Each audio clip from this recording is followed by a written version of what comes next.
Check. There we go. All right. Audio. All right. Better?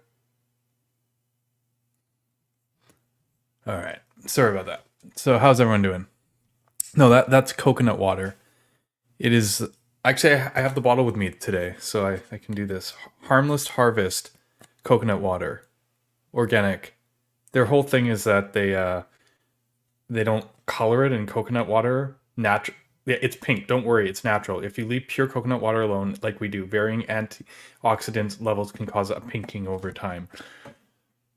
I, I mean, this is pretty pink. I guess you can't really tell, but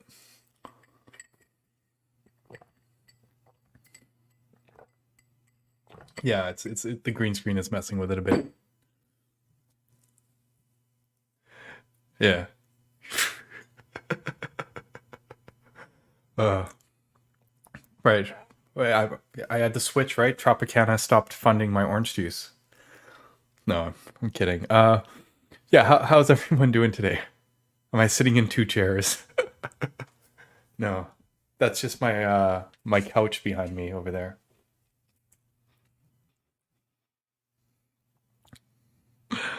Oh yeah. No, it's been a while. I haven't streamed for about 3 weeks, so I'm excited to have you all here again. Lot to talk about. Lot of Astro stuff to talk about. A lot of this week in JavaScript stuff to talk about. So it's Sol. The baby food company Sol starts with an S. It's not the same thing. I know exactly where you're going. Yeah, but no, it is great to see everyone again. Definitely, definitely, definitely. So yeah, we're just doing our little preamble right now to make sure that everyone can get past that Twitch pre-roll. How are we doing on Twitch?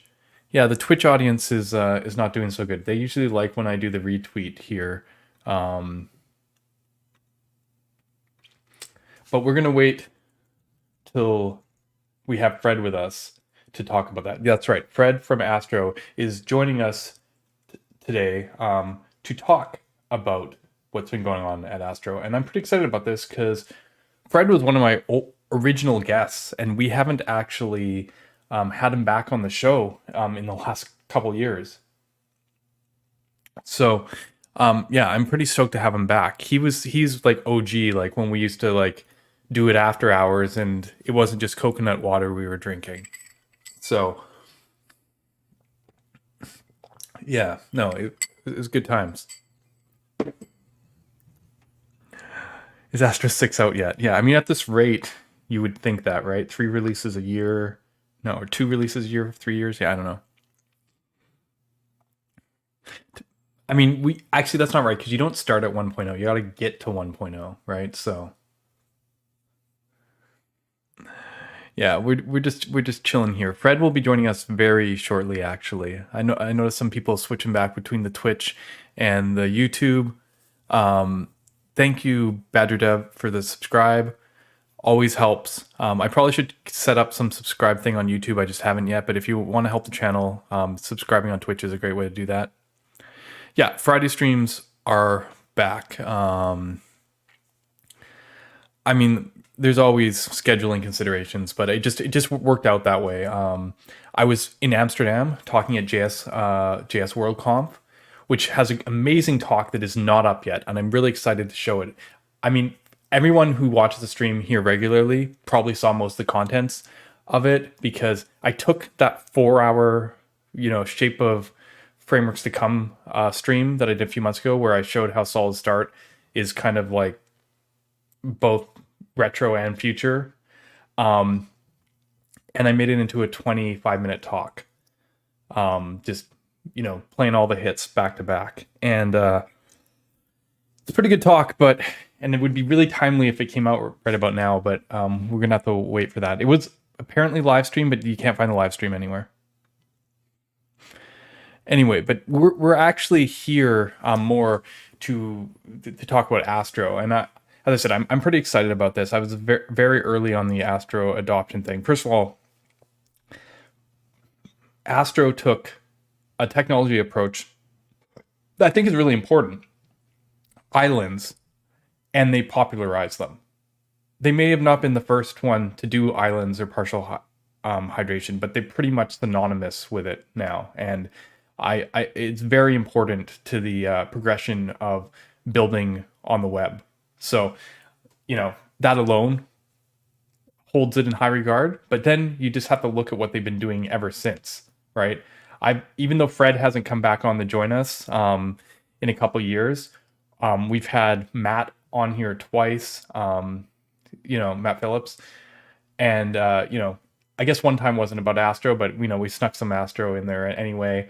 And most recently, when he came on to tell us all about the view transitions in Astro 3, crazily, it's only been like 7 months, and we're talking about Astro 4.5, not even Astro 4. They've already done like a release and a half, in the last 6 months time period, right? Last year I built the site in Astro 2. Yeah, exactly.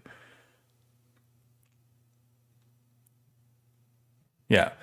Yeah, no. Astro is amazing in that, and this is one of those freedoms that you get when you can take like a server-centric mentality.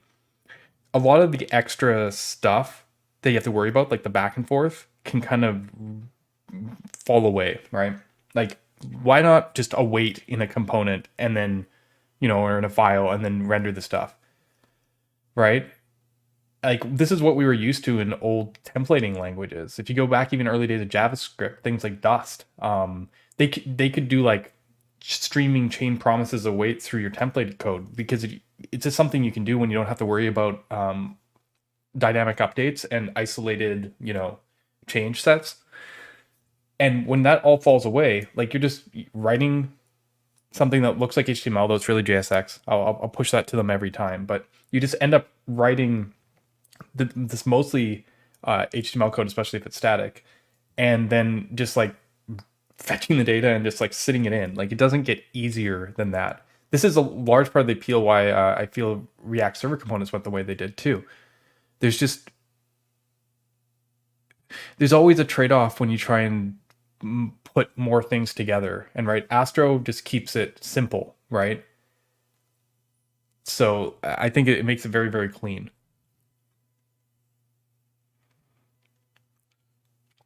Yeah, this has been a pretty popular combination. We've seen Astro with Solid Islands, things like Capital One, NordVPN, a lot of like big companies. I think I just saw a post that Astro with View Islands is a new Porsche site. So like, Astro's ability to be able to do this is quite impressive, and you were seeing it kind of using Astro the way of getting JavaScript and this interactivity into large kind of corporate entities, just because they do have a need of that marketing page or landing page, but they want to do a little bit more with it.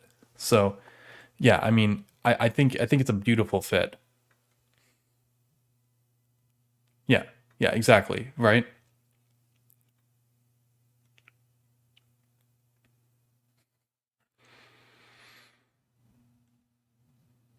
What's the best database I've worked on so far? I guess this is on topic. This is fair. Honestly, um, I don't know if I've ever enjoyed working on databases. My earliest experience working on databases, though, kind of tainted me forever. I mean, I guess it wasn't that bad. Microsoft SQL Server and Oracle. The company had to use both, and Oracle was just the worst. I'm talking like mid 2000s, like early mid 2000s, like 2000.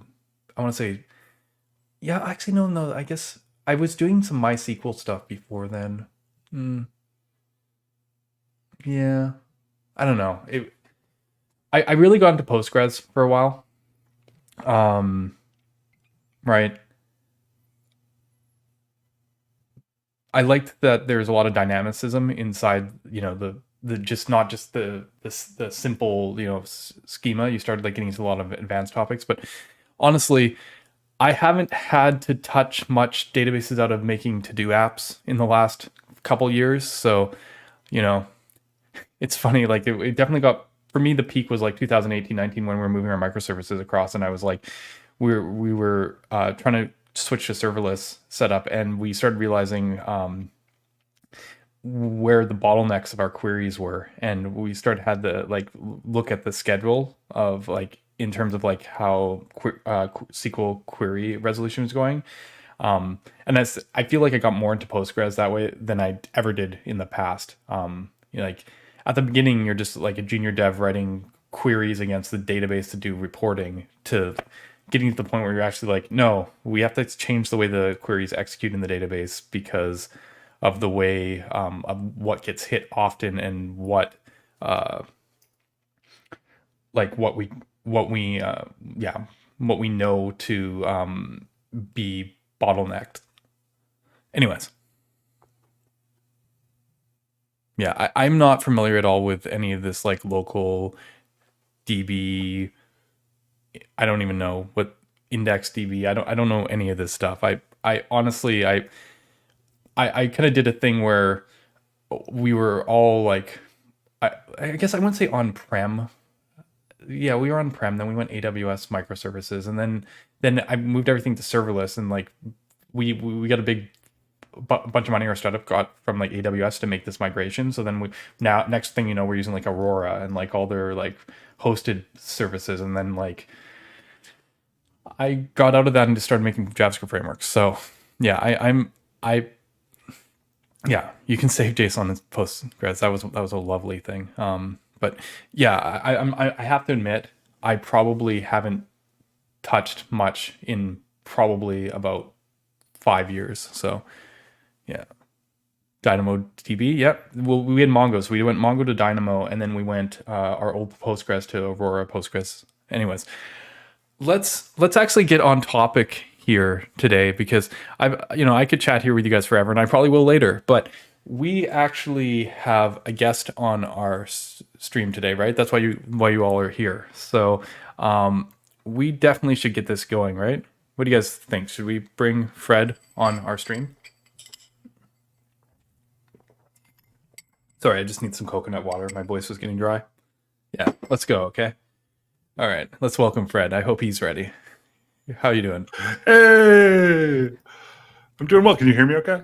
Yeah, you are good. Yeah, unlike me, I was completely silent when I turned on the stream and had to spend a minute figuring it out. So you're all good. You didn't miss much. So if I can paint a picture for you, because we just did our launch week. On top of that, I just moved. So this is like an entirely new office. I haven't said, I'm like bringing all my recording stuff into the office in like a big cardboard box and just like setting it up, like MacGyvering it together every day in case I need to go on. So yeah, this is a real Friday energy coming into today. I've just reposted on Twitter so people know we're live. So we'll get those more people getting in here. I probably should have done it earlier, so they could just hear me talk about how I used databases 10 years ago. But no, big week for you, as you said. Lots of things going on.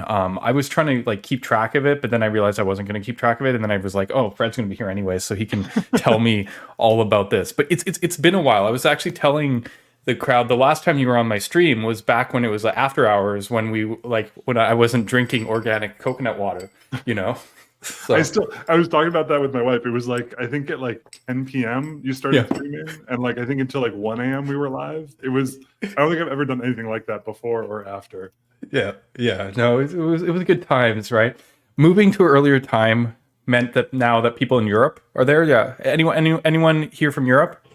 We got anybody from Germany in the chat? There's got to be a few of you. France, also, I don't know if you know this, but people who aren't like us also have other things going on Friday nights. So even people in America also were not tuning in at like 11 or 12 p.m. That's fair enough too. Yeah. Although the funny thing is, I even some people from India kind of make it to the stream time. I mean, it's pretty hard. It's like midnight for them, but like the old stream would still somewhat catch Southeast Asia. So I'm sorry for all you people. You don't get. Yeah. Anyway. Saturday morning streamer grind. Yeah. Oh well. Wow. See, some people are hardcore, right? What do we got here? Sorry. Okay. So we got Portugal, EU, Germany, Greece. I just saw something. Yeah. Berlin, Italy. I was expecting this. I mean, Ryan, I'm never in your chat, but I think I see everything. Every stream I'm watching on the. Thank God you keep your VODs up, and then we'll have some errand I need to run on Friday, or like Saturday morning I'll be like doing chores, and like I think I've seen every one of your shows going back like at least a year now. Indonesia. Oh, that's dedication. Yeah. And India. Yeah. Yeah. So I don't know. You probably see this in your own stuff. We're not even talking about Astro at this point. The number of people who watch the video versus number of streamers, people who watch the live stream must be like 10 to 1, right? Yeah. But the thing is, the live streams when all the fun happens, right? That's when you interact with the people. I like hear people's names who I know, and I'm like, oh, I want to be in chat with them. Like that sounds like fun. And instead, I'm just like listening in some weird parallel universe. But no, it's great to have everyone here. Great to have you here at our new, more responsible streaming time. It's funny because I used to do This Week in JavaScript first. So I'd view like This Week in JavaScript for like an hour and then bring the guest on at like 9 p.m. Pacific, which is just insane. But showing you Astro for the first time, like pre-launch, I think at that point, like I don't know if we were even talking about it much, but like hitting it with that Hacker News like demo from hell and seeing it survive was still one of my favorite moments. Oh yeah. That video is still circulating. You know, that it's my most watched VOD, and yeah, it was a great moment. You guys linked it off one of your release announcements, and that's the thing. Like, I created that test to basically show off Marco, right? Show off an islands framework. So I knew Astro was going to do well. What you guys snuck on me was that client idle, which was that like extra little boost that I wasn't expecting. So it was good. It was good. Seeing that 94, I haven't seen it ever since, to be fair. But it was definitely a moment. For those who don't know what I'm talking about, on the previous stream with Fred, I have this Hacker News demo page where I show the comments page from Hacker News, and there was this like Facebook story that had something like 1,700 comments, and most JavaScript frameworks cannot handle it. It's just too much data.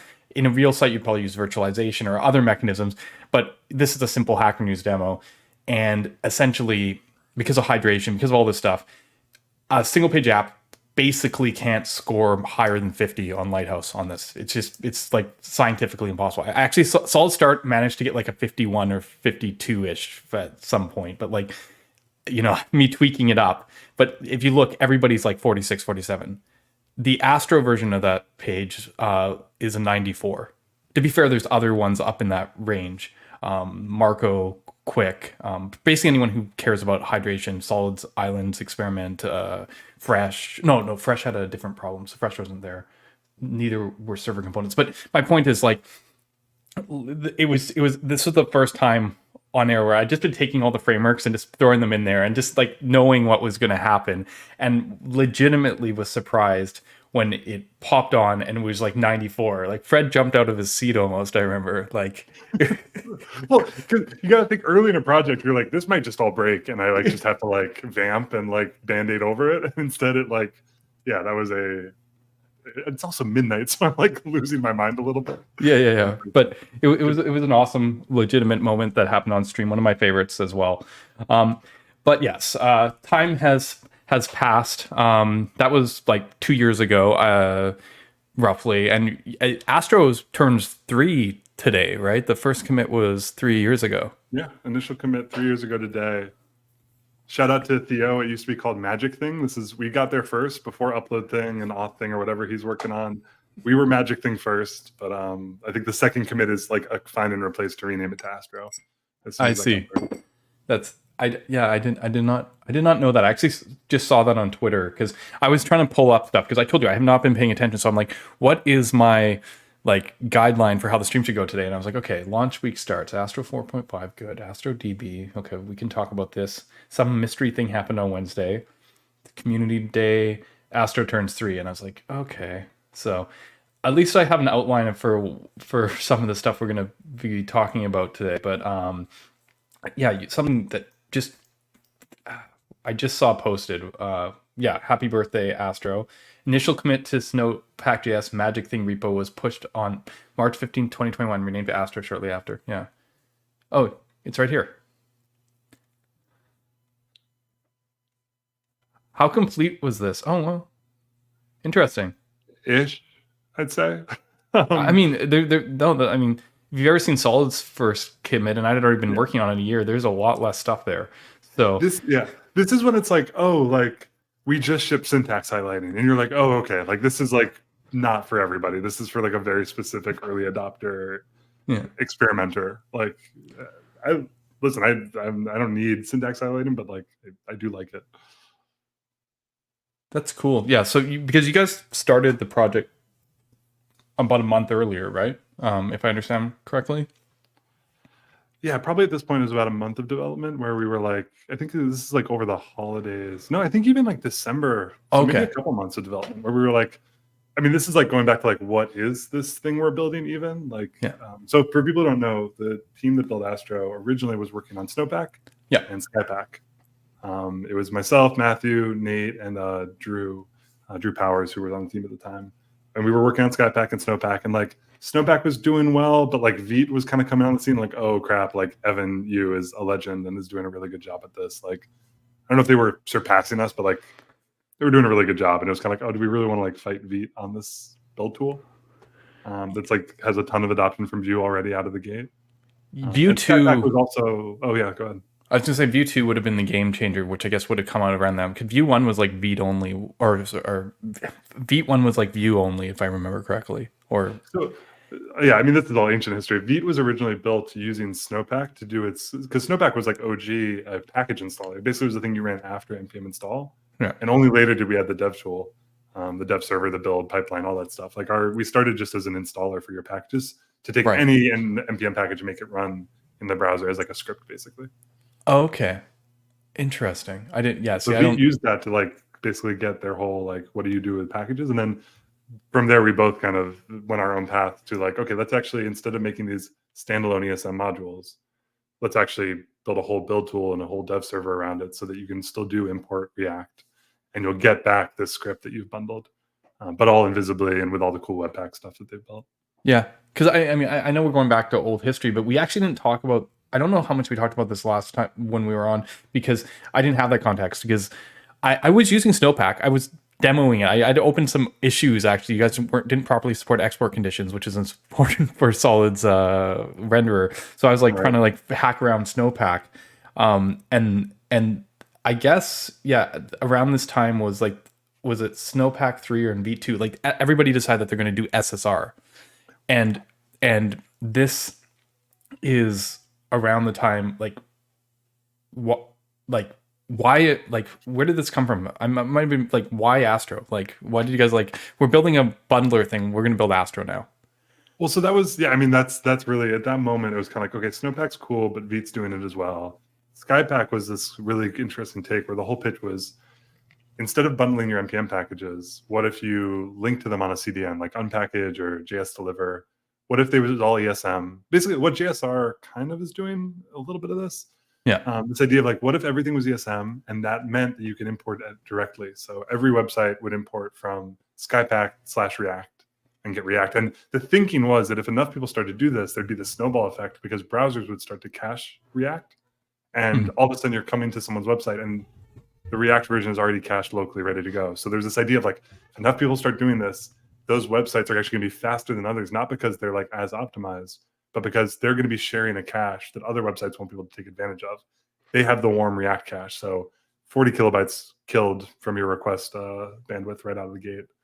That was the original vision. I see. Okay. Yeah, no, but then browsers were like, no. That's actually a security vector. We can actually see where you've been by checking your cache and requesting these types of resources. So right as we were building Skypack, every browser was like, we're actually going to kill that feature. Every site has its own isolated cache. So just because we're both loading the same JS file from the same website, we're not going to share it. Even if the browser could make it more efficient, it's choosing not to for security. Well, that's disappointing. Yeah, no, I didn't know. It was such a cool vision. They're going to bring it back eventually, but it was just like, it was too soon. Mean, the world wasn't ready for it. The thing that I'm such like a big bundler, pro bundling, that I've had a hard time with the, those kind of solutions. I guess I could bundle it just like tree shaking. I live by tree shaking, so I'm like trying to picture a world in which I would even want a cache version of React and not the version of React that had only the pieces that I wanted. But yeah, it's interesting, definitely, and it does go both ways. Yeah, well, you sound like every user we talk to, where it's like, yeah, this is kind of cool, but like, I don't know if I really want to do this. And so that was where we were at, where it's like, these are cool ideas, but ultimately, no one really wants either of these things. Is there a way to kind of tackle the like faster websites from a different point of view using everything we built? And that's essentially what Astro became, is like realizing the web framework is actually a really, really great place to be affecting change, because you're getting people bought in on opinions. Through your opinions, you can wrap best practices. And that was how we found Astro. It was like, let's build a framework that can take these things we love and come at it from a different angle than low-level infrastructure like a CDN or like a build tool that that everyone ends up wrapping the way that people wrap feet now. Right. Yeah. It is interesting though, because even with that, people tried to tell you that Astro was like the underlying build tool that people would wrap anyways. Yeah, people like you. You yes. were trying to build on top of Astro. No, exactly. So, I mean, there's clearly a gap there in multiple areas, and you guys found your niche, which started with the static content. We don't need to go through full Astro history. It's interesting 3 years later to just kind of look at that point in time and look at to where we are today, which is, Astro 4.5, again, using my list of things, which seems like you guys did a bunch of meaningful improvements around view transitions. I'm like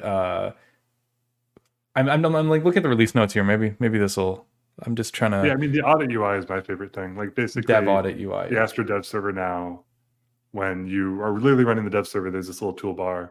You click audit on it, and it's going to basically do a full scan of your page and catch a bunch of accessibility, performance, focusing on all the stuff that like automated testing can't look at just a file to understand. Like, right, images above the fold, you should make it priority. This thing is way down the page. You can put a lazy fetch on it, that sort of thing. That makes sense. Yeah. Okay.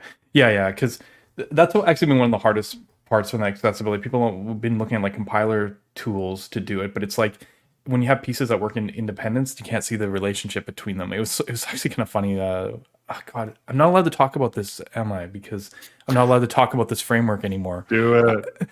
But when I was working on Marco, the cross compiler stuff they were working on was actually like they started like theoretically talking about how they could check accessibility across files at build time, like during dev, which is kind of crazy. But otherwise, yes, you need to look at the final rendered HTML to be able to know this stuff. And then this gives you this tool if I'm seeing this right, gives you like a good visual indicator path of like what to do, gives you the suggestions, tells you where to go in your source code to fix the problem.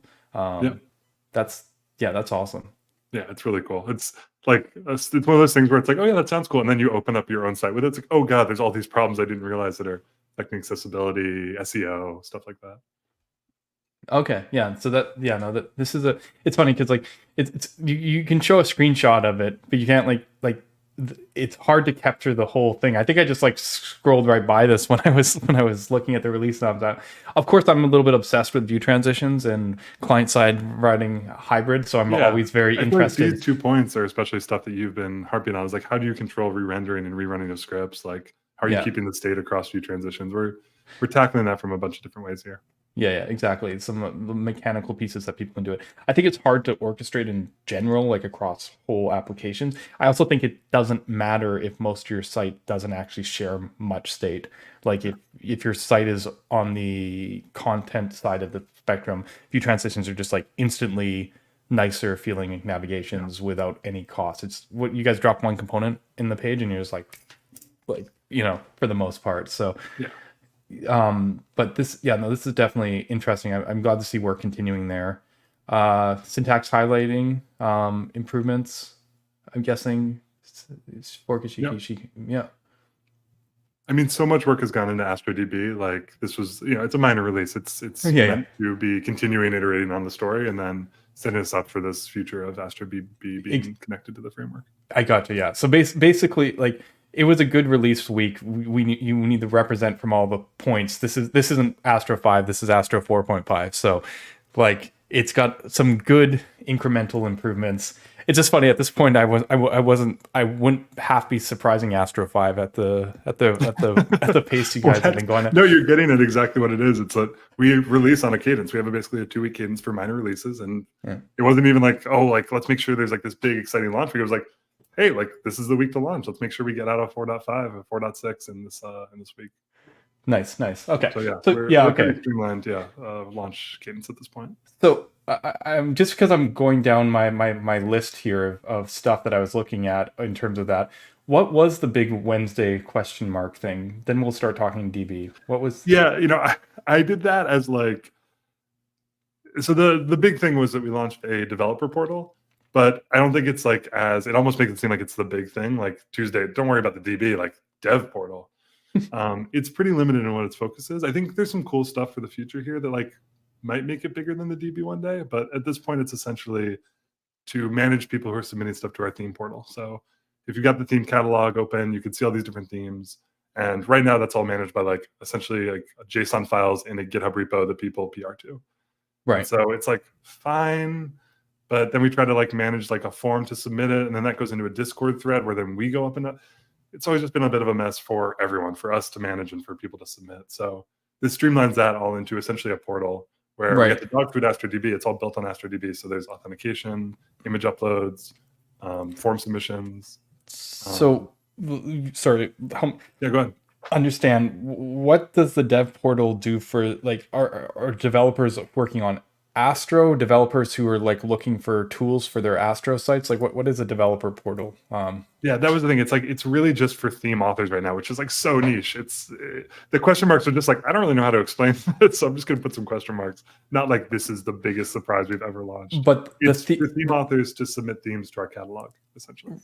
Does this portal show the catalog to other developers so that they can find stuff? Or yeah, the catalog is actually on our homepage, so you can go to the I think it's resources themes. It's been a while since I've been here. Clearly, it's one of those things where like it seems like just like it's hidden under resources. This is like our most viewed page of the entire site. That makes sense. Again, people looking for theming. Yeah, because they're building a website. They don't want to worry about the design aspects. They can tweak the specifics and then they're good to go. I mean, this is completely tangent, but it was like the one use case I could see for server components, because I don't actually believe they're truly composable, but that's for a different stream. That makes a ton of sense. And this is why before this started, people started saying, they're like, I've heard Astro is the new WordPress. I mean, there's some truth to that in terms of what we're going for here with the database, right? Like, yeah, the vision of the database, I feel like it's a database for Astro. It's got a great story there, but like, it really was this realization that what WordPress does so well is that it's not just a framework. It's framework, database, all wrapped up in a server, deploy it, and how streamlined those things can become when you build them all together. Right.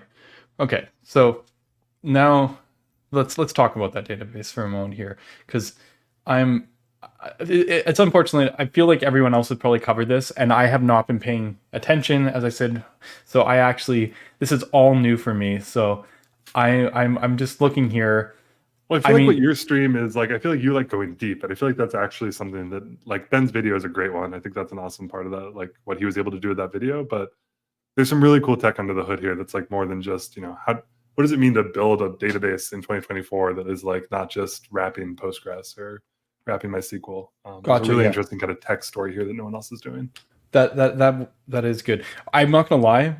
I heard about Astro Studio from Ilian when I was in Amsterdam at the conference, and then I didn't know anything about the database or anything. So like my first like exposure to the database kind of thing was around this, where what's going on? People just started to claim that it was like essentially we were just wrapping Firebase and calling it our own database. It's like I don't know who started this.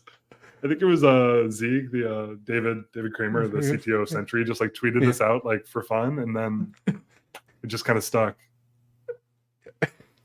You guys are having too much fun on Twitter. That's no, it was confusing. Awesome. I hated it. I genuinely, like, every bone in my body was like, okay, like it's okay. These are just memes. People aren't going to think it's Firebase. It's okay. Interesting. Okay. Yeah, you guys wrote a deep blog article too, a deep dive blog article. I'm going to pull that out here. But okay, high level, what is AstroDB? Just so that the audience here, who, if they miraculously haven't been paying attention to the millions of post this week can get an idea of what it is. Yeah, it's a huge deal for us, and I think it's really unique for the JS ecosystem. I don't think anyone's done anything like this in a long time. It's a database that is built for Astro, designed for Astro, integrates with Astro. It's very much like the database for Astro and for what people build with Astro, which is mainly content-focused sites. It's the local development experience. So you spin up Astro and you get this local database that is, it's essentially a SQLite database powered by libSQL. Right. So it's a file on your system. It's not like a giant Docker container that you have to spin up. It's a file that we manage for you, super lightweight. And then when you're ready to go to production, you can either build a static site, in which case you never have to talk to any remote servers. It's a local database, building your site, database dies, and you go and deploy those resources. It's a full kind of loop. Or if you want to have like written data, dynamic data, something powered on a server, then you can talk to our hosting platform to spin up a database in a couple seconds. We handle scaling for you, generous free plan, all that good stuff. Oh, okay. So there's something. Our hosting platform. So there is also an Astro hosting platform for Astro DB. Does it host just the database, or does it host the site, or what are you doing? Yeah, just the database platform for now. So just the database being hosted for you, spun up and scaled and managed for your traffic.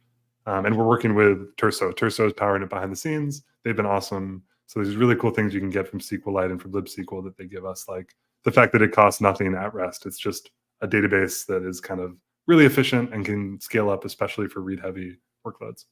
Gotcha. Okay. You mentioned this already. SQL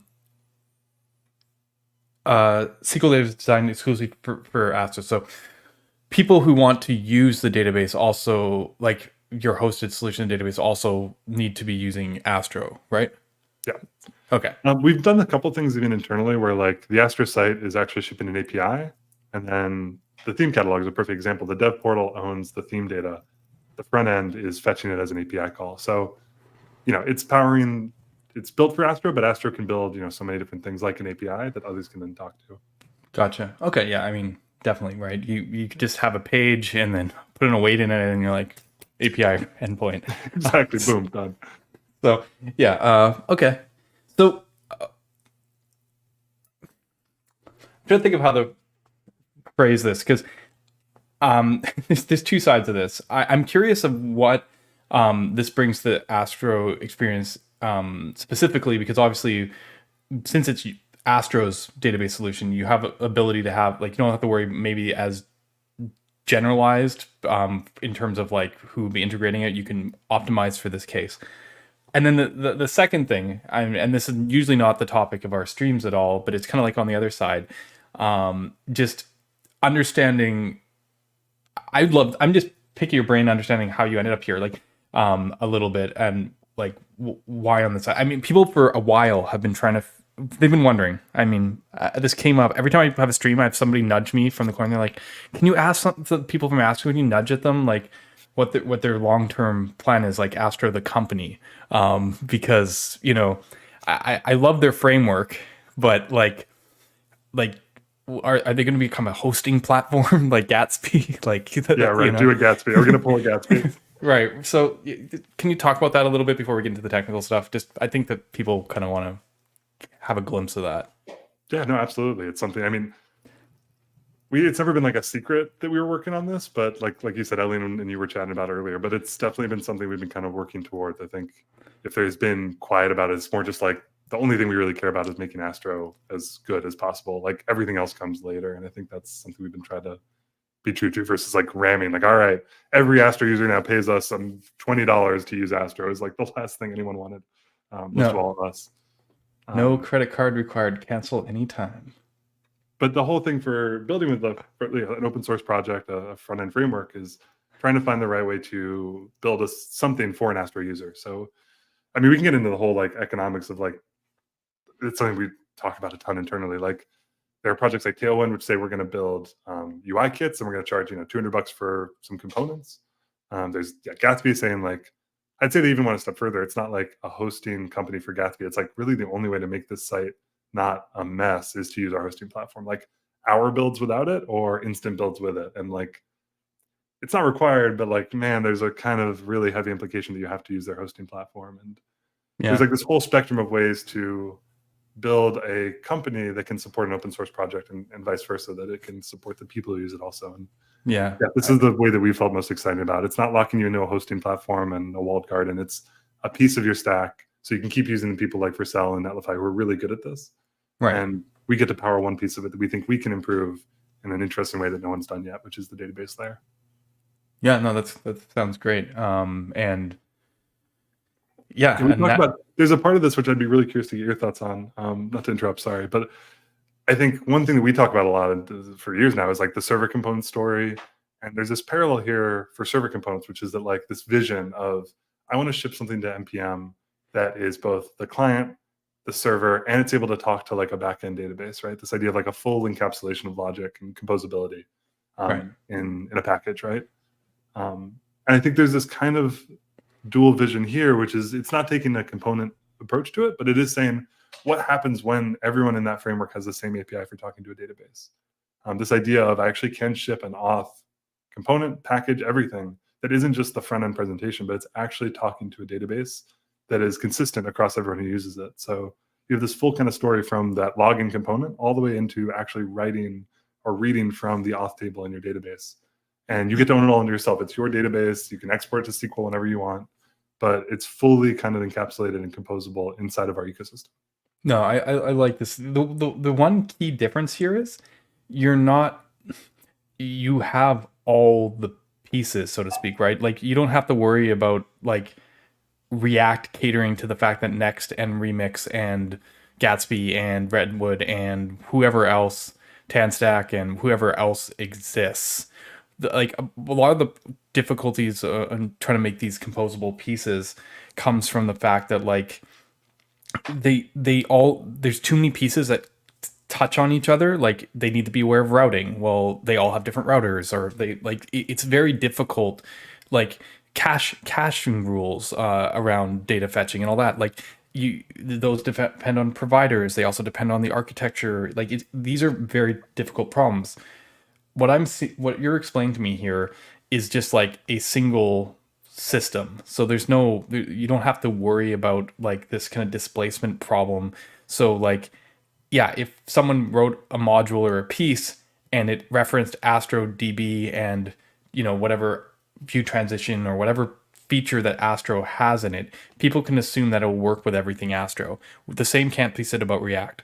So like this is actually, this makes sense. The challenge here obviously is the opposite problem, where it's like you have the whole thing. So it's like, it will just will it impact how like other vectors come into play, and like it's interesting. Like would a different competitive solution then have to be like the whole thing? Like there's the fact that there is no overlap.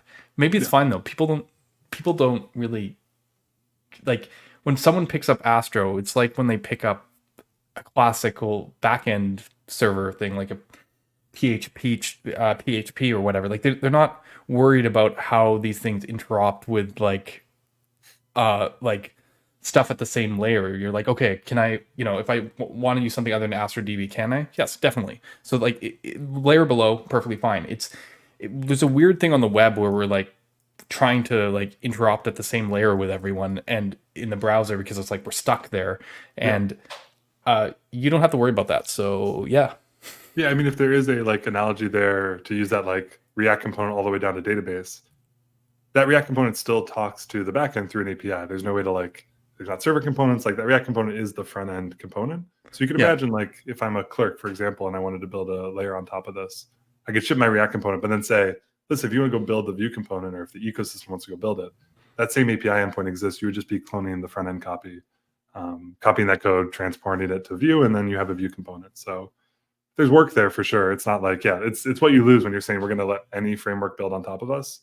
React, Vue, Svelte, they're all going to have their own ecosystems that you have to support. But React is such a behemoth. And then I think there's still that space where the server code is the server code and the front end talks to it, versus every component top down having to re-implement the full stack of logic. Yeah. What I was going to say is that thing you're describing though happens within React itself, which is why React is having such a challenge on the RSC side. Yeah, right. Oh, is this next React, or is React this or, React? Yeah. or remix React or yeah, exactly. So yeah, it's interesting. It's kind of nice to be able to just step back from that, like, because for you guys it is just like a different layer. Now we're talking about a layer, like I was using below and above, like we're talking about a layer above now. So like it doesn't actually impact where you live. Like if people want to add that stuff, that's fine, but it doesn't fundamentally change your ability to package up these pieces together that you want to package up. So yeah, the alignment from like a spatial alignment makes a lot of sense to me. I like it. Cool. Yeah, we're super excited about it. So it's all, yeah, there's some cool tech stuff going on, which we can dig into. I mean, whatever you kind of want to take this. There's a couple good questions in chat too. People asking about pricing, I think I saw something. Yeah, someone mentioned so it's not just a free plan, which I think is the big fear. Like, yeah, that idea of, okay, you guys have a free plan, are you gonna have it in a year? Are you gonna like yank this away from me when you've grown and got a kind of mass market adoption? For us, the whole reason we chose this tech stack was that it is actually going to work at scale versus I think what a lot of other free plan, because like adoption, and then like they realize when they have, so many people on their free plan, it's like, oh God, this is not scalable. This is costing us way too much money. The whole tech stack we have is basically designed for that free plan to work long term. You got me logging in here. Ooh, I'm just checking this out. I have not. Yeah, so AstroDB is the database, and then Studio you can think of kind of as like the dev console for logging in, managing your resources, spinning up new databases. Because yeah, I went to go get me free Astro DB, and then it sent me to Astro Studio. So I do sign up for this, right? Yeah, I mean, so it's kind of up to you how you want to go through this flow. We could start on just like the total open source side of things, or we can jump right into a hosted database, whatever you think makes sense. Yeah, we could start on the open source side. I was just curious because people are talking about payments. Okay, so I'm straight to the credit card. Oh, maybe later. Okay, maybe later. Okay, so that's fine. I just wanted to. I clicked the button on the link. We can actually go the other way. I was just curious to see if I was trying to find pricing information was actually what because all the way at the bottom of the page. Yeah. Base plan. Dinner's free tier, no credit card required. Unlimited. Storage 1 GB included per month. Okay. Yeah. So someone asked, like, how do we align this? And the way it is, it's as you grow, if you go past the 1 billion row reads or 1 million per month writes, then we charge per that. So there's no like, if you just are using this for like a hobby project, your homepage, it's totally fine. It's really hard to like break this in the way that like AWS, if you get a runaway function, you're spending thousands of dollars. This is like, I think we threw it at a live stream with like, billions of requests coming in, I think over the course of the day. And it was like still basically just maybe $5 at the end of like a huge day of traffic. It's really affordable. And that was the main big thing about what we're going for here. Gotcha. Okay. Yeah. So there presumably will be other plans, right? This is just. I've been pretty. Oh God, what's it like? Usage based build? Is that a usage build? This idea of like maybe there's room for like an enterprise. You need like HIPAA compliance and these like kind of like next level of compliance and like auditing and security. Like I get there's a room for that, but like this idea that if we added like branching or a database for every PR, like that's not like a paid feature. That's something that should be there for free, because at the end of the day, it's leading to more usage and more databases. Like that's all just more usage at the end of the day. So what I love about AWS and others, it's like any feature that is the killer feature for you should be the thing that like, why would you put that behind a wall? You're like locking out someone's ability to fall in love with the product and become a paying user. Yeah, no, sounds good. I like the no credit card required. I always try to do anything and they have my credit card, and then at some point later they'll get you, even when you're like on the free plan, you somehow end up not on the free plan and you're just like, yeah. People are saying I agree. The 1 GB is like pretty like generous in terms of like, I don't know if it's been a while since I've had at least a personal database that was that big. So yeah, the idea is that this is meant to not, it's big users that we want to make sure we're capturing here. But like anyone building a hobby project, agency, like these things shouldn't be breaking the bank. And that's because of the tech stack we chose. Like, this is not us going out of pocket. This is like a fairly competitive model for us to run it at large scale. Nice. No, that's awesome. So shout out to Turso. Turso's pretty cool. Yeah, no, I'd never heard of Turso before this, so yeah, okay, no, that's definitely very cool. Okay, so how do I actually get started then? Like, if we're gonna ignore this stuff, like I actually don't. I suck at building stuff now, anyways. I basically have gone to a point that I only know how to make Hacker News demos. But well, you know, I was actually, that was my only suggestion I really had coming into this, is like, is there anything that you'd want to add to the Hacker News demo that would require some sort of database, like upvote system or? the problem is like it's already on the we'd have to like make our own Hacker News at that point, like set up our own exactly. APIs. Let's do it. Add a comment on a post that's only on your clone, not on the real one. Yeah. Although doing anything with text input, I would say on a live stream is a little risky. It's okay. Don't I'm not going to be able to top what you did with Prime on the visual thing. I was gonna say, I still have that demo. If you want to just run through that, I can show you exactly how that works. Yeah, let's take a look at it, because I'm going to obviously have technical questions. I don't think people are going to get value from me building this particular example, but you know, like on that side. But I definitely will have some questions. Obviously, just starting with how you chose the pieces that you're using in the stack. I did. Where did I already like lost the link. I was like so happy that I saw that someone had written an article that was seemingly interesting. Ooh, Matthew Phillips. Yeah, this is probably good reading. But yeah, there's some, I mean, that's, yeah, totally wherever you want to go with this. I think there's some really cool stuff about the database layer and how it works at scale. Like the whole idea that we can go down to zero is really unique for the space. Like the whole idea that if anyone here has ever used like a free plan in another company, it's like basically, all right, we're gonna have to start this thing up because you haven't used it in a couple of days. So like come back in 5 minutes. Or it's like, all right, this spun down an hour ago and now you're making a request. It's gonna be a 5-second cold start to talk to that database again. If you want to solve it, pay us. But it's like, you can just tell that these are expensive resources being moved around to power these free plans, when for us, it's all stateless. It's all essentially a serverless database. Right. Yeah. So like, this is just an extension. Like I see the whole story, because you guys had the content collections, which is basically a way of querying like some kind of data source, like a CMS kind of thing. And now the whole thing just ties together. Oh yeah, you do mention WordPress is mentioned here, right? So okay, so yeah, people, I think that's the thing. Everyone thinks that WordPress is a CMS, but for us, it's a database and a framework tied together. I think that's the huge inspiration for us. Yeah. Contents reference database like ORM compile system, we have with challenges, right? SQLite, right? Because this have to be it being portable enough to work on every platform. Yeah, I mean, so this is kind of lost in the interesting thing here is I don't think this is a thing that anyone could have built even like 6 months ago, maybe 9 months ago. Like there's a real time and a place to this, which is pretty exciting, which is that when we tried this last year, like the ecosystem wasn't actually there for us to handle this. Like the SQLite ecosystem even was all like native compiled bindings to C+ libraries talking to the SQLite database. It was like really heavy, kind of cumbersome, and like would never work on StackBlitz, which was kind of hard for us.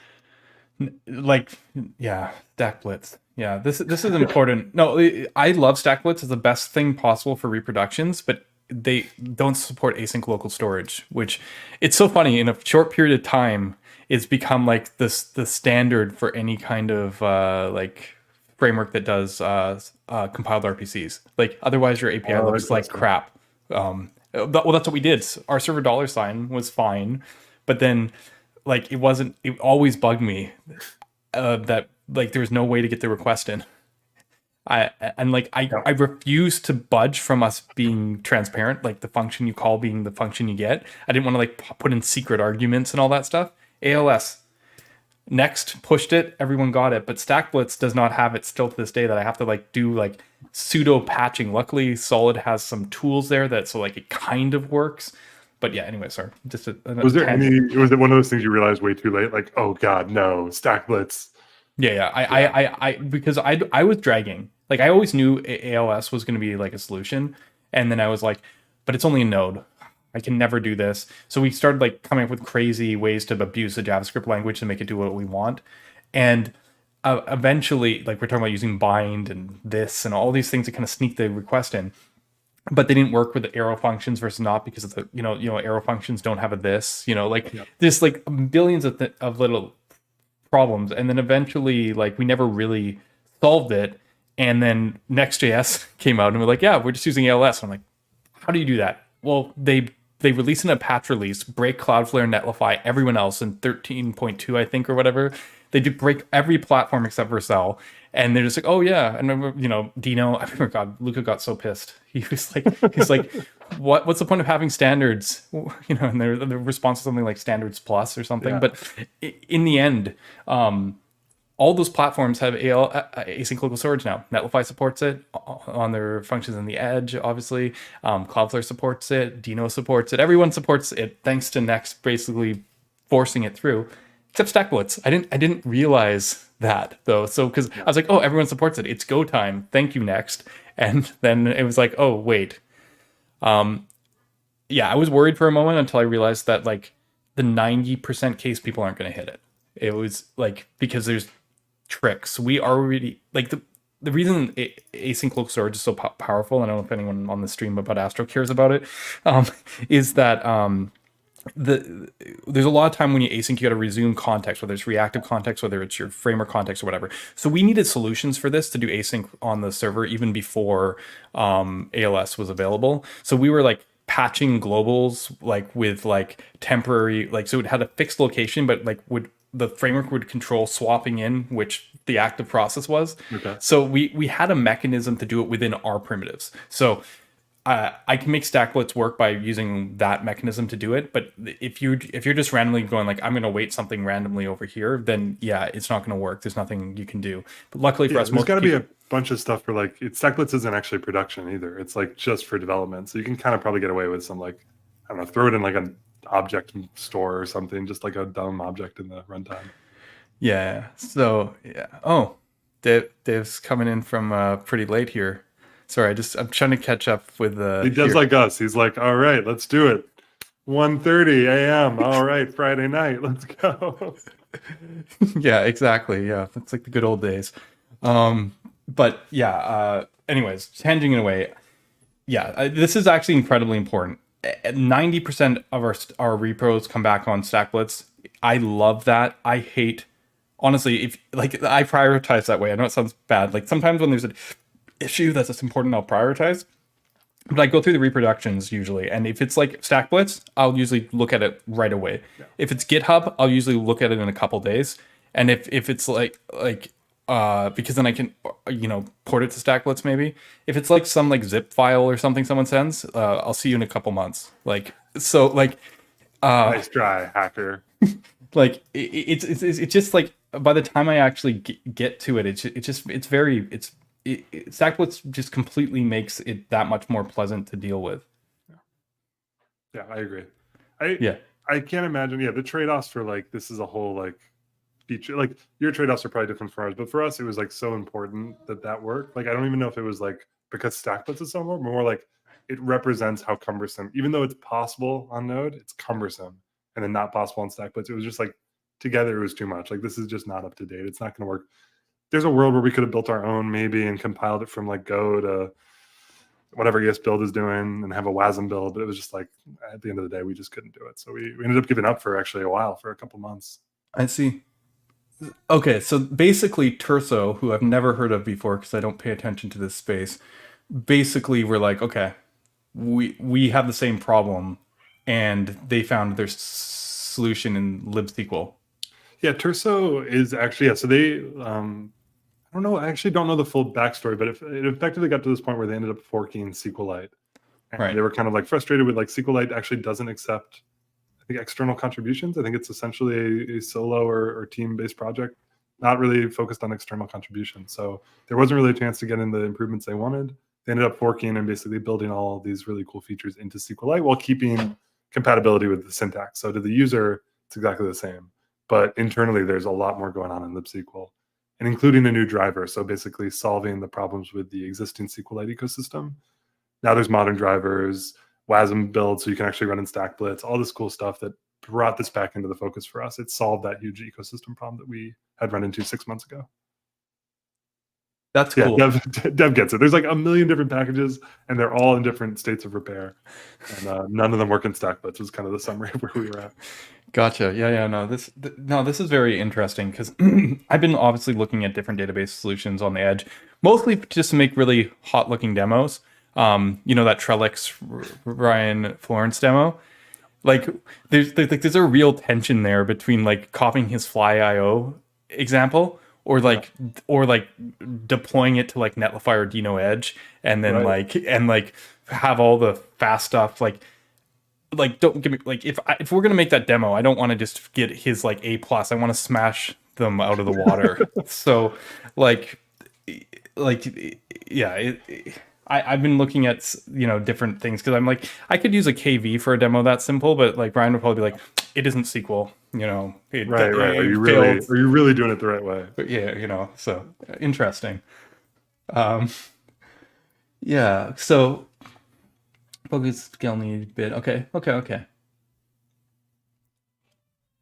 Should I like? Are you fine us just going over this article? Is there more stuff you want to add? Is this a good baseline? I want to see the example in a minute, and we'll go over the code there, which you sent along. But is there more in this article? Implementation-wise, the thing that you're here hovering over, I think, is the cool part. So the whole local dev story, where we are again not worrying about Docker, these like server kind of stateful heavy local databases.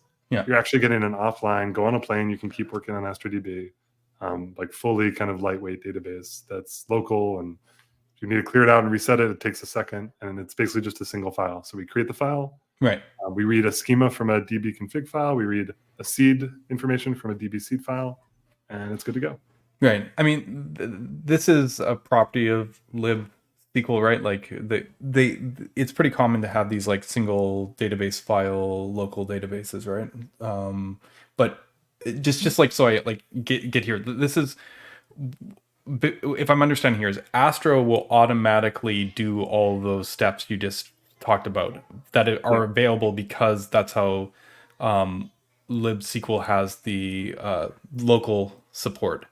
Yeah. Gotcha. Yeah. Okay. It's doing this all invisibly behind the hood and is super lightweight. This is one of those things where it's like, this seems so intuitive, but if you actually ask or look at the ecosystem right now for local database development, you are either saying, screw it, I'm going to talk to a remote database for development. Who cares? I just can't. Right. If there's a network problem, like I just hope there isn't, basically. Right. Or you're saying, okay, I'm going to run this locally so it's reproducible, but now I'm running a database locally, which is not an easy thing to set up. People do it. It's possible, but it's kind of a pain, especially if you don't know what you're doing. Yeah, and it also really sucks for demos. Sorry, one of the perfect examples. I mean, it's not a big deal, but I remember when the server component notes demo came out. And I'm literally like, I've done it a billion times before on my work computers, but I'm like on my home computer, I'm like, oh, what? Okay, yeah, let me go set up Postgres. Okay, let's get the daemon running. Like why am I doing this? I just wanted to see server components. Yeah, it's like this hard thing because it all kind of flows down from that. Like it's a heavy resource when you talk about databases traditionally. So right. Yeah. Everyone offering the free plan is dealing with a heavy resource. That's why they have the limitations or why they have to pull it out later once they hit scale. And it's like why it's so hard to do is because this isn't like a lightweight file for most people. It's a big compiled, binary that runs a server and has to be maintained. You need a daemon to manage it. It's a whole thing. And so you get to just avoid that all in this model. Yeah, Docker crying in the corner. Yeah, do I want to deal with Docker? I mean, I understand there are people who like live by that, and then I've seen people like almost like live their whole dev experience by Docker. Like everything is just like a bunch of Docker files, and like they just swap in their environments to do every different thing that they do. I couldn't get there.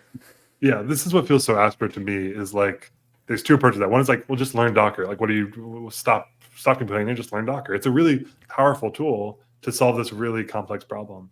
And then the Astro thing is like, why are we even doing the complex problem in the first place? Like that'd be our approach to like performance and front end stuff and complex web bundles. Like, what if we just actually change the formula a bit so that you're not shipping all this JavaScript, so that you're not depending on a really heavy database? And is there a great DX that's kind of hidden there by changing the variables around? That's always been us, and that's why this feels so, I think, uniquely us. Yeah. So yeah, I mean, I guess I'd have to dig more into libsql to understand like other stuff, because obviously I've seen here this configuration. There's obviously your seed data. It ends up in the empty database. I guess approaches to So I private chatted you the repo that we can yeah, use to spin up. definitely, yeah. But like do stuff like migrations, all this like there's I'm gathering like there's are is Astro wrapping all of those elements of it, or is it, at a certain point like you kind of just uh we even include an ORM for you, Drizzle. Nice. Like database migrations and all these kind of like other things. Like my head's going to Rails now, because once you enter this place, you get to a place where people are like, start thinking about, oh, I remember back in the day when I had active record. Yeah. Like is I guess are you is stuff Astro providing, or are you getting this from other sources So to another like? way people ask this question a little bit more aggressively is like, well, why don't I just set all these things up myself? What are you like? Why would I use your thing? And which is a fair question, but I think that's actually the answer. It's the same answer to that question, which is there's a lot of that kind of how do I do X that we basically not just give you an opinion and answer, but we actually built into the framework. Right. So you are totally welcome to. You can spin up a Terso database. You can spin up Drizzle. You can figure out how you want to do migrations. You can do all these things yourself. And what we do is we actually provide that in what I would say is a better approach for most people. So our migration system is like totally automated. You run DB push. It syncs the local schema change you just made with the remote one. It Okay. automates it if there's no data loss guaranteed, and if there is any data loss risk, it walks you through it. And it's all automated as much as possible. You can connect into your CI. You can basically have a live database resolver connected to your main branch, so you're auto deploying on every commit. There's a bunch of cool stuff you can do when you treat it like a deploy or like a git push versus a migration system. I see. Yeah. This is interesting too. I'm just like reading these notes and learning stuff. But you guys actually looked into D1 because it came out earlier in the chat, and I kind of ignored that because we were talking about the local solution, not the remote solution. But I think earlier in the chat, someone was like, "How does it compare to Cloudflare D1?" Notably, Cloudflare D1 has 5 gigabytes of free tier. But you guys mentioned here that to get to D1, you have to abstract through the workers and the worker bindings, and like whereas like libsql is like literally built to be that local database. You don't have to worry about like any like the Cloudflare-isms. Yeah, I think it's said in this post, but we actually started building this on Cloudflare like for 6 months maybe. Like we really got pretty far on their platform, and it's very similar in what it's trying to offer, but the implementation is like actually for a totally different user. Like we're trying to spin up lots of databases. Their model is like very much, database and worker. So like if you're a company, it kind of makes sense.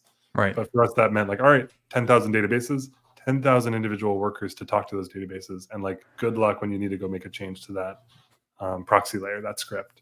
You're going to have to redeploy 10,000 workers, and let's hope none of that fails. Like, what if one fails? And yeah, just a very different model that for us was almost, once we got deep into it, realized it was kind of a non-starter, or at least would be very difficult for what we're trying to build. Hey, Anthony. Just the sorry, I saw this, and FS Jam, which is also the name of I believe his podcast, but full stack jam framework. I guess that's accurate. But yeah, no, this opens up different dimensions now when people think of Astro as a solution. Oh yeah, so you get zero downtime schema mitigation. Yeah, I just didn't read far enough. Yes, a lot of words. I mean, it's a deep dive. I skim these things myself, but yeah, this is getting into like the schema migrations where we're actually encouraging a lot of best practices, or we're trying to in our opinions. So the whole thing is, let's say you want to rename a column. We're actually like going to basically explicitly walk you through how to do that in a way that doesn't lead to downtime, right? Because what if old server code talking to new database, all of a sudden you've renamed a schema so the old column doesn't exist, but your deploy, no one's timing the deploy perfectly. It's very difficult to do that, right? Because you have to build and deploy, and maybe you're on Vercel and Netlify. So there's all these best practices that we try to make as easy as if you had just renamed. Right. But we abstract away and kind of walk you through the right way to do that in our opinions. Well, that's awesome. Yeah, the classic problem of like I've seen here, like changing a database, renaming a database field. Like, should you keep trying to keep the old field up while the new field comes in, and have the old field leave, and like the whole swap over? You guys, you're saying basically you just encode the right practices in, because it's not acceptable to just start swapping stuff when it's not all synchronized. Exactly. Yeah. Exactly.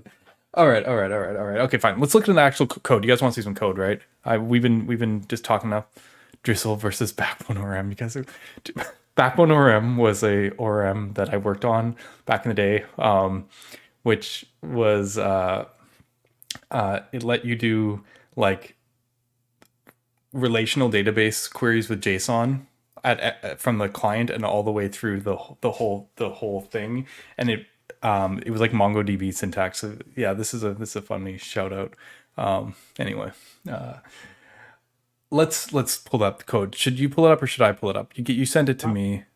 Yeah, there's a link there. I'm actually just pushing an upgraded lock file just to make sure you're on all the latest stuff. Okay, I would fine. say you run through if you're all right. Yeah, with it. let's do it. Yeah, let's go, Fred. All right.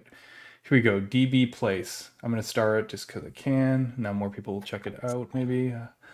Yeah, trying to be like our place was always what I was going for with this demo. So Yeah. Okay. this is not someone. While you're kind of cloning this, someone asked like, is this like you're saying content based and content driven, but then like this demo especially is going to be like a very interactive app. So I think there's a lot of kind of different ways to think through what you build with this. It is just a database. You can build whatever you want, but obviously our focus, the Astro thing, has always been content focused. So if you look at our homepage for this, there's a lot of talk of what if I want to add a comment system to my blog, right, or a reaction or a feedback widget.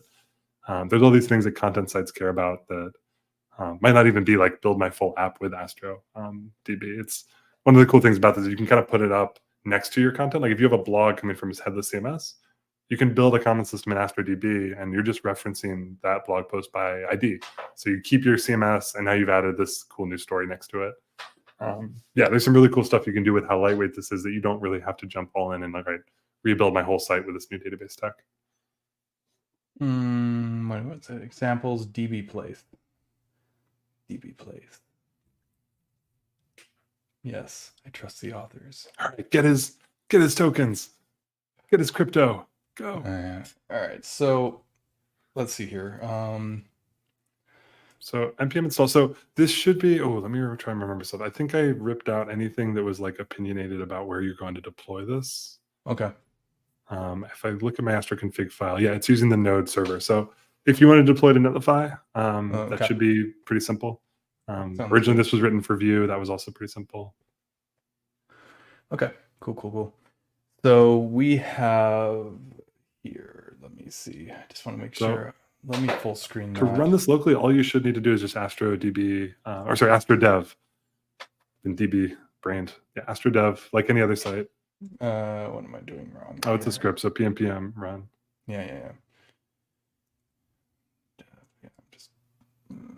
Yeah. Localhost 4321. All right, okay. So there you go. Collaborative drawing app. You should be able to. Now, the thing about this, I'm going to say the one thing I haven't implemented in this demo, you got to do that yourself, is the actual database calls. So you have the UI here. It's working, but if you go and refresh your page, I think it all clears out because you haven't actually persisted this anywhere. Gotcha. Cool. So let's see what we're dealing with here. We have Astro pages. We have some API for click and refresh. And then we have some React components, I'm assuming. Oh yeah, the other fun, if we get to it, let's just rewrite all this in solid too. That'd be a good time. Forward ref, what's this weird thing? Yeah, oh, React, gross. Yeah, I'm just looking here. Most of this stuff always finds an opportunity to crap all over React, huh? Yeah, it's basically a React app, and then I pulled a couple of components out. But at the end of the day, it is fetching the grid full of data. It's painting it onto a canvas, and it's giving you this UI for updating the UI, the paint canvas. The two places where I have left to-dos are the two API endpoints. So everything is running right now and should be connected. I think I even saw that in what you're doing. And you see that refresh polling. Yeah, definitely. So this app is kind of real time then? Like if other people... Big quotes around the real time. It is real time in that it is, it's basically pulling every second, I think, and pushing your changes. If you were really going to build this, you should have WebSockets. You should have a bunch of crap. Yeah, that's not here. I added the protections for rate limiting, and so no one can kind of hack this while you're streaming. Yeah. See, the fun thing about this is like, I could probably I could probably port this from Solid to React like the naive way in like 2 or 3 minutes. It's just it's just I'm like looking at this and I'm like, what is this like is this something we do like chaining use effects? Anyway, it's fine. We're not going to focus on that part. There's only 4 files to change. I could do it. No, it's okay. That's not what we're here. I mean, let's get it working, and then if you want to do it, I think it'd be really fun to see. I'm always looking for more solid experience. But let's start here. So we have refresh, which so I will say that to do comment, I just am realizing is out of date. It should be saying fetch all the cells in the database, not update. I just copy pasted the got you text from the other one. So okay, this is the get, and then the other is the post. Okay. So there's a bunch of stuff here that I just want to be safe and give you a bunch of protections from. Oh, I see. I see. Yeah. Let's go down here, and you'll just see that like essentially, this is the endpoint, and you're just okay. Right, because I was like looking at all this. I'm like, what are we doing here with an LRM? I need a big comment that says like, you don't need to worry about this. This is just for you, live streamer, to not mess yourself up. This is the worst way to do real-time according to online blog posts. Okay. I mean, if we can get this deployed and getting people on it, it is like you'll feel the warts. You'll feel what you're not getting with actual real time, but a second refresh rate is not the end of the world. You get some. Okay, so the first thing we need to do is save our stuff to a database, probably. Yeah, and where I point you to see how this all kind of works is that DB folder is actually going to give you a big kind of walkthrough of what you're working with here. So you have the 2 files, the config and the seed. So this is all you need to get spun up. Right. Config is where we define our tables, and then seed is where we seed them with any local dev data you want. Got you. So okay, AstroDB. Okay, this API, is this your API? Is this a report of Drizzle? I've never used any of this. I built my own ORM back in 2013. I haven't used one other than my own. I left that company in like 2019, still using that same ORM, and then I basically haven't used like modern ORMs. That is the most you answer of all time. It's like, oh yeah, well, I haven't used it in a while. I did build my own once, but that's about it. It's like, oh, okay, cool. Yeah, you're already probably further ahead than like 90% of people in your audience by building your own ORM. Yeah. Okay. So okay. This is all us. So this whole idea of like the schema definition and the framework being tied together, that's us. Okay. We're using Drizzle behind the scenes, like, oh, this is powered by Drizzle, and the whole idea that you're defining this, and then we'll get to it when you're actually writing the DB client. That's Drizzle. That's type safe. Okay. You don't have to write a single line of TypeScript, but you get this type safety. I get it. Really cool. So basically, every row is an X, Y, and a value, and then you precede it with the dimensions of the table, and then some default value here, and then every write we're just going to be updating a single cell on a click, essentially. But yeah, it's been a while. Okay. Yeah, that's interesting. So we're actually doing update instead of insert. This is an interesting case where it's like all updates basically all the time. Okay, so then I'm gathering everything's directly from AstroDB, right? So I'm going to be like importing something from AstroDB, and that import is going to be, I have no clue what the import's going to be. What do those APIs look like over here? Maybe I should look at documentation first, right? No, you got me. You don't need any documentation. What are you talking about? Yeah. Okay. So what am I importing? DB is the client. So that's the ORM client that you're going to be working with. Yep. DB, not DBN.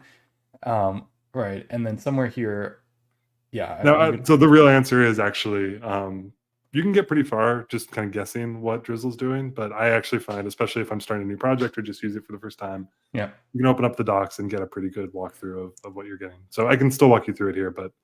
Okay, so which docs should I be looking at? The Astro docs or the Drizzle docs? So for this client, this is Drizzle. So you can load up Drizzle's docs to get like exactly what these APIs are for updating.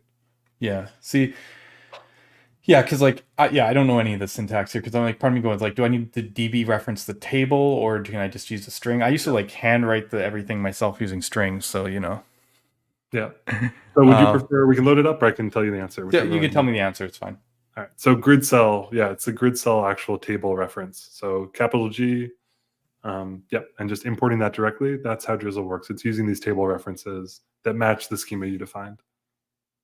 Interesting, but like the fact that you can just import it from there, even though so like this makes me think of all of like Tanstack router because like the imports actually change based on what I would expect this to be from a local location, not like a library location, because right.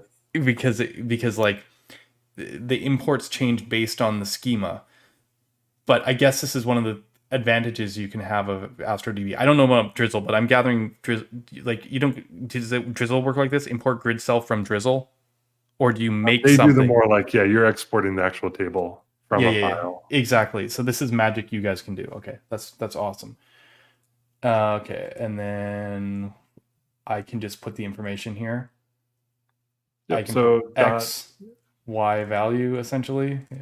Almost. It's going to be another function called Drizzle uses chaining. So it's update grid cell dot set is going to be the next thing you do. Okay, cool. Update. I'm actually going to pull up my solution just to make sure I have everything. Yeah, so dot set after that, yeah. And then, okay, values, which is it just the object? X? Yep. Yeah, okay, cool. So then what are we updating? Where are we getting this from? Is this just coming? Oh, it's literally right here, isn't it? You got everything you need, yeah, right there. So, okay, yeah, so this is definitely, okay. Now, the thing about SQL is that they're going to update the XY value of every cell. So you actually want to put a where condition, right? You actually only want to update the value where X is X and Y is Y. Yeah. So what's the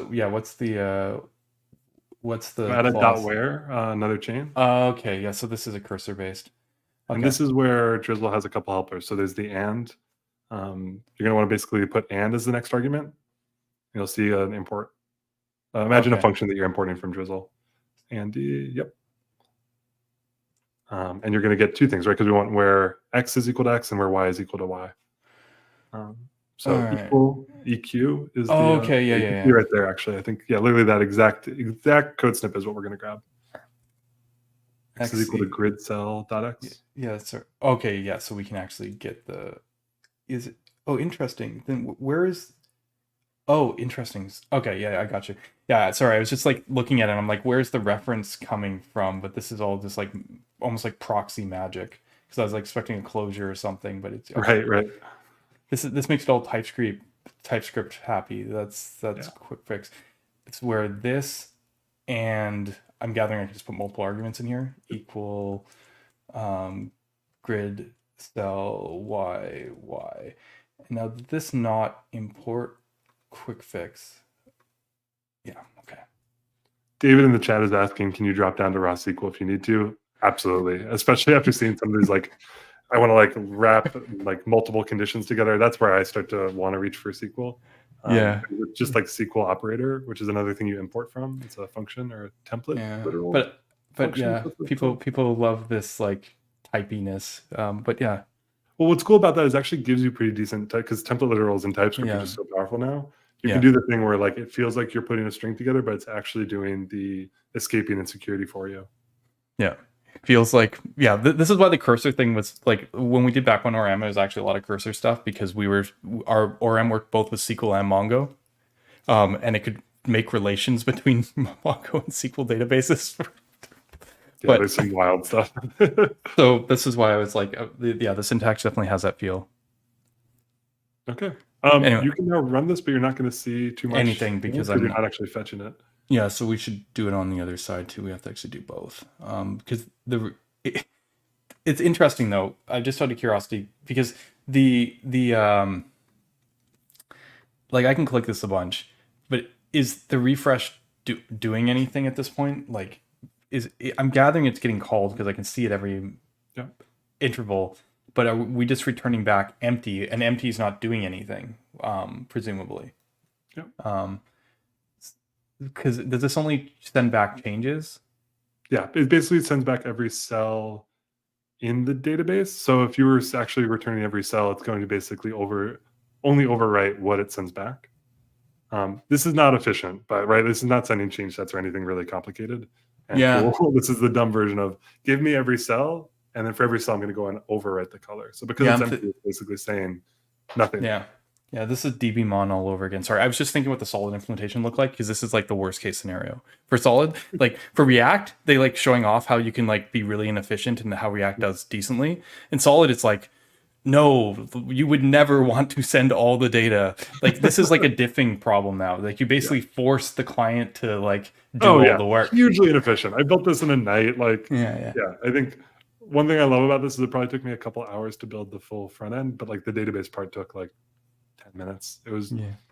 for Right, how right. inefficient it is. It's pretty cool to see how quickly you can spin up a. All right. So our cells are again. We're going to probably have to await db dot. Why doesn't my editor ever auto import? Okay. Dot. What are we doing? Get. Dot select. Select. Yeah. Okay. Select. This is like links. Select Doesn't take an argument, but then dot from comes after it. from. Okay. And that's where you pass your grid reference to grid cell again. cell. Oh. And Well, that's but I mean, it. We literally select. want every cell. Right. Right. all That's what I'm we saying. do. Select would have had the cells, right? Yeah. Yeah. Yeah. All right. All right. So now if you refresh, and we can kind of use your Yeah. No. Oh, watch that. That was cool. Yeah, this is about the real timeness of it, right? you know what? Oh no, I actually know what this is. Go back to the this is again as I was adding before. I was trying to protect the streamer and I've ruined it. Go to the refresh. Do you see that cache control? It's doing some really. Your browser is actually caching it. Make s dash max age on the cache control header. So instead of max age equals 1, you want s dot dash max age. That's going to tell the cache on like the hosted version, but locally it can be as dynamic as you want. Gotcha. So now you should get like instant. Nice. Yeah, yeah. Okay. Cool, cool. And we can paint in many different colors. So pretty. Yeah, people in chat are like, "What's the URL?" It's only running on Ryan's machine, so this I have to deploy it. Yeah. There's no database, like no Docker, like nothing behind my sleeve. It's just you spun up Astro and you barely even felt that there was this database there. Yeah, I'm just thinking. Sorry, you got me thinking now. Whoa. The problem is each cell doesn't have a unique ID. Like there's no primary key here. Listen, Ryan, we can host this, or we can just start to. I would love to optimize this thing. It's inefficient as hell. Let's deploy and make a solid. We could start. Yeah, sorry, I was just like thinking of how to port it to solid. Like obviously we can do the same thing. The unfortunate part on the solid side is, it would be re-rendering, and I was like, okay, well we could do a diff, right? But if we did a smart diff, I still need a key to diff on because these are, I guess then it's the combination of X, Y. I mean, this is a good question of like, should we turn this into the new like build Trello in every framework? And just like, how would you do this? Yeah, exactly. Actually, it's like hard mode. There's a database involved now. How would you do it? Yeah, basically what we'd have to do is we'd have to combine the X and Y into a key, and then use that as the ID. And then if we did like a string like X comma Y, then it said and made that the ID for the cells, then Solid would be able to do like a per pixel fine grained diff. So no components would rerun. It would just update the pixels on the refresh. They're the ones that changed. Yeah, you could keep the API how it is and just on the front end, basically keeping a local map of every cell and then detecting what's changed there. It'd be like the dumb. If I change the API to add the ID key on the Solid side, it would be like a single like create async and just or like create resource, or actually I'd use the router APIs? Yeah, create async store would just automatically do that. You basically just go like create async store await promise, and then you have that behavior. But hey, Ryan, this is your app. Whatever you want to do with it. I don't know. What do you want to do? What time is it? 1:30? I mean, we have plenty of time. I think people probably want to see it hosted first, and then we can mess with it. That would be my guess. Okay, let's host it. Okay, let's go and create an adapter here. Setup. Let's go here. So outputs node standalone, and instead of node, we're going to use Netlify, and I'll install that in a second. You guys probably have a shortcut. I would just run Astro add Netlify. That's our command for just automating all this configuration. Of course. That always gets me. We need like a global CLI. Does this actually work though? Like, will it push it through? It might get mad. Let me see. It should. No. This is PMPM adding it. I'm not running the Astro. PMPM Astro add is what you want. Yeah. Or PMX app. Yes, that works too. Yeah. Or I can just do what I should have done a long time ago, which is PMPM Astro. Oh, God. No, don't do it, because then if we push an update, you're not going to know what version you're running. Oh my God. So then, okay, fine. MPX Astro add Netlify. Fine. Okay. What did I do wrong? Did I screw up the config file?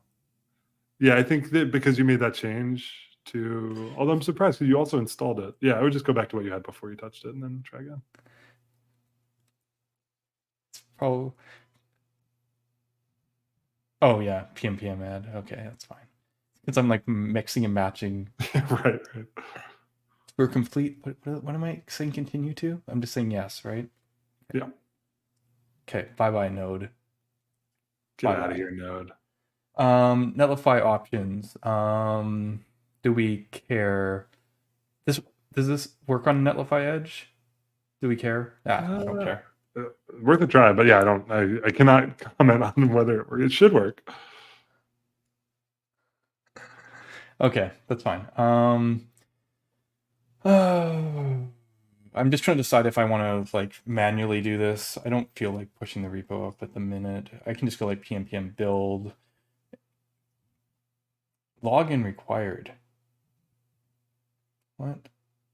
So this is where, because it's a live dynamic site, we actually are going to talk to a hosted database. Gotcha. Okay. So to do that, we're going to authenticate and push it up. All right.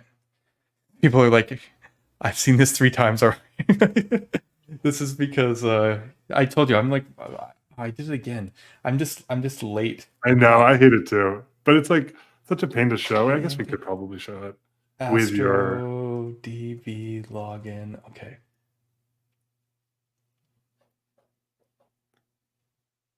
What the hell did I do? Okay, it's opening up over here. CLI login complete. Off screen. All right. Okay, so now I'm successfully logged in. Okay. So because I didn't provide a credit card before, I'm gathering what's going to happen is if you guys use the site too much, it's just going to be done, or you guys are going to have like a bill for me that I don't have. I would be shocked if you get anywhere close. And yeah, we would start to like be very soft limit to start. I'm just getting an email about, hey, you're getting close. Directory not linked. Okay, so what's the next step? So you logged in, and then the next step is, I think it tells you there. Can you actually scroll down? I'm just AstroDB link is the next thing. Oh, actually, that might be outdated out, but it's Astro link. Both will work. It's not supposed to be the DB subcommand, but that's fine. PNPX. Funny, I've never actually used PNPX. I got into a whole discussion with people this week because bunx solid didn't work for solid start, and it's because you'd have to go bunx create solid or something, whereas if you just use bun create, it's because like they automatically remove the create. Anyways, link. Yes, right? Mm-hmm. Link with an existing project? No, I don't have an existing project, do I? You shouldn't yet. It's a blank project. It's an interesting default. Create a new project in Astro Studio. Yes. What is the name of your project? DB place. It doesn't have to be unique. It's just mine, right? Yeah, so, I like that. Where do I want to deploy to? North America West? Okay.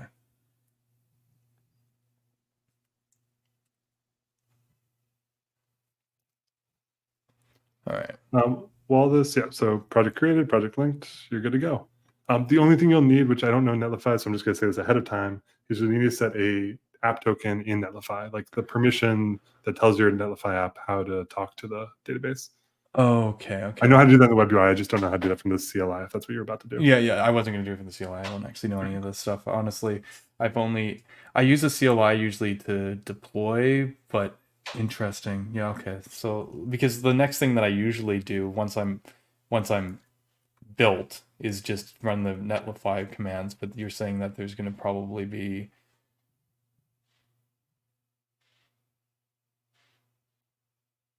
okay, because usually I would just be like, I'd just be like this, and I mean, be this will work. I think just when you do deploy it, it'll. Oh right, I don't even have the netlify CLI on this computer.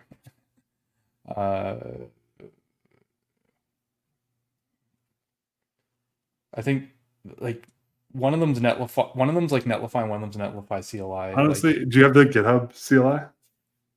No, this computer. Okay, This is ironic, but it's just I do all my work on my other computer. Right. So like I can't remember if it's netlify or netlify CLI. I know one of them between Vercel and netlify have different installs. This one's the -CLI one. Nice. Oh, interesting. Okay. I gotta add the I. Oh, thank you.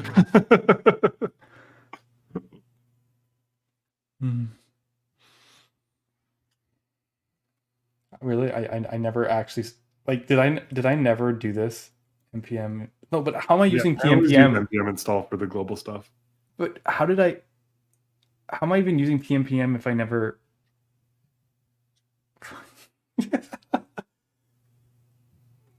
Whatever. pnpm setup.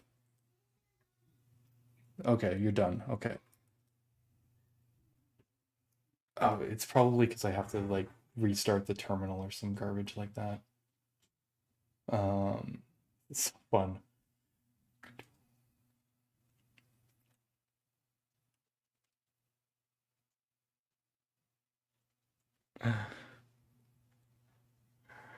All right.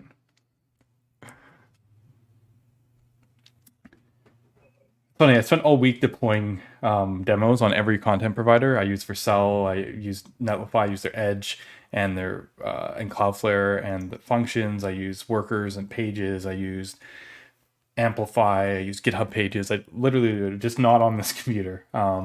Yeah, okay, because usually, I just go like this, and I'm gonna have to. I'm clearly gonna have to Netlify link now because I'm not logged in on this computer. No.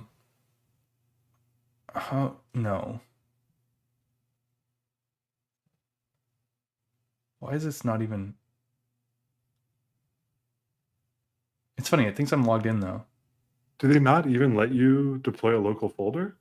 I've done this a billion times before. Let's just what's going on? Netlify deploy. Yeah. Okay. There we go. Creating configure a new site. My team, not the solid team. DB place.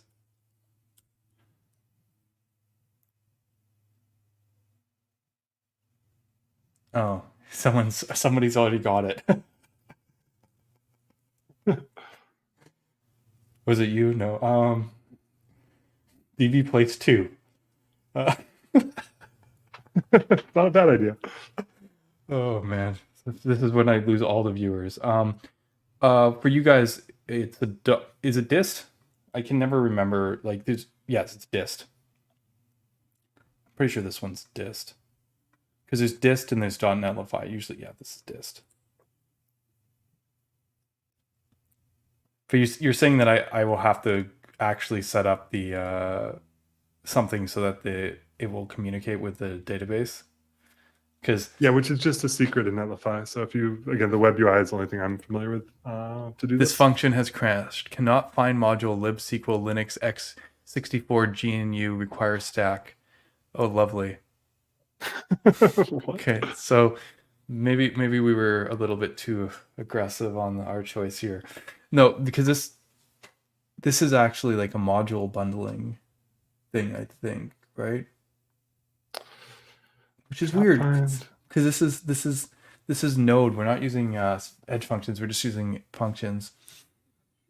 I was gonna say I've seen this running on Node and on Vercel. I actually am not sure if I've actually ever verified it running on Netlify, though. That's fun times. Okay. Try clearing out your log file just to make sure that's all up to date. Sure. Let's just do it. Let's node modules. Clear it all out. Okay, let's. I can't find libsql.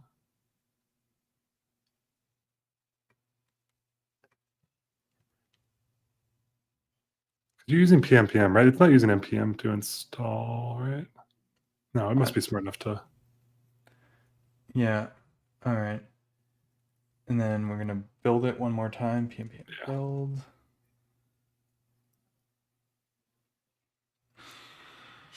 This is where I start to throw out my caveats of it's early preview, it's early access. This is 3 days old. We haven't caught every bug. I know we've tested out a bunch of hosts, but maybe Netlify is having trouble. Oh man, you guys killing me. Well, that's what I've tested. I know it works on Vercel, but I haven't tested Netlify. Yeah. Well, this is what we're here for. Dist. Someone's asking if you need to run pnpm build before deploy. I'd assume Netlify is.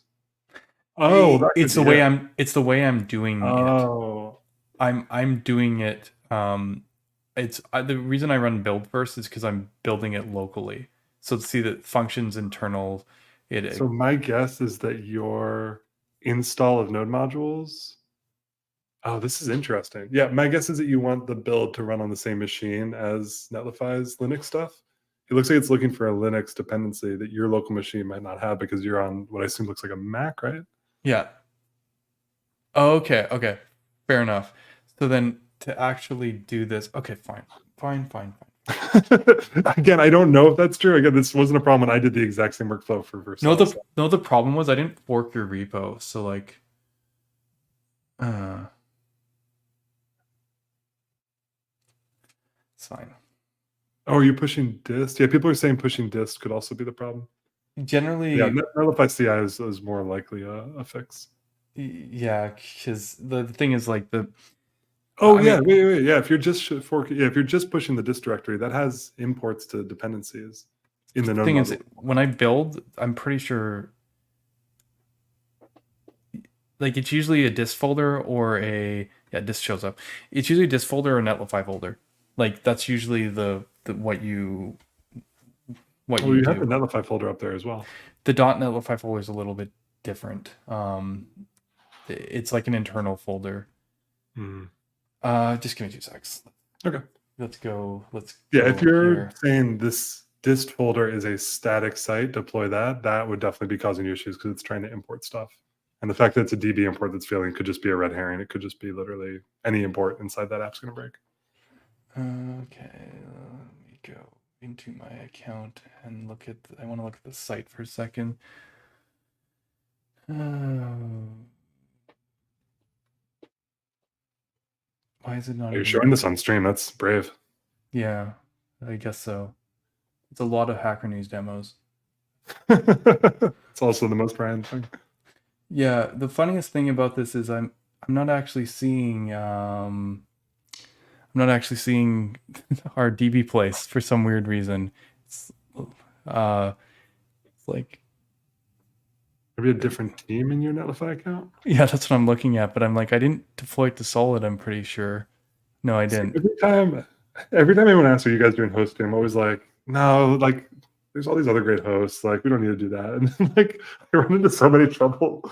It's like hosting is just so complicated. This is the exact reason I never want to build a web hosting product. But also like, oh, it'd be so cool if we could just streamline all this. It's like that fallacy, like we'll do it right. We'll do it without these problems. I found it. It was at the end of the list. The site has not yet been deployed. Classic. And you're like, really? Isn't that what it's because it probably only have preview deploys so far. Deploy preview. Yeah, which takes me there. Sorry, I'm just looking off screen here, but there's no logs or anything. All files already uploaded. No redirect rules processed. One function deployed. No edge functions deployed. Visit your function for more information. Yeah, I don't. As I think it well summarized in his comment. Yeah, I don't. Yeah, I think you're right, Killer. Yeah. So when you tried to deploy this folder, yeah. So the other way of getting around this, obviously, is getting the Netlify the build is part of their pipeline, which usually requires me to push a Git repo. Which Can I say one more quick thing? Yeah. Can you try to just deploy the entire directory, not just the dist folder? Sure. Because I think Netlify is smart enough. Like that .netlify folder is actually built by us. Like I think we actually build into your .netlify folder. Okay, whole thing. No functions, no cache function. Okay, you're right. It did find one function still. Okay. So my guess is that this would actually be building now in a remote place. Maybe, I don't know. No, it's the same thing because yeah, I get the same error. All right. It's weird that your children have this problem. Yeah.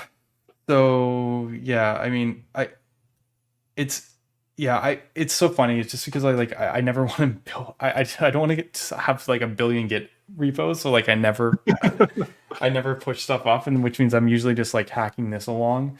So yeah, I mean, I could just push this up. It would have been better if I forked yours. I mean, I could probably just add it. I don't have the GitHub. Hey, why not install new CLI? You get the GitHub CLI on this machine too, then GH repo create, and you get your own repo.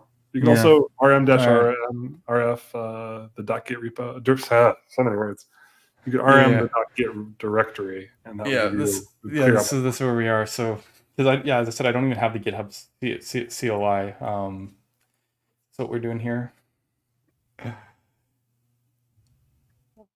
Yeah, I guess so. The other option is because I don't want to start again. I mean, we haven't done anything. I have one more idea. I have one more idea before we do this. What's the package it's saying that's missing? You could actually manually add that as a dependency of your package JSON. Yeah. Oh my God, Galera. Me and Galera are one-on-one here. So you're saying that if I take...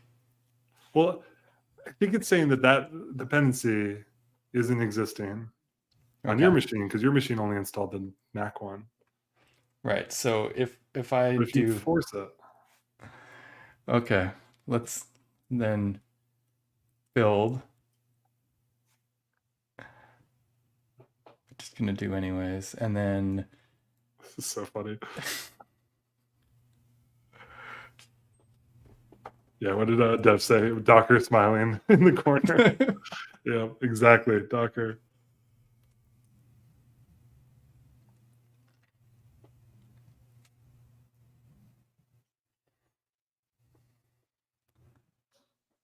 All right, drum roll. It's like I don't get the error anymore, but it's a blank page. Let me show you. That's good, because there is a known error we haven't even hit yet, which is that you haven't put the secret in Netlify. So it's trying to talk to a database that doesn't exist yet. Yeah, so... I don't know if that'd be killing your site, but it's definitely going to be a problem before we get this fully working. Yeah, I mean... Okay, page rendered some stuff. I see some console errors there. Fave icon. Oh, weird. Okay. So this is actually... Okay, see. This is... It's not actually even finding app.js. Okay, one more thing. Let's try this one more time.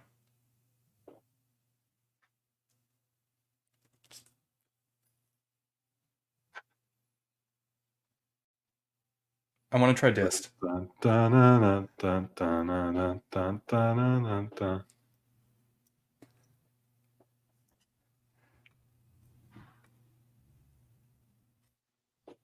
Yeah, it works, or it doesn't work. Nice. Let's go. Yeah, it was dist. I like the one thing I just kept fixating on that. Yeah, don't listen to me about how to deploy to Netlify. That's the worst thing you could do. Dist. Right. Okay. Right, see, so we have this. We do this. All these API endpoints are going to fail, I'm sure. Yeah. Okay. All right. Okay. So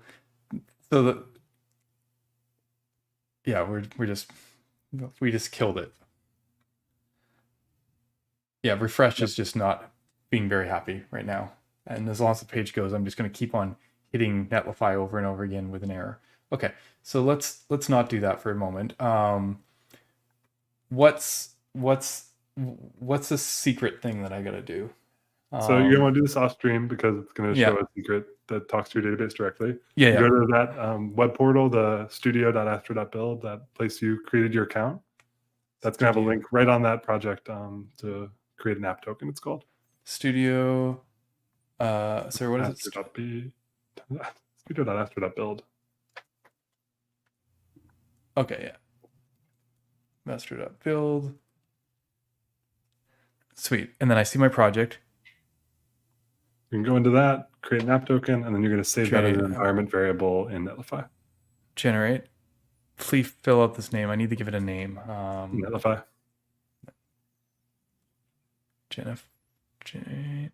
Okay, so I copy this and then I put it where? In your Netlify, like wherever it is that you put environment variables in Netlify. That's a good question. Your chat's roasting you for not being a very good DevRel, and you're not helping. No. Yeah. Site configuration, site details, environment variables. It's fine. Add a variable. Is it under a specific name? Yeah, Astro Studio app token. I'll post it in. I'm not allowed on your chat. All uppercase underscores between words. Astro underscore studio underscore app underscore token. Okay. Contains secret values. Hell yeah. All right. All right. Same value for all deployments. Sure. No, they're not going to let me do that. Okay, that's fine. Well, just paste it in all of them, I guess. Yeah, pretty much.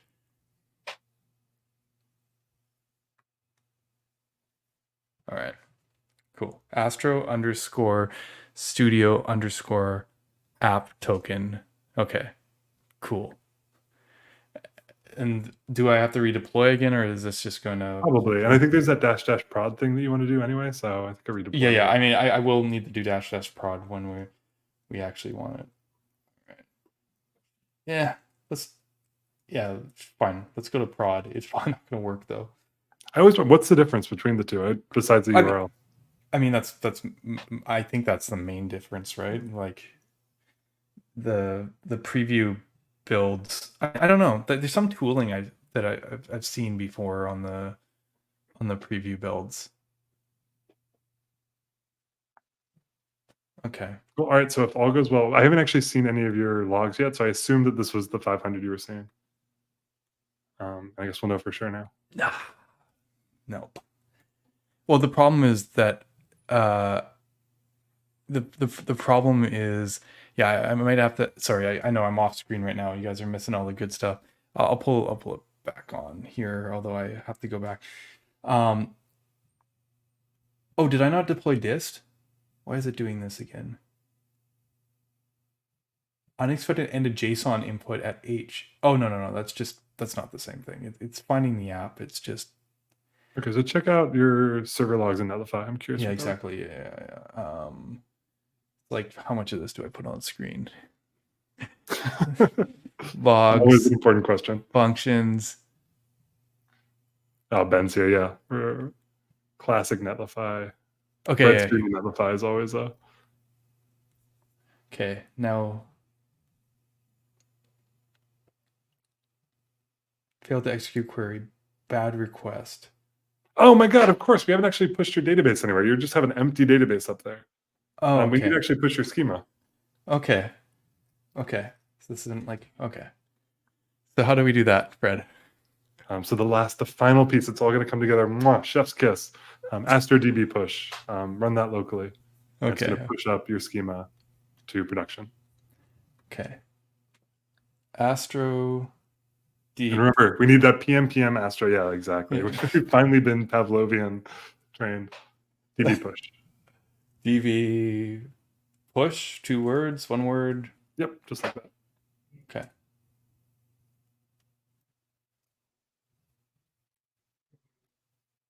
I see. So it doesn't even have the schema or anything at this point.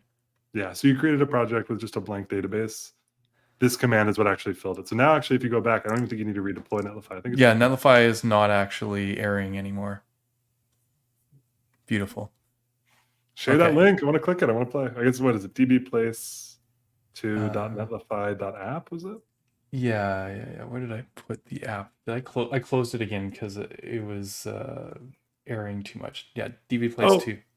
Oh, there's one more thing. So it's all working now, but this is me building a crappy demo. This is not indicative of how this would work in practice. Does it all work? Remember how you ran that seed locally? Yeah.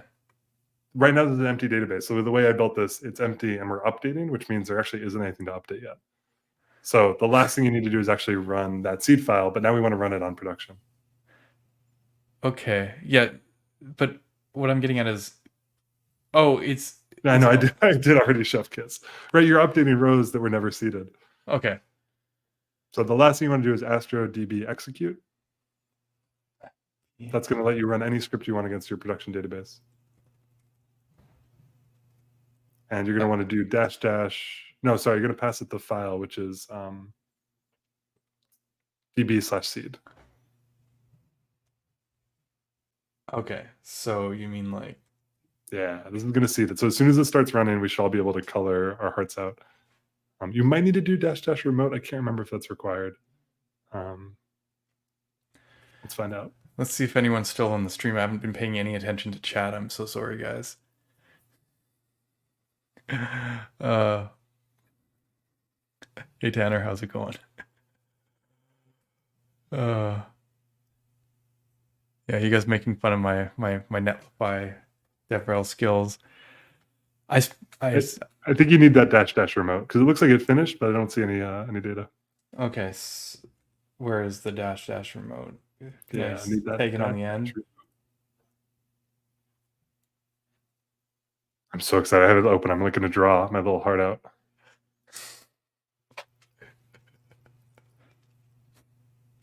Oh well, YouTube's still in the house. All right, I think. Let's see. All right, I've started drawing on the top row. It's going row by row, so I think it's probably. What? Query rollback full error, bad request, stack trace. Did it work? No. There's one row. I can draw on one row. So yeah, something went terribly wrong on the schema setup. Well, no, I think not on the schema setup. No, it literally failed the command that we ran. Oh, Ben, I did db.transaction, not db.branch. Is that a difference?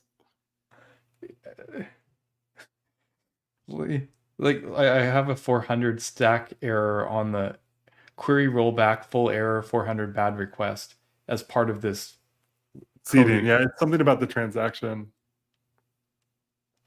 If you go back to the seed file, I think we just need to change that a bit. Ben's saying db.batch is the actual API. Ben, look at my code. Tell me what I did wrong. Please use batch. Skill issue. Okay. So what is it? db.batch? Yep. This is where db.batch. This is where even I need to read the docs clearly. Okay.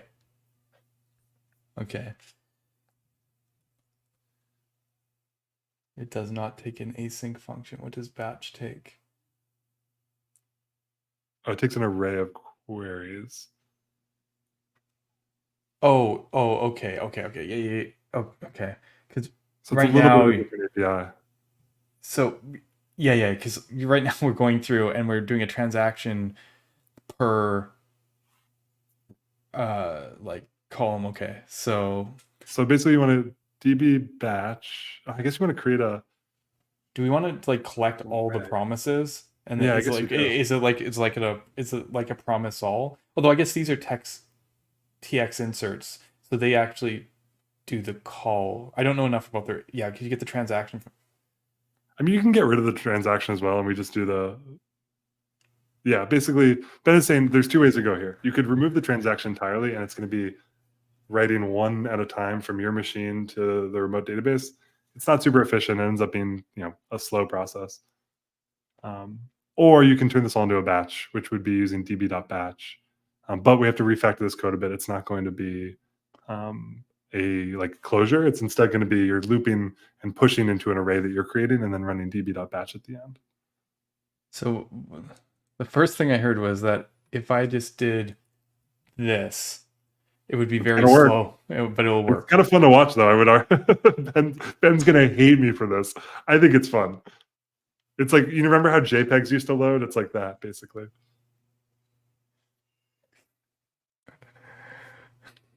It's going to make Ben so mad. Keep the please use batch on the screen. Oh, did I like get rate limited myself? Failed to execute query. We're one unauthorized. I'm just leaving. It's like permanently there. Please use batch. It's just running. Try to rerun link. I don't know. This I've never seen before. So we're in weird territory now. What was it? It was Astro link. Yeah, this is what you get. You're being punished for your sins. Yeah, 401. Why was that? So now you're going to link it to an existing project. This is a kind of a shoddy. Actually, before, if you don't mind canceling this real quick, AstroDB verify is like kind of just like a very no-op way to check if you still have permission. I'm curious why that was saying you don't have permission.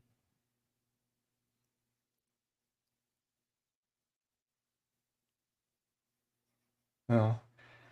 Yeah, you're totally fine. I have no idea why that'd be a 401. Try and run it again, I guess. Okay, link or this one? Oh, the execute, yeah. Because everything's succeeding to connect to your database.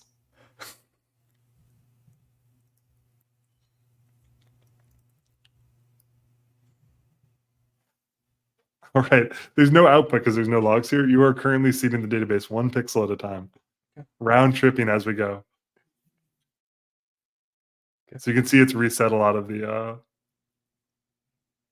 yeah, people are starting to draw. Oh, are you saying that it's like... It's working right now. It's just, it's actually going much faster than past attempts.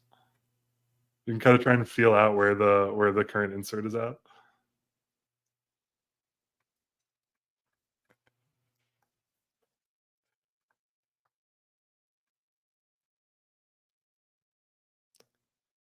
This is where you could redeploy it and have the body of the page have a different color than the cells, so you could actually see it filling in.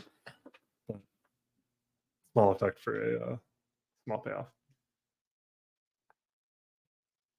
All right, we're building a solid logo or what? What are we doing here? I was trying to start, but then I got wiped out, which makes me think that it's like the seeding will like coming across. Like yeah, it truly is like a JPEG. Just like if we draw a line right down the middle here, will we see the... See how far it's gotten? Yeah. Did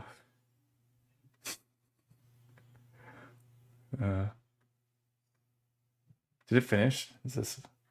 No, it's still going. Oh, see? Unless someone else did that gap. Yeah. Yeah, people are probably messing with you. All right, I'm gonna draw a little something. I'm gonna a little smiley face up in the top left.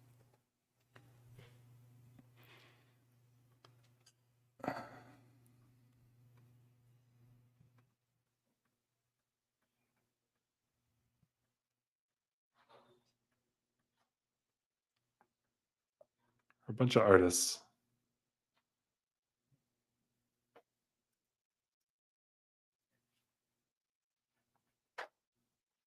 It's not actually bad. I guess the number of pixels is...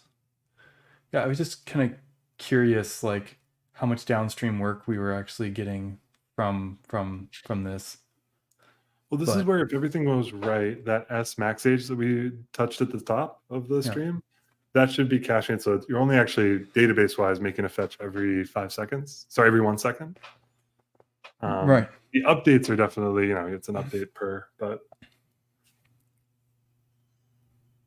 yeah, like if you see those refreshes, like those should be...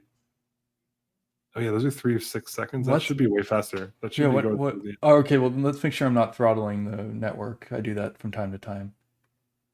Interesting. Why are my responses... I mean, there's more fetches than you can resolve. I mean, that's all Netlify. That should be going through there Well, I mean, it started nice, and then it just it just started getting 15 seconds now. Okay, Why does S max age not cache? Let's Yeah, look the quote unquote real time. Yeah, no cache. Weird. What? Okay, well that's not great. That's weird though. We're not on Netlify Edge. Why would we? No cache. Okay, well I mean that explains we're kind of. Yeah, you actually might want to take down here. It's actually might end up costing you a lot of money because the database is fine, but the server function time to do all this is going to be. Yeah. I'm just trying to see if I can take this down quickly. You have disable cache on. Oh, you have disable cache on. It's only you who's affected by that, I think. Oh, okay, of course. I always have disable cache on. So if you check the perf now, yeah, that's way closer. Okay. I mean, everyone should code with an audience. You just like that would have taken me hours to debug, and then it's like, oh, that obvious little thing. Yeah. No, this is just me. I am definitely a disable cache kind of person. Yeah. Okay. Here we go. Cache control, public age max age 1 second. Still revalidated 5. Yeah. Okay. Yeah. Okay. Yay. Okay.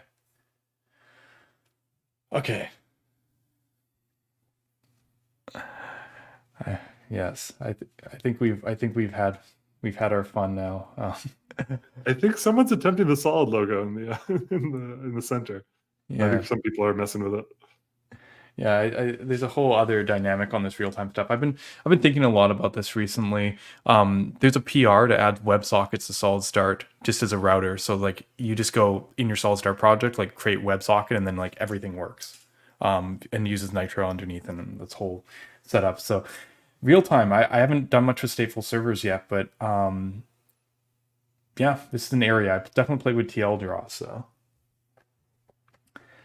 can anyone from Brazil explain to me anytime anything gets posted, the Brazil flag? I feel like the people of Brazil love Brazil and love that flag so much. I feel like I see that as an emoji reaction on like Discord servers everywhere. Brazil mentioned. Exactly.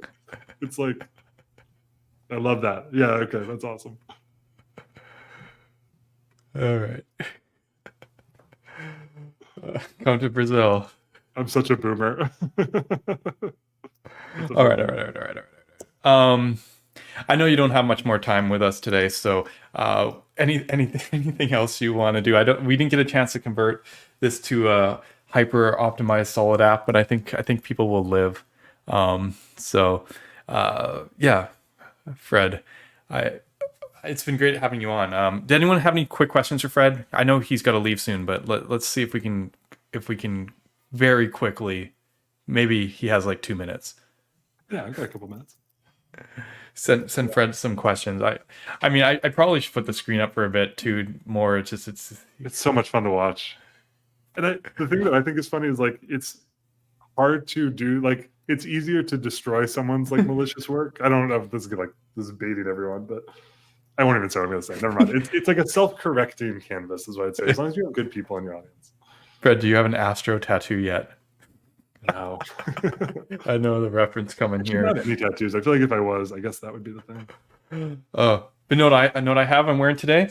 One of my favorite shirts. Hey! The Astro Batman shirt. Love that. Black on black. Yeah, it's a lovely shirt. I'm very fortunate to be one of the few people that have one of these, so I'm pretty happy about that. Nice. Right, because you guys never mass printed that one. That's not like on the Astro store, right? I think that's just you and like a couple others. Yeah. No, I definitely appreciate it. This is one of the coolest framework shirts that I've seen. Is Fred in the physical office? I thought that this new house where. No, I'm trying out a WeWork. Our house does not have an office for me, which is very sad. Okay. What do we got here? What are the main areas of premium?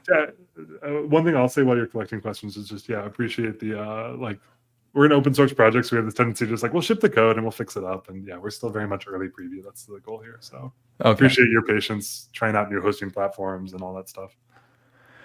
Yeah, what do we got here? What are your main areas of improvement work on Astro DB? Like, where do you go from here? I guess is a question. Yeah, I mean, like literally what I just said about like this is Yeah, it's early early. in its Yeah. life. So I'd say like there's probably in a couple weeks of, hey, I deployed it with this thing happening on this hosting provider, talking to this server, and like figuring out all those edge cases. So we've tested it on a couple. We've done our as much as we can on our end. Now it's just trying to find out how to break it is basically what we're finding out now. So Right. yeah, stability, and I'd say from there, I don't know. Yeah, I'd say like kind of trying to see what people build. There's a big like kind of like letting the community play with this and seeing what people are looking for. There's a story where we have a bunch of like apps that you can build, and like you go to Studio, the hosted portal, and there's like your Netlify app or your CMS app. Um, there's different So ideas of ecosystem integrations and packages that are all talking to your database. Like we're really kind of I think excited to see what people start playing with and use that to kind of guide it. yeah, I was gonna say, because there's a question. Do you see Astro CMS in the future, or Yeah, I think that's where it's like I would rather support like 5 different CMSs being built on Astro than we shipping our own. Like yeah? maybe it comes one day, but I think that again, that's going back to what I said at the start. Like what WordPress is a database and a framework tied together. The fact that there's like a post editor is like a nice to have in my mind, and really what they have is a database. So I can imagine someone else building it as a third party. Like we have a Dark Matter, if you've seen that, is like a third party CMS built for Astro before DB even existed. I'd love to see the ecosystem kind of spring up around this. Is there any technical? This is a fair question, I guess. People want to know: was there any like technical advantage that you see, like a reason for maybe choosing AstroDB over some of the other solutions out there? Is it just mostly that it's all like included that you guys have control to kind of for the whole ecosystem? Yeah, I mean, there's cool technical stuff and like features we can do. So like that DB push, if we were in a lot of other platforms, that would have been like, all right, so we're gonna create a migration file, and you're gonna make sure that it's matching your schema and run that, and like next, like there's some cool stuff we can do that just simplifies because we have this kind of focus on content sites, and we know what the framework, schema, DB are all talking to each other at that level. And then the other side, I just say like it's because um, it's so okay. What was I gonna say? I think there's a lot about like when you just design all those things together, it's just a much I don't know the things you can do with it in terms of the ecosystem, yourself, the composability of it. I think there's a really cool story there that we're just going to start poking at today. Okay. No, these are all great questions. People, there's like a few like off, like I'm just trying to get through them all, but it's like people. I think we're pretty. Oh wait, yeah, no, is there an Astro merch site? There is, yeah. We might have actually. There was literally a giveaway raffle today, so it might be all sold out. What would that be? Swag.astro.build shop? I think it's just shop. Shop.astro.build. Yeah, get your Yeah. swag. You can tell I've never been here before. But yeah. Okay. Yeah. I was like looking at this black on black logo, but it's I don't know. I still like mine better. I remember what I was going to say, which is also just like I think that no one's really figured out like headless CMSs for like the dev audience. I feel like every I don't know. There's a couple headless CMSs that are like, oh, build your blog with this headless CMS. It's like there's just so much work and effort involved in doing that. Yeah, I think there's something about this being developer focused, which is just really special. Like it can be a CMS and put your content in it if you want, but at the same time, it's a familiar SQL like developer focused database. Yeah, Key Static is really cool. I would love to do more stuff with them. Yeah. I should have put the example, sorry, that we were playing with. I should have put that in chat much earlier. People are asking if Payload CMS is actually, I think, they're doing the thing that Blitz did, which is becoming a fork of Next.js, or maybe wrapping Next.js. Payload CMS is like going full Next.js now, which I think makes sense for them. But yeah, it's a very different kind of story from where they were at to start. no, I really appreciate how this drawing is actually getting quite beautiful, like the way the colors and stuff. Like I'm seeing actually Yeah, like, cool. but no, I'm quite impressed about how simple it was until we tried to deploy it remotely. It was actually really quick and easy. Like obviously, I'm not familiar with the Drizzle APIs, but like they're all kind of the same. And the fact that like you could just like go, yeah, I want a database essentially, and then suddenly like you just set a schema, seed it, and then you're running. You don't like this is very straightforward. So I think a lot of people are just going to pick this up simply on the fact of just how easy it is. So I'm looking forward to see you guys have success on that and success in the hosting story as well. I think for the database, I think this really powerful thing, and I'm glad you, as I said, I'm glad you guys found are kind of filling out that niche and finding that angle and making that thing, because it was always one of those things in the back of your mind when you start a company, and then it's you're doing like a JavaScript framework, like what are you going to do with it, right? Because a lot of the core technology is almost always free, so there's like nothing you get to. So it's like, how do you find that added value for your specific audience? And I think you guys really have here. So very, very, very cool. Well, right on. Yeah, well, thank you for giving me the space to come and demo this. And yeah, it's a bright future kind of coming. So keep an eye out, try it out. Astro.build/db is the website. There's docs, there's Studio where you can go and spin up databases, and CLI if you prefer that. So yeah, please check it out. Give us feedback. We're busy at work launching this thing. I'll hear demo again. I can, but Fred's got to leave. We got to let Fred go. I'm going to be still hanging out here. So everyone say bye to Fred. Thanks to Fred. Awesome work. Till next time, I enjoy to have you on the stream again. See you later, Fred. Thanks for having me. Yeah, no, this is pretty cool stuff. Sorry for all the technical, pieces, but yeah, definitely very, very, very, very cool. It was fun too, right? It's always fun. Not all the issues were my fault, and vice versa. So, we figured it out. We hobbled through it. But I think like, given that we didn't look any docs, we were just doing this like basically off the top of Fred's head. It kind of speaks to like how straightforward this is. But yeah, okay, where are we at now? It is 2:20. So I'm trying to think of what I want to talk about next.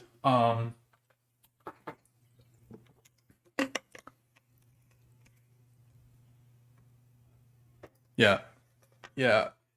I'm interested to see. I think these real-time things are a place that we haven't completely tapped into yet. Because at least on the JS side, because we build all our frameworks to be like, the biggest constraint for all our architecture is the fact that we have no persistent backend. Essentially, like, that's the assumption we make, and it's a good assumption for a lot of serverless platforms. But part of me wonders if technologies like durable objects basically are enough to change the math here, right? Again, are stateful servers okay? Because like right now we have this like real split dichotomy between the two sides, and it's like either you're like going super hard this way, like where you're stateless, and that's basically why React Server components say look the way they do, or then you have these stateful servers like stuff, what Phoenix Live View or whatever, where like there's all this stuff on like the server doing the state and owning the state, but then like when you want to do something JavaScript, I'm sorry, it kind of sucks. It's fine, maybe you don't have much to do, but like, is there zones where this shift? Because I feel like if you could actually unlock that wall, we could probably do a lot more things than we even realize are capable of today. Especially when I think about like how amazing stuff like server component technology is when you think about what it actually accomplishes. If you could apply that kind of thinking or optimization and unlock this, like, I don't know. Sunil will probably go on and on about this, but it's probably an area worth exploring. Does anyone remember Batman JS? Like, people talk about like, new, but like Batman JS was a JavaScript framework. Love Rails, you'll love Batman JS. Serious scalability, Batman JS makes it easier.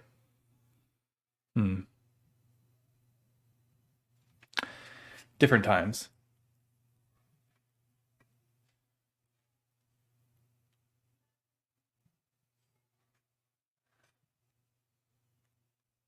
I'm a West Coaster. Yeah, I'm born. I'm from Vancouver, British Columbia. Actually, Canada. I am not at J Nation this year. West Coast, Best Coast. You guys are Batman JS reference. Yeah, yeah. No, I mean this is the problem when trying to come up with JavaScript frame frameworks. Like they've all been taken. I was at Shopify to the in Batman. Yeah, coffee script. Yeah, good times.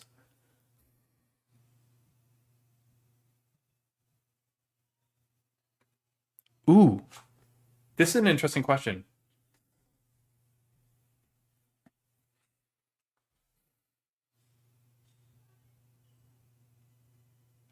Because I've spent a lot of time on the philosophy side of things and various articles, which can be kind of boring for a lot of people. Um, s- yeah,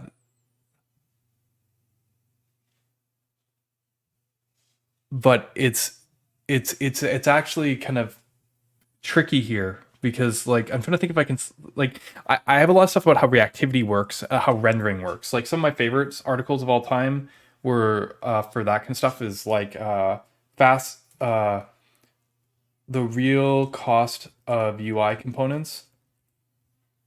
Um, the original. This is like a benchmark.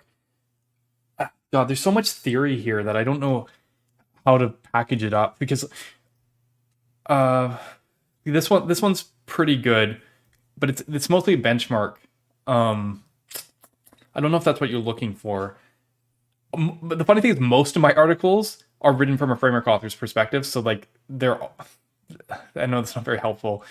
What's the fastest way to render the DOM?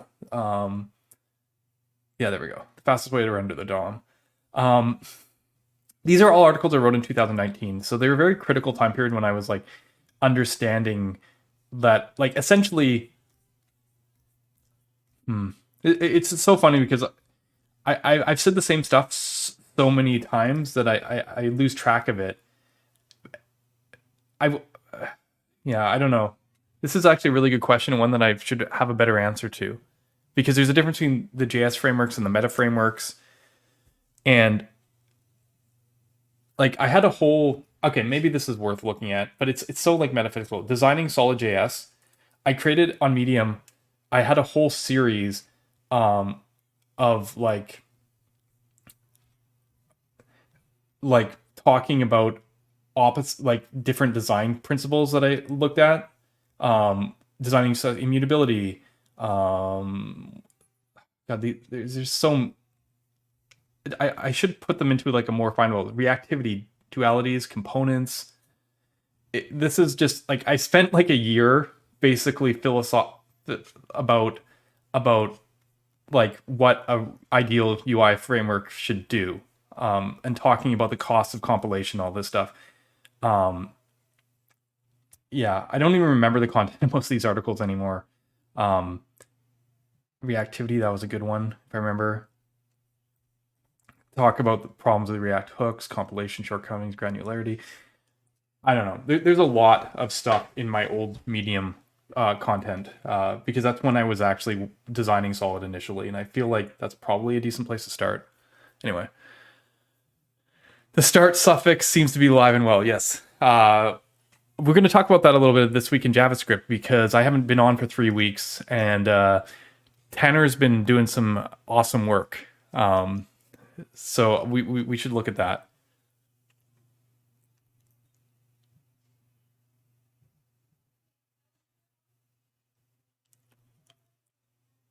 Everything with a tan prefix rocks. Yeah, I think that's pretty fair.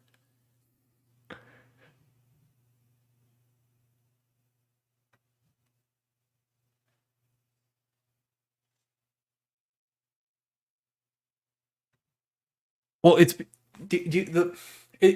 an interesting question, right? Just kind of like to talk about this for a moment. Not sure if it interests everyone, but like I got a lot of this feedback, and I was going to talk about this in this week in JavaScript as well. But like, I got a lot of feedback where people are like, "Well, just tell me the answer." Kind of. I know that's not what you're saying, but like, the problem is before, at the beginning, like before React, we just had a bunch of different technical solutions. They're that kind of fell into like certain categories of how they did it. You had stuff like Backbone, which kind of like re-rendered everything over and over again, and then you had stuff like Angular, which did like this dirty checking, and then you had stuff like Knockout, which is these fine-grained updates. In a lot of ways, this hasn't changed at all, but like they were inefficient or not in their own ways, and they had all their they were just trying to get the job done. And then React came out and was like, no, like we are a best practice. We are principles. We believe in these higher level design abstractions. And it wasn't just about having the features or, there are frameworks that were like, we don't care. We're just a library like Knockout was. And then there's like other ones like Angular, which was like, you can get everything you need here. React was like, it's not about either of those. It's about understanding that there are important patterns that need to be applied over and over again. And if you follow these, this kind of set of rules, you'll end up with good software. And that's why this whole philosophy question kind of comes into shape here, because from a technical standpoint, I can point you to why different solutions are perhaps better in the micro sense, like in a benchmark. But what I can only really talk to you about in the general architecture sense from a philosophical sense. And sometimes like API design isn't aesthetic. It is a thing that has art to it. So like when you take a space like that, when you combine both the technical aspect of the micro and the kind of artistic high level, it honestly, people have preferences here. We're spoiled for options, which means that like it's very hard to definitively say anything, which is quite awkward, right? Because someone could make fairly definitive claims if they want to, but it's like I asked someone this the other day, like, do you guys like, do you have a matrix to decide between different programming languages? Like these answers, like even when someone says like, okay, if you're doing machine learning, use Python or whatever, like even if people have like a set of guidelines like that, they rarely are accurate to like what the capability of the tool is. It's just like they might be set up a certain way. And there's certain languages that are more beautiful than other languages, or more pleasurable, like more enjoyable. But it's very hard for anyone that close to it to ever be able to just say like, oh yeah, use this, it's better. It's never a simple thing, right? Like everything is somewhat capable of doing some things. The question is whether the abstraction sits well with you, because that's what we're doing, just building abstractions. So that's why I don't worry or concern myself with JS fatigue too much, because like things that people don't care about just won't rise to the surface. It's unfortunate sometimes that like good things are missed, but at a certain point, like the things that need to rise to the top will rise to the top.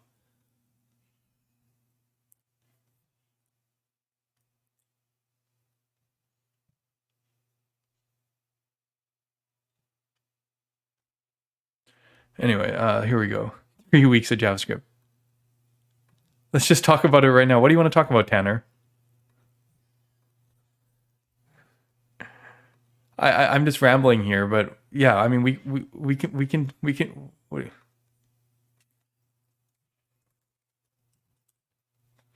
Like, what do you want to talk about? All right. Sorry, I got in my own rant. That's like 4 years on.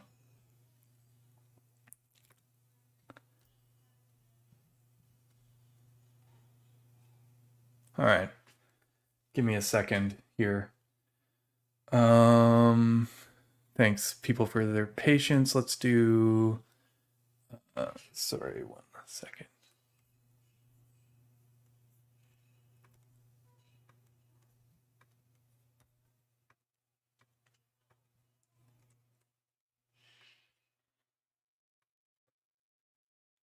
I was going to do this week in JavaScript, but we can take a moment.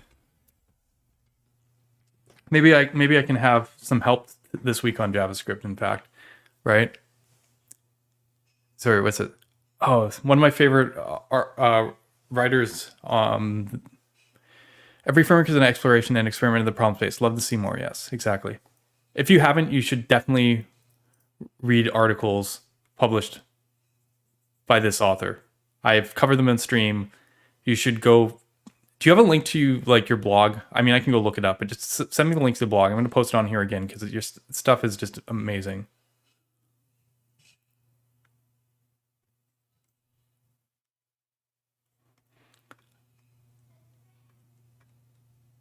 Oh yeah, right. YouTube chat. It's fine. Yeah. I can get in like 2 seconds here.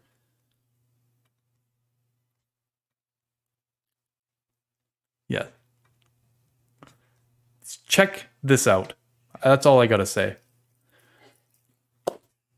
Obviously, I love stuff that has some pro solid slant on it, which is definitely in there. But very good, honest takes also about other emerging technologies that show promise. Things like HTMX and React. And people are like, it's the last thing Ryan's going to say. But actually, these represent different philosophical views, and I think that's what the important part is. This is the part that I think people get challenged with, because like I don't get hung up on syntax. You know what I mean? Like that's not what we're doing here, right? It's more interesting to get like the whys, to understand like his syntax can always be produced, but I mean, sometimes the syntax aligns with the philosophy. Stuff like Svelte, like Rich actually deeply cares about making the getting into web easier, to make it, give people the tools they need at the lowest floor, so to speak. Anyway, that's all cool, but actually, we're gonna have we have a surprise guest here, so let's welcome on. How you doing, Mr. Tanner Linsley? You are mute. Hello. I come in peace. Oh, I forgot that Apple's doing that stupid crap now. Ooh, what's up? Good to be here. Sorry, maybe I'm just lonely today. No, it's all good. I just wanted to hang out and just chat, and we can talk about whatever you want. We can talk about whatever you want. Let's go. Start. No, I mean that was exciting. We can start there. Let's just give me 2 seconds. I'm just gonna like set up my background here while maybe Tanner tells us a little bit about what he's been doing the last week, and then we'll jump into this week in JavaScript. Why not? Right? Is there any updates at Tanstack Router? Is there anything new? How's that going? Talk about Tanstack Router. All right. Well, yeah, I mean, there's some new stuff. We're shipping a bunch of stability improvements. Obviously, the more people that use it, the more we find little edge cases here and there. Most of the work that I have been putting in on and off over the last few months has been for full stack stuff. So I've been adding a ton of cool new utilities and doing some small internal. Okay, not small. I've been doing some moderate refactoring internally that should have zero effect on like anybody using it for client, but is setting the stage for all of the full stack stuff. So being able to use the router on the server really well, being able to do things like SSR and redirects, also setting up the relationships that it has with Vinci. I've heard it both ways. I don't know how to say it. I was actually going to ask you. It's Vinci, like Leonardo da Vinci. He's okay. That was my preference. So Vinci, I've been setting things up with Vinci, so it does like server functions, and then that opens a whole can of worms. So I've been looking into like middleware and authentication and cookie handling, and been looking into all of the JSON serialization, request response patterns, just lots of things. Just need it to work well. It's really interesting. So let me tell you something that's really interesting. This is the most interesting thing for me recently that maybe is obvious to other people, but it wasn't to me, is that I feel like the unique position that Tanstack Router and Start are taking on React is that both Remix and Next have jumped full throttle to the server. I mean, when you do something on the server, you know, like if you're going to use the server, then they just start you there. And so getting into the client is more of the like everything just kind of feels like you're on the server all the time. As far as like the developer experience and the syntax and everything goes, the API design. I obviously really like a lot of Remix's APIs. So I have, you know, been taking the things that I like about the Remix APIs and reworking them for a client-side first, a client-side focused router that can do server-side things.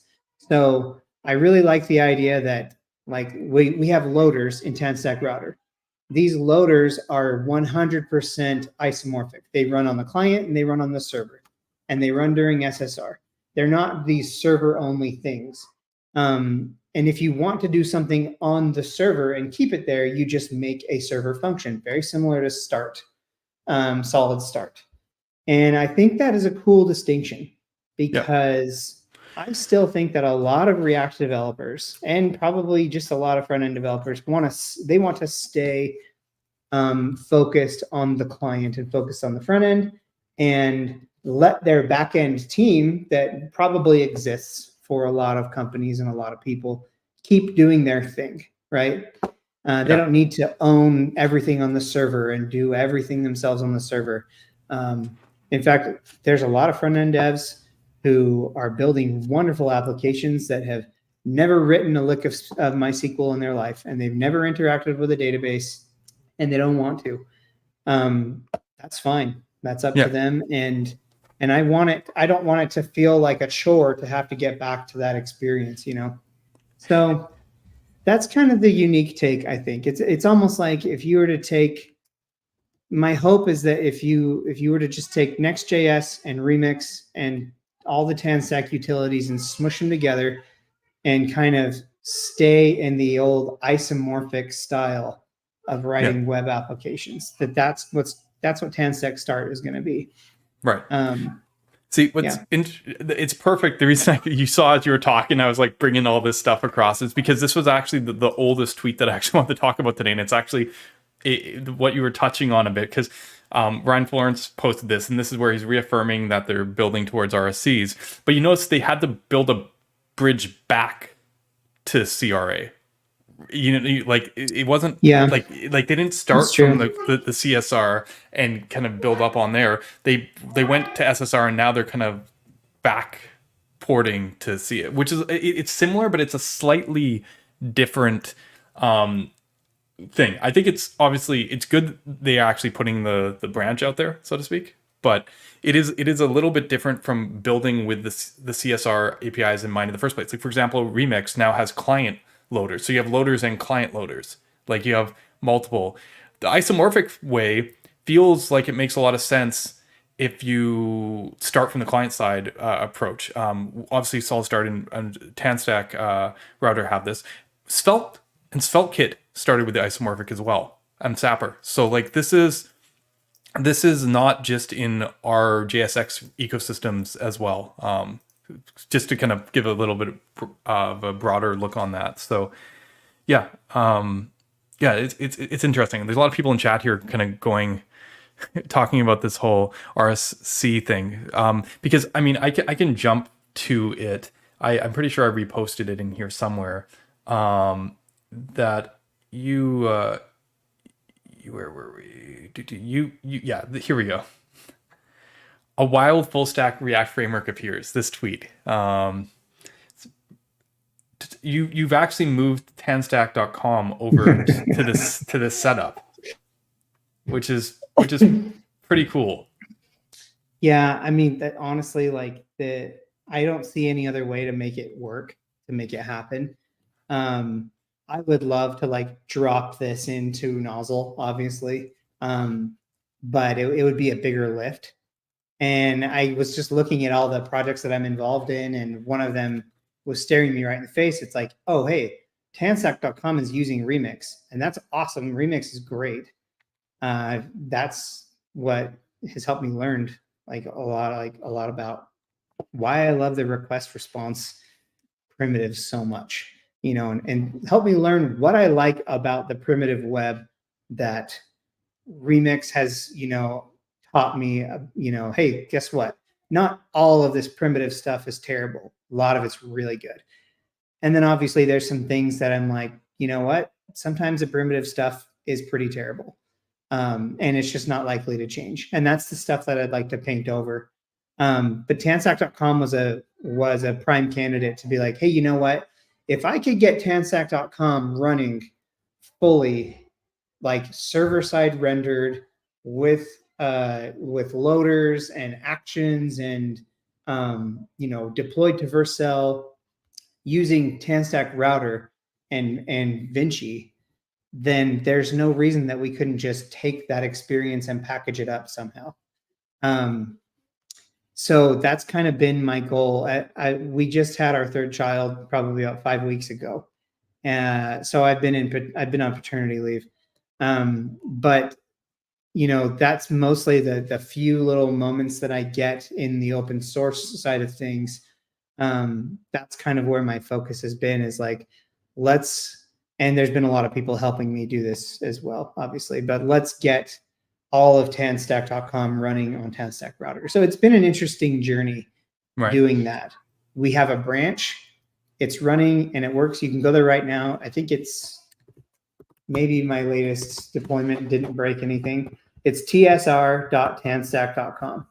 And it should just work. Like everything is there. It's server-side rendered. It's not the most performant yet.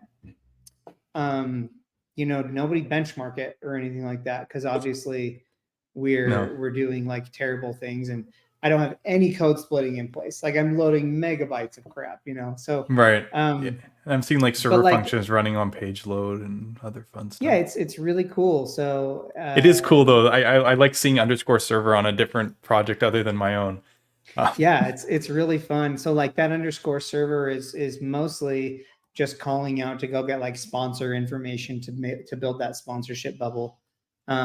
You'll also occasionally see that _server to go grab documentation off of our GitHub branches. Nice. And like that sponsorship bubble is really cool, because if you refresh the front page, all of it comes in immediately. But that sponsorship bubble is actually deferred using suspense, so that it comes in when all of our slow APIs resolve. Mostly like Airtable and some of the GitHub stuff. And it's a lot of information as well. But that's cached. Hopefully, we're going to figure a lot of this out eventually. Yeah. No, that's nice. People are already liking what you're doing here. One of them last night, I was like, I loaded the page and I was like, dang, we're loading a lot of JavaScript. What would be great is we could do code splitting. Well, I have some code splitting stuff in there, and you can use like .lazy.tsx to like move components over so they're automatically code split. But I was like, that's really annoying. I don't want to go through all these routes. There's tons of routes. Components for Tanstack. I was like, I don't want to do that and migrate all that stuff. So I put an RFC out there last night to ask anybody if they wanted to work on like the Vite plugin to kind of make some of this a little bit more automatic. And I'll tweet that to you. But I put it out there, and it's really simple, just like what we've always talked about. Just, hey, take this component property, replace it, split it, tree shake it, and Jessica Sachs decided to take it on.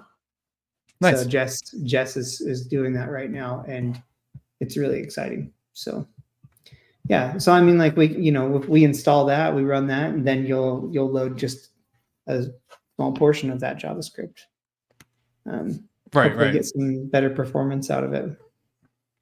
I see. So this is just removing the need for all those. Yeah, I mean, I've talked a lot about this file system routing challenge here because of like, this is part of the problem. Like, I actually did a talk where I show how to do everything manually, and then I'm like, okay, or we just do like some kind of convention and it just works. Like, there's a lot of boilerplate wrapper type stuff that you need to do if you like, it's a tension, right? I know you've never been a fan of file system routing, but then again, like, you know what I mean? Like for easy use. Yeah.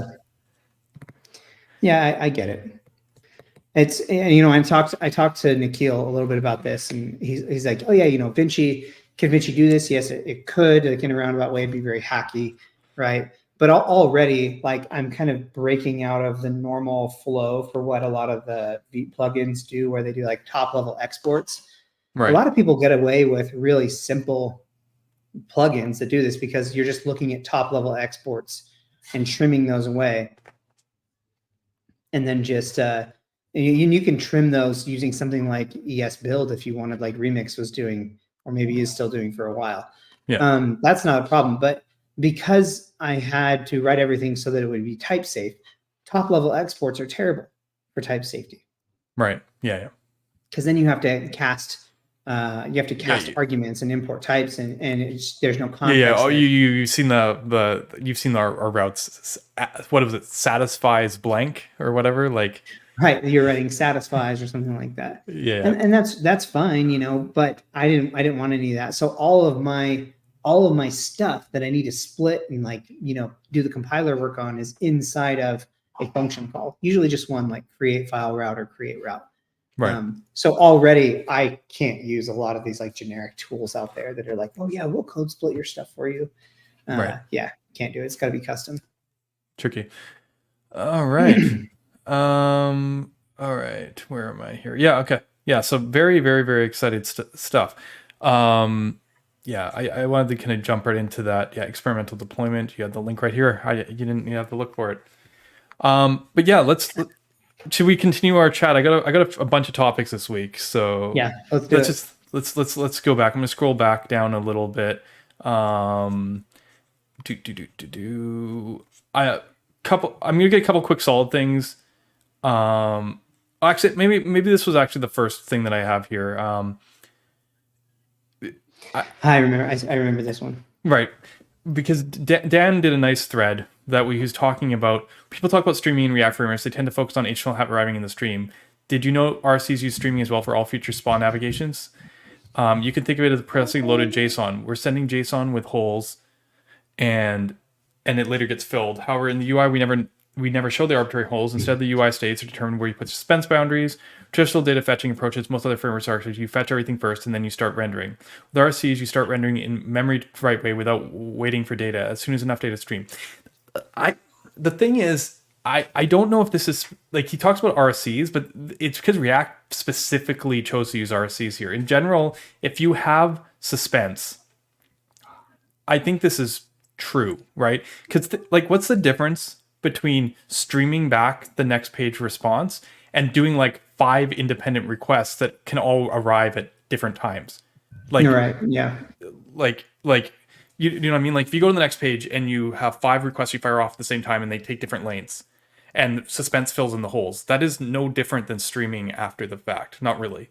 Like streaming just means like the data comes in as it's ready. And that's the same thing you get with separate requests. What streaming is powerful is it lets you use one request to get that effect.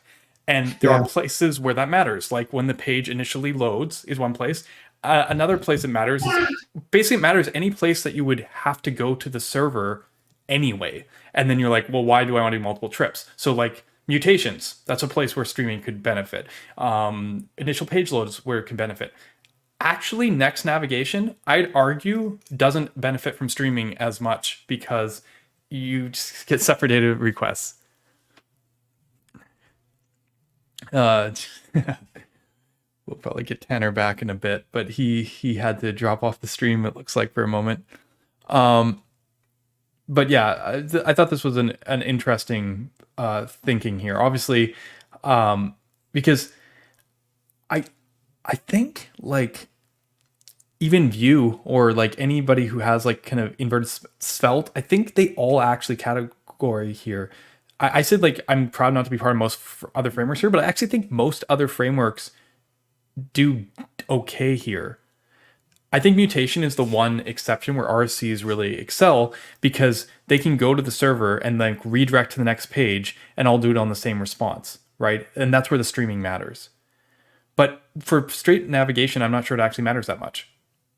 Which actually brings me to the next topic. in Solid Start version 0.6, we added single flight mutations, which exactly solved this gap. I've showed this on stream now like multiple times, so you guys are probably all familiar with it, that I don't need to demo it again.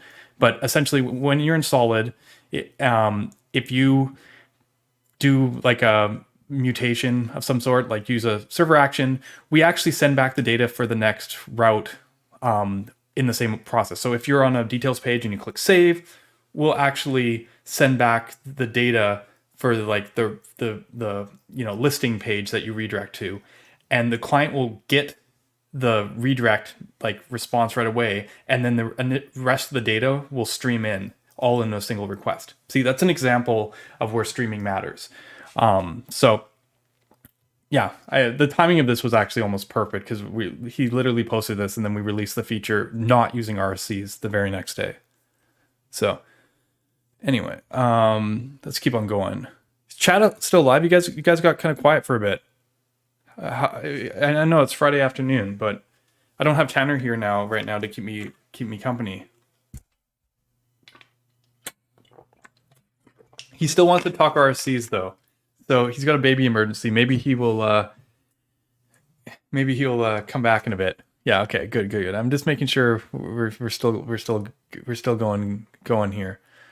So yeah, let's continue with this week in JavaScript. There's plenty of these hot topics.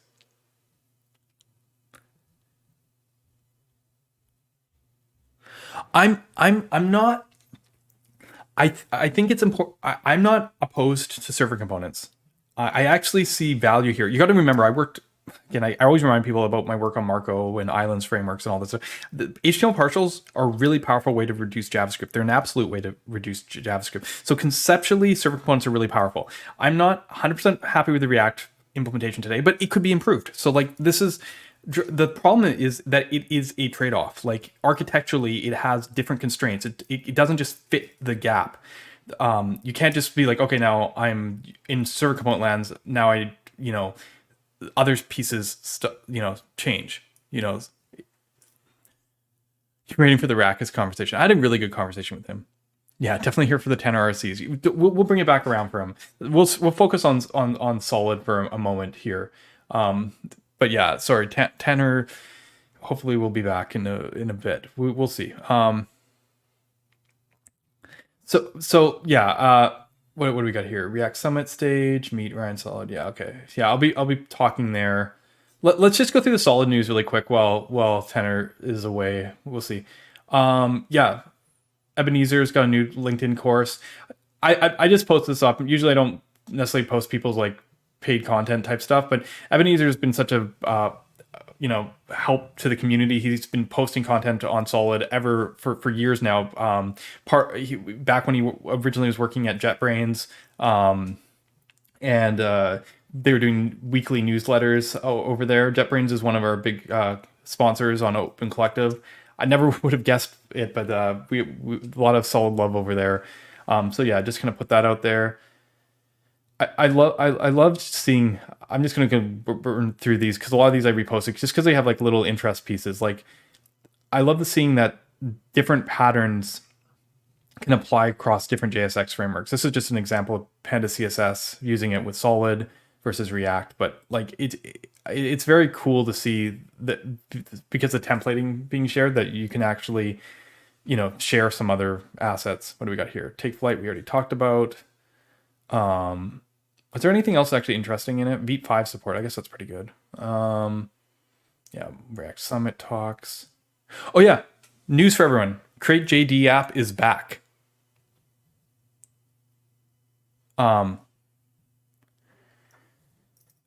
Which for you who don't know, it's basically a solid port of Create T3 app. The whole next auth, upstash, TRPC.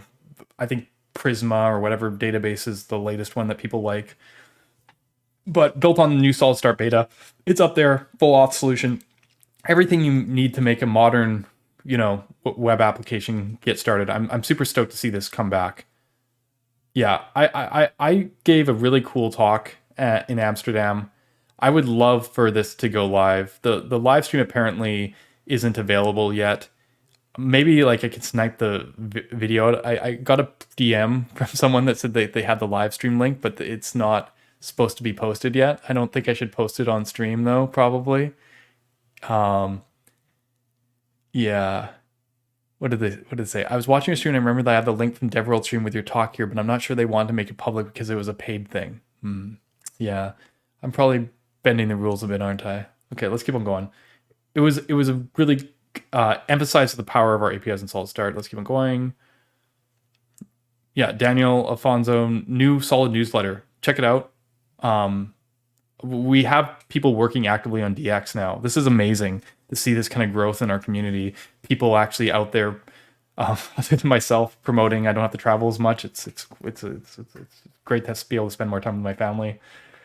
So I appreciate it a lot.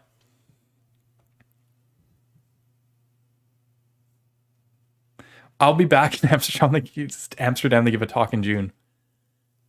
Friendiere. Yeah, that's it, right? We're all friends here, right? What else do we do? Oh yeah, there's some really cool articles and stuff pushing Solid Start. There was so much news here.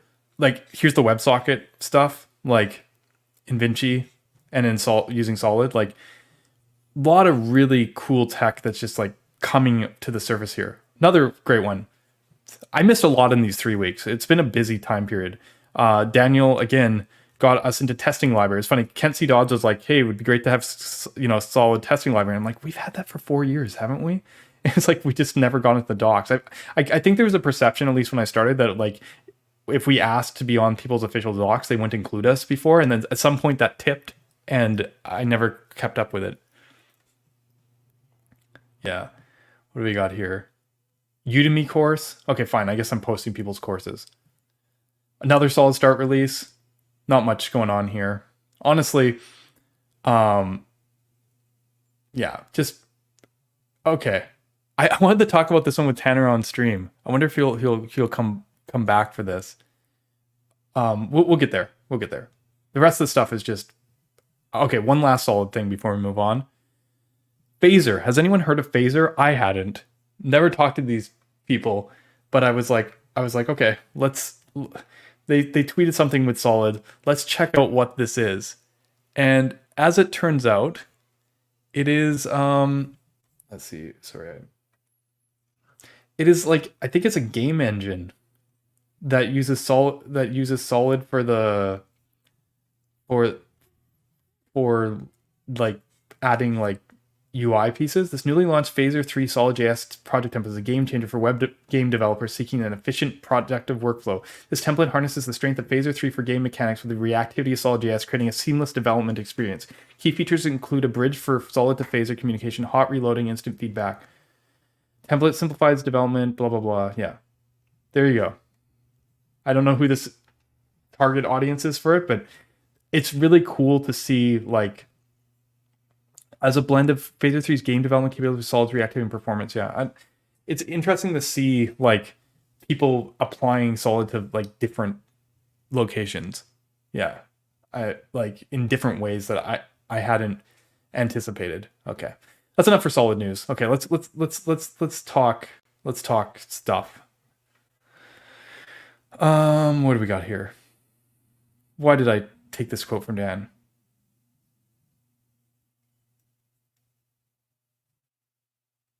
Oh yeah, it was the same thread again.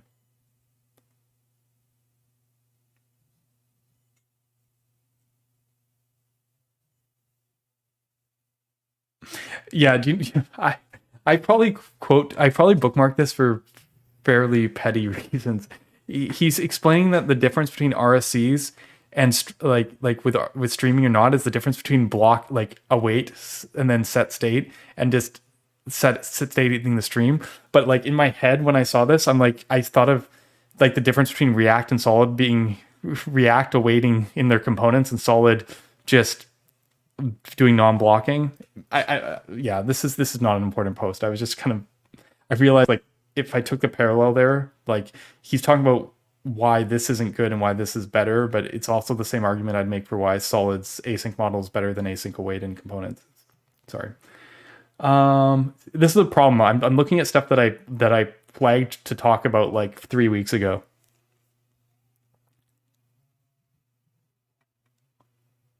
Well, phasing is good. They don't have reacted in the tool, so using solid we can make. Give me a. Okay, that's cool. So you guys know about this more than I do. Phaser is awesome. Yeah. See. There you go.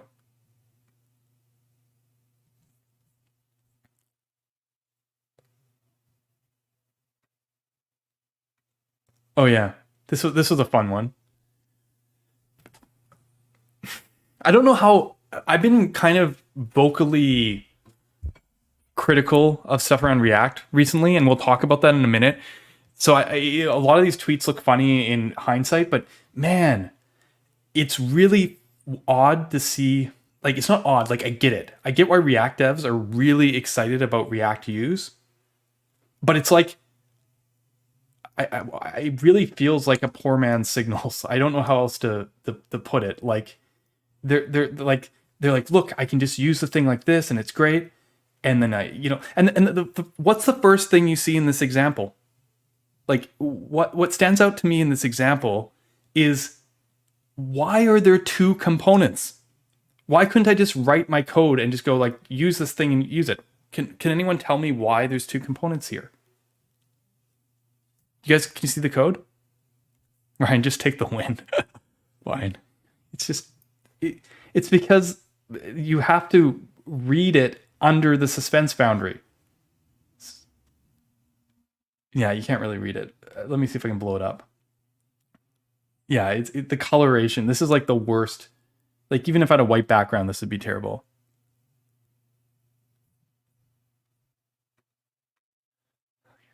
There has to be two components. Otherwise, this doesn't work in React.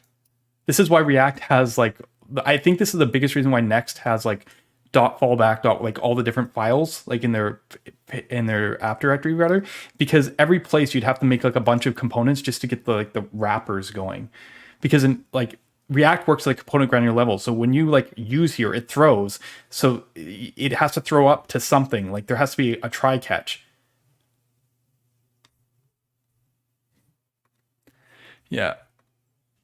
Tanner, if you're busy, that's fine. If you want to come back, you can come back. But it's all good. But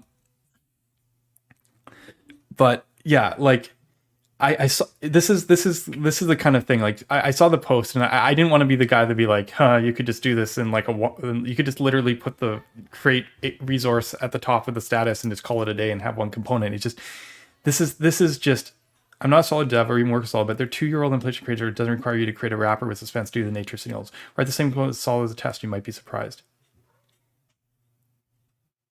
Yeah, this isn't 100% right because I think they forgot to wrap something, but yeah, it's essential. Yeah, they forgot to wrap the get resource call in a function. It's like, should be a function arrow, but like it's like 90% right. Anyway, I'm sorry. This isn't like my gloat about how solid. It just there was really there's just so much React conversation this last little while. If you understand React first, you have to understand the only secret thing is composition.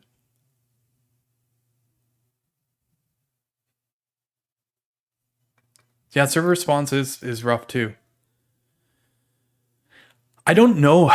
This is one of the trickiest ones that I haven't figured out on the server component side, because see, when you have a client render, what Solid does is we actually just throw to the error boundary, and if it's already been flushed on the stream, then the client handles it, and then if it hasn't, then the server handles it. Like we can just throw the error across the network, and it just lands in the right error boundary. But if you have server components and the error boundary is only on the server, and you've already flushed that part of the stream, like then what the hell are you supposed to do?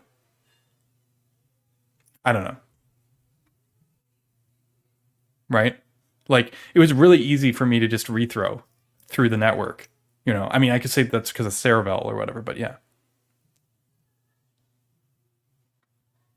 Right. You have to turn your suspense boundaries into error boundaries as well. And I could do that. I just wasn't really sure if that was the right move. We actually do that. That's like when I say throw across the network, it's the suspense that takes care of it. The suspense boundary goes, oh, I got an error thrown to me. Is there anybody left above me? No, I'm the topmost. Oh, crap.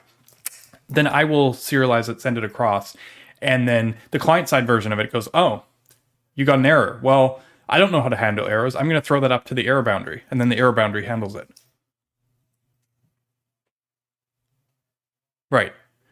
Which is different. And they did that because of RCs, where like when I implemented server suspense in Solid 4 years ago, I didn't know about RSCs. I didn't really have a concept in my head. So I wasn't thinking that way. So I just made error boundaries on the server work. So yeah, it's tricky.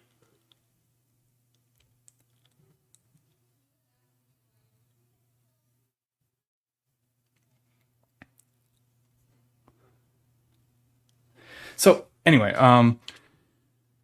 this is so funny because everyone talks about this is truth. If you want to understand React, you have to understand that the only sacred thing is composition. Everything else is rejected or takes backseat as an acceptable trade-off. This is a good thing. Like mostly, like I actually think composition is incredibly important. But the funny thing is the way that React emphasizes it makes you think that no one else does it, when it's like most frameworks are reasonably composable, and this is the one that's going to drive those guys. Signals are more composable than components. They're smaller, they're more granular. Just think about it. Like React can't be the most composable framework because it doesn't have the granularity. That's the argument I'm going to put out there. And think about it, like when it gets a compiler, it's not getting more granular. You're actually blending the lines inside your component now.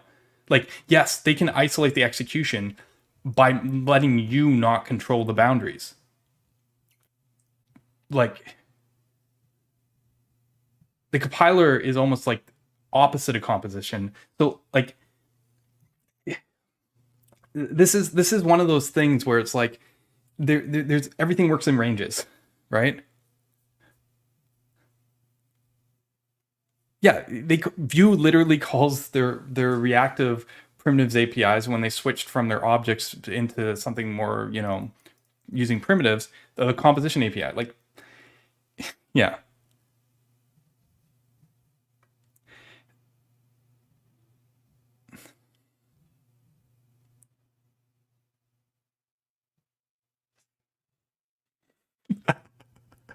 Yeah, I mean, we'll get there. I don't like sitting there sounding angry though all the time. Like there's good stuff happening in the React ecosystem, stuff like Tanstack Start that we were already talking about.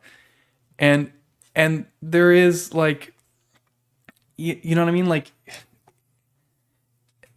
I see it when other people sit there angry all the time. I get my chance, here and there to kind of let a little steam off, but like it doesn't help anyone. It's just, I think the biggest thing that I want to challenge here is assumptions, things that we see to know to be true that aren't untrue, but mask the whole story, so to speak.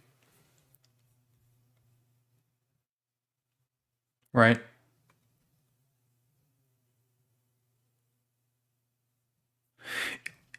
I will give you this, right? Because JSX is actually a really important part of the composition story. I actually love JSX as a templating language because you can literally like move the stuff around. Obviously in Solid, like move the stuff around and wrap it in a function, but like you still get the same feel, like that you can just be like, bam, here's an element.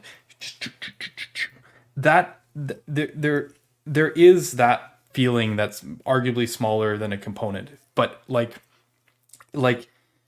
I think that like, yeah, that definitely adds to the composition story. It definitely makes it feel, it's just like, as I said, React's not the only one, but it is what we learn from React. I actually go on and talk about that a bit. I think, where was I? Just a side shout out.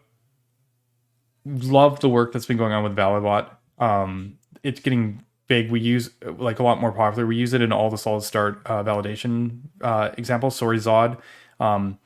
I can't not, even though the other library is more popular, as odd is and whatever, I can't in good conscience promote the library that's larger and I think even slower. So it is what it is.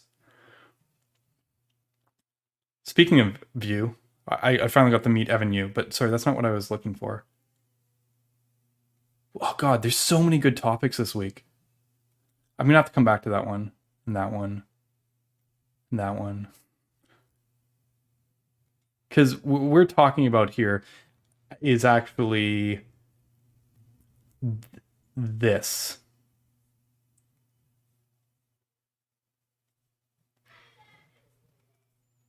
Is actually this. No, where is it? Here. Because Dan does this thread because Tanstack said, one day we'll talk about how React as a marketing phenomenon. I don't think anyone is ready to look at through that lens yet, but I believe React's success is far more cultural than technological, and I believe this was by design. This is a great, interesting take, because while not marketing in the sheer sense, they designed, because of their philosophy, their whole thing, they designed a culture, essentially. Like, they designed, like I was talking about this before. We had like Backbone and whatever, and these are just like solutions. And React's like, no, we're a way of life. And I think there's elements of this that are really important for people to take and step away from. It's designed to be easily marketed. It might been the key winning Astro React is composition, right? This is why I went here, because like composition. It doesn't matter that tech is good if it doesn't compose. See old Svelte. See, he didn't say new Svelte, because we know what new Svelte is. It's solid.js. But he said old Svelte. And it doesn't matter if the marketing is good, it doesn't compose. See Gatsby.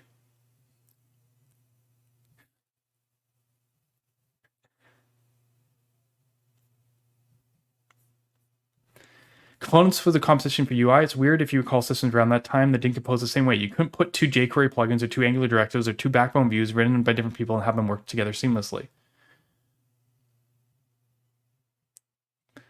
Then hooks solve composition for state and effects. It's funny because like the reason that could you put two jQuery plugins together and have them work together fine? Like the reason you couldn't is because they might point at the same place as the DOM, right? Because they didn't own the whole thing. Each one is isolated. Good point. Two Angular directives is the two Backbone views. But you could put two Backbone views written by different people and have them work together seamlessly, couldn't you? Like Backbone. Oh, I guess maybe not nested, because Backbone was like re-render it all. See, I this is not my memory this time. I was using Knockout, and Knockout everything was fine grained. So like. Yeah, okay, let's keep going. Then hooks solve composition for state effects. If you recall sharing code via inheritance or React style semi-composable mixins or Hawk-like pattern, there's no good way to isolate composable state. It doesn't clash with local reasoning. Now suspense and rents RC solve problems with data fetching, loading, blah, blah, blah. So I agree it's cultural, but maybe not in the way you meant, not how good marketing was. So React won't get where without focusing on composition, refusing to adopt or even entertain any non-composable solutions, even when everyone asks for something different. Yeah, good on you. For me, a key aspect in React success is realizing how composition avoids future refactor costs. In other frameworks that allow it, you tend to write code that fits the current assumption. This prop won't ever change. This will only render once. Now, the funniest thing is, I saw this will only render once, and I'm like, is this like trying to like make a I don't think it is. Make a jab at render once frameworks, which is something that we've been popularizing once.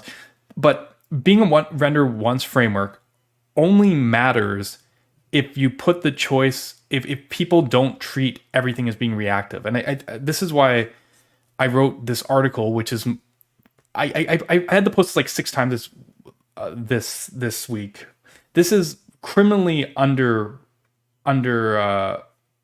article of mine. It's probably one of my most important articles on the reactivity side. No one's read it. Doesn't matter. But it is explaining how Solid does not compromise on any of React's philosophies. And in some ways exemplifies them. and talks about like, yeah, it's just so funny because like the first thing Devin Gava did when he posted, you know, during what I call Signals Week now, and people are like talking about this, people were ready to jump with those old arguments, and I was like, no. We've been doing it the right way, the way we learned from React for like years now. So like those old assumptions are useless, right? And I think I don't know. I can say it till I'm blue in the face, but this is why. This is a way of taking something from React, the thing that's most valuable for them, arguably, and applying it in a different way. I hope that makes sense to people. This is why I wanted to talk about this, because it's just like we hear composition, this composition, that composition, whatever, and it's like, yeah, composition is super important where it's viable. I mean, I'm still suspect that server components are actually that composable, right? I covered that on a previous stream. But that doesn't matter. For the most part, I agree with all the design stuff about React. And I think that's what people need to learn. This is why I was talking about learning the philosophies, understanding like what actually goes into the design to understand what that can lead people to success. I don't, do I want to get in their crosshairs? He's talking about this. Can I sign in? No, I'm GitHub. Who am I kidding?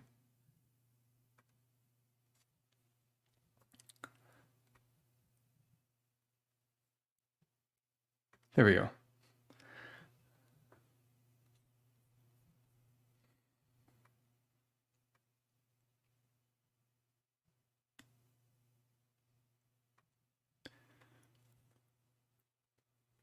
Donut components. Yeah, because someone link me that article. I'll check it out at some point. I think the problem is like Astro doesn't suffer from this. It's got to do with the layers in React that makes it hard.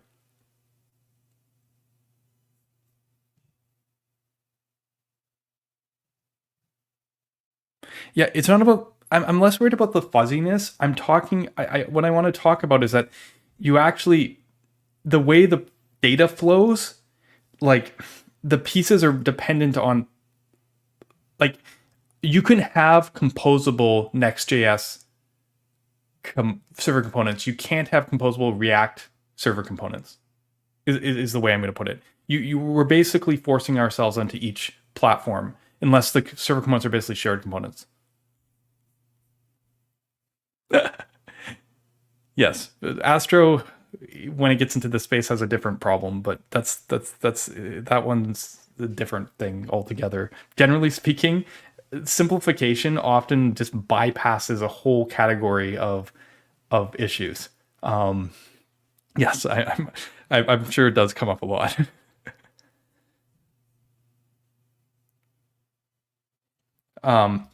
Anyway, yeah, I mean, I've talked about this one on stream before. It's fine. I've shared it. You guys can see it with that, right? I don't need to go here again. But in any case, and that article would need editing and be nicer and whatever, you know, it doesn't really matter. It's just, I think that it's tricky to just kind of just look at composition and call it the end of the day, you know.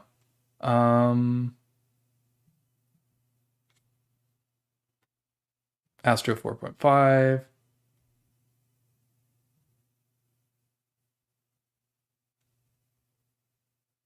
Oh yeah, this was a cool shout out. I'm a big fan of Tom Meckerite's writing. He does he's very good at writing those like where the JS ecosystem is today, and he gave Solid Start a shout out, even though we're not released yet. So props to him.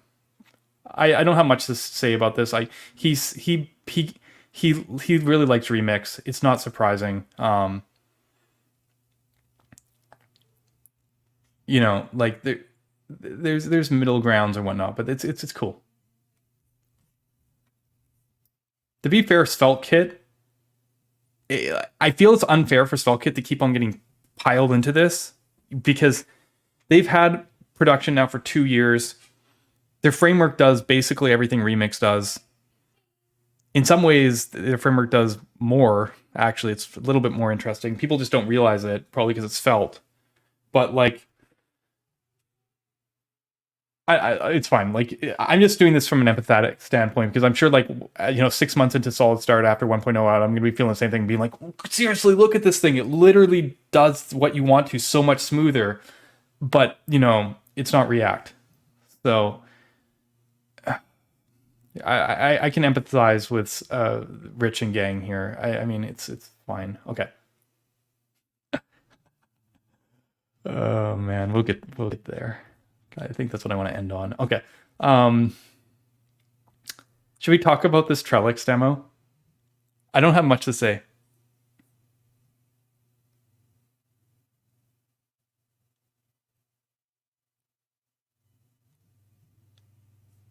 I'm looking here.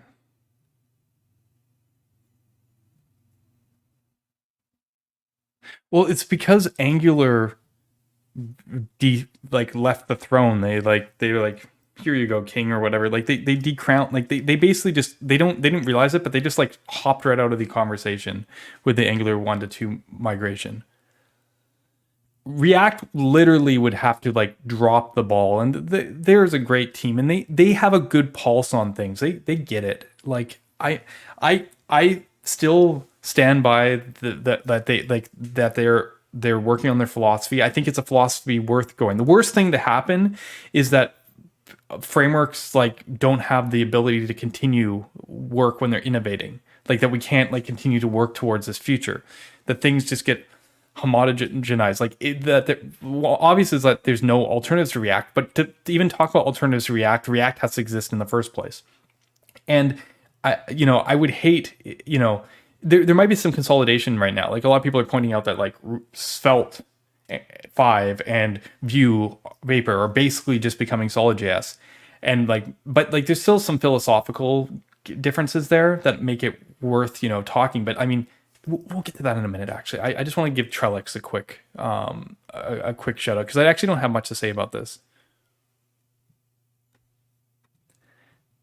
Yeah, I mean, yeah, this demo is an interesting one. We've been making this one in Solid as well.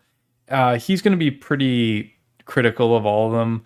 This next mutation glitch is basically unacceptable. But my understanding is that, yeah, I think all the frameworks will be able to do a decent job of this. This demo shows what Remix biggest innovation was, which is the optimistic updates. This approach to optimistic updates makes this demo possible and makes it really nice. And everyone who has the action API type approach can remake this demo. I'm excited about showing this demo, obviously, because single flight mutations. But this isn't even the best example for us because there's only a single data source. Like, we can do way more granular updates. It would be interesting. I could probably put an example that would make Solid's solution look a lot better than the others because of our granularity. But even then, like this is a cool demo, and I'm the version I actually want to see. I'm not gonna lie. I didn't tell the people who were like randomly volunteering to make it because they're working on the Solid one right now. I want to see the HTMX version of this because my gut is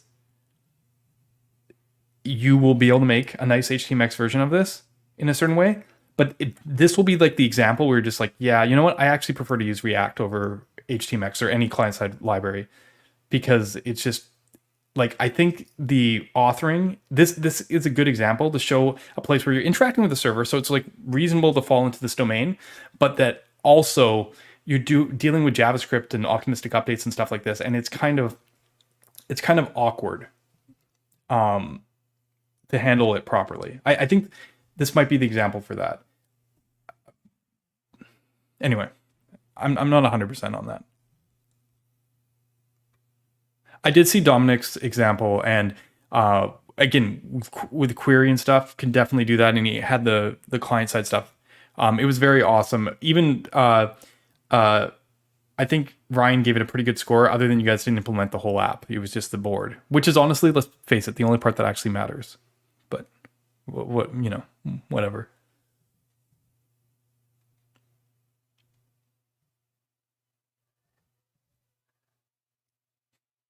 He reminds me of Preston. No one ever got 100%. Yeah. Yeah, I think the single flight mutations are gonna like look nice, but to be fair, the RSC version is probably fine. Other than it ships a whole bunch of HTML. I just think I think we could. I think we could do better. I think we could. I haven't thought about this from an authoring perspective, but I think it's possible that we could update on a per column basis, and like actually only send the data, the diff, the column, and then like only up. Yeah, I think we can. I don't know if I want to go there because like it's much easier just to write his version from a code perspective, even though the solid start version is probably going to be pretty slick. I'm always looking at ways to optimize. Yeah, I think someone did, but I want to see it with the optimistic updates.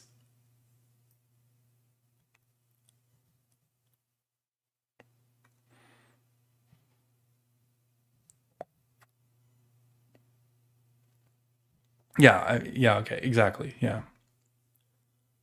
Yeah, that makes a lot of sense, Ben.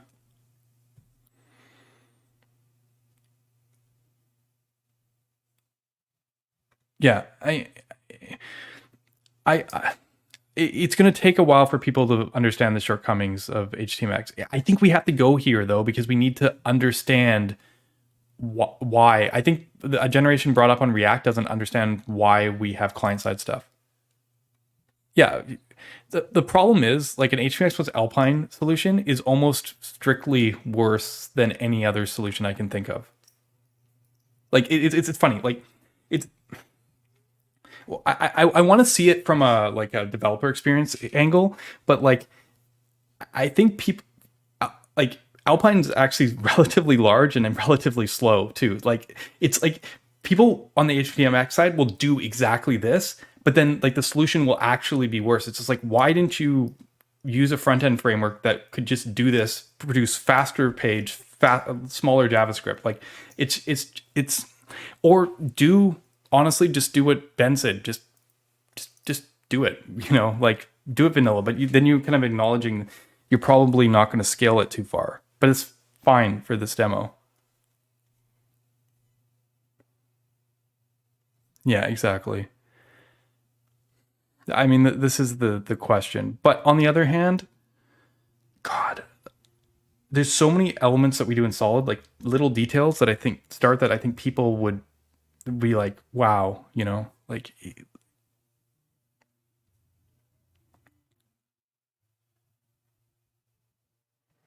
yeah, like maybe we shouldn't draw his attention to us again.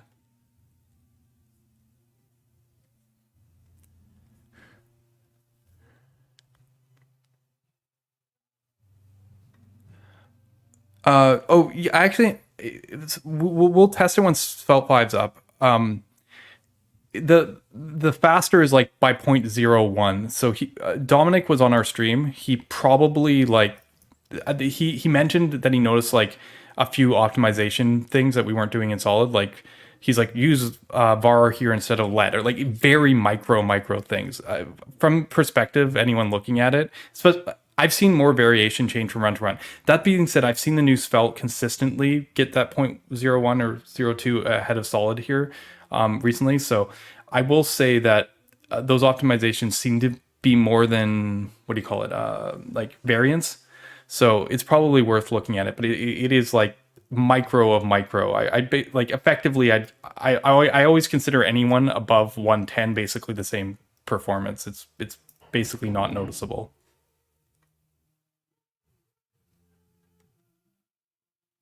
Right. There's like it's a very micro kind of thing. Like in terms of like I mean I don't 100% know the exact thing. I'd have to spend a bunch of time benchmarking, which is actually someplace I'm going to again soon. But what I mean by that is, like, I mean, you could probably tell me as good as I can. Okay, Solid, Maverick, and Svelte 5. And Maverick is another one that's basically the same reactivity of Solid 2.0. Okay, so our select row is faster than Svelte, but Svelte has better memory releasing. Like, we're talking about fractions of, like, when I clear like 5,000 DOM elements and I slow the computer down CPU by 4 times, it's 0.4 0.5 milliseconds difference. Like I honestly can't pinpoint that one. Anyway, sorry, just a tangent. Like, yeah, it is 0.01 this time. 107 versus 108. Same as raw WASM, apparently. Anyway, that's all I gotta say about the Trello benchmark. Yeah, we like Remix. Most people I know have always been big fans of Remix. They might have had trouble with some personalities around Remix, but like Remix, the framework and what it stands for, again, I'm talking about the philosophy, is great. And I think everyone who cares about performance in the React ecosystem and cares about, like, you know, keeping things to the baseline should care about Remix. I don't think it's flawed. I mean, all benchmarks are flawed. It's one of the least flawed. It's just it's gone to a point now that, like, it's hyper, like it's way too, like, we're optimizing now in a zone that, like, isn't, like, it's lost its purpose. It served the job early on. Nowadays it doesn't do nearly as much. It's not hard to get into the 1.2 range. If your framework gets into like 1.2 or better, you're probably fine. Like, the benchmark has done its job. It's actually one of the harder benchmarks to game. Like, people can go game it, but we actually have categories for it. I went through one time and I went through all 100 implementations and categorized them and looked for gaming or cheating of them. At this point, I'm pretty good at looking at frameworks code and understanding what they're doing there. It was a couple years ago. I'm not as involved in the repo anymore. It's actually one of the better examples of JS benchmarks out there. It's outlived its usefulness. Yeah. Like, anything from about lit, which I would say on the slow end, faster, is like, who cares? Like, even lit, it's like, who cares?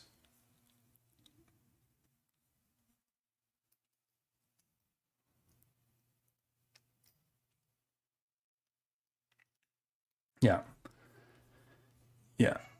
I do think that up to about 1.2, it actually does say some amount of things about the performance characteristics.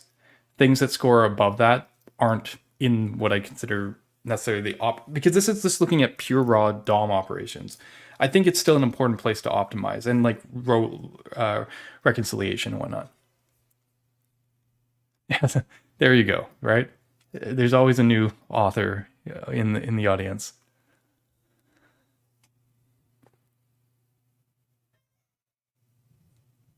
We're not going to win a popularity battle today, but we'll get there.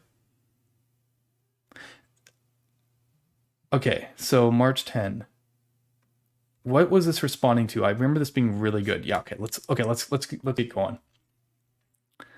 Okay. So I think I'm done on bookmarks except for the last one.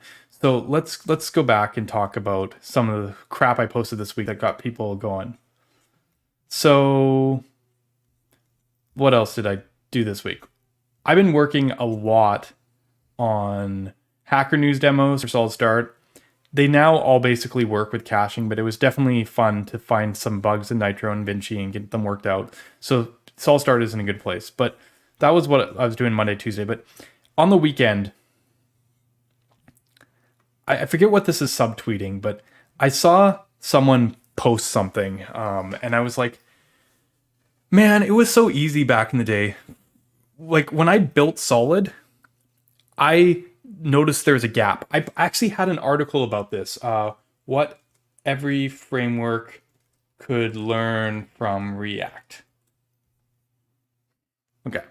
And this is like, again, I told you, I've talked about the same topics over and over again. But I look at the history of JavaScript frameworks in this article. Right. And I talk about coarse versus fine grained, and strict data flow versus loose data flow. I didn't know what to call these categories when I wrote the article. And people tell me that this makes no sense.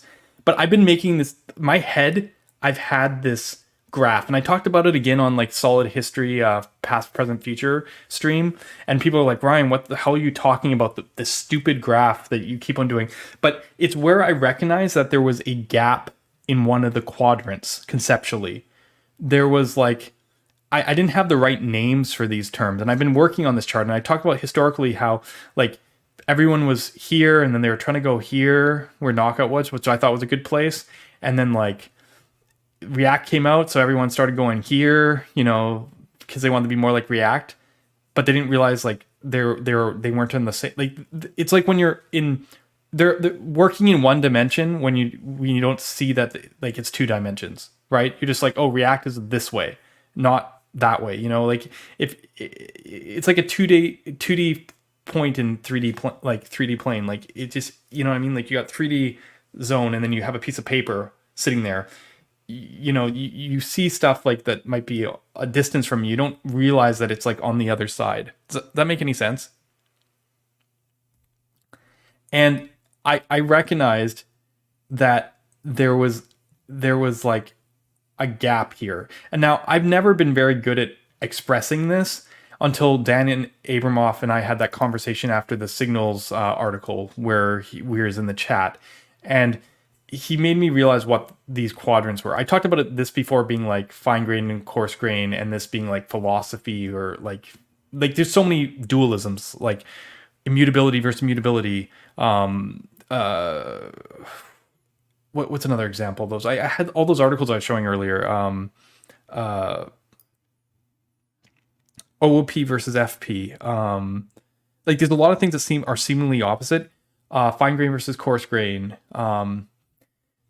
In any case, I took the same graph. It's kind of rotated, but I realized when I created Solid, and this is before Svelte actually came out completely, but like it's not hard to picture that there's frameworks that are in this zone, but like there was a gap here. There was no really data flow frameworks that were simple versus easy. Most people saw signals as automatic reactivity. This is a way to make things easier. And so there's a lot of things like in the view, maybe Angular's over here somewhere space. And then like over here you have React, you know, we're just JavaScript, we're just functions. Very simple model, you know, like Redux. But, and this always got people, because people are like, you're calling React simple? Well, what they value, like, for example, they could have not had you put hooks array in, right? They could have been like, oh yeah, we whenever you use, our compiler will just, you know, we'll just like figure out the arrays for you. People make plugins for that, but React core team didn't do that because they value simpleness over being easy. That's part of the composition thing. You'll find that simpler things are easier to compose. If you try, you can always make something easier by adding abstraction, but it makes it harder to compose usually. This is my complaint about React Forget. Side note, but basically, from my perspective, the frameworks actually fell into the space, and I'm like, there is a gap here. Now, this is my own framing. Everyone has their own thing of why there needs to be a JavaScript framework, but I decided that this was a zone that I wanted to live in, and that was unique because philosophically, I did not think the other frameworks would move. This is a clear space. If someone else was just going to do what we were going to do, then why don't you just work with them? So like, and the thing that the common pattern was after 2015, 16 or whatever, whenever React came out, most frameworks focused on being easier than React. They're like, oh, this is our angle. We can get the early adopters. We can get the people just coming in. We can be easier than React. We can take away steps. This will make us more desirable to newcomers. We can be progressive. We can do that whole thing and just like essentially like, you know, like get the people just starting and circumvent React altogether. It's a really smart move for adoption. I mean, I wasn't that smart. I decided to build in a hard place, but it's arguably the hardest quadrant to build in. But like, this is a very fundamentals kind of question. This is why I knew React was not going to cross this line, so to speak. These guys, they don't want to cross this line. Like, this is a place where you can say the solutions aren't equivalent.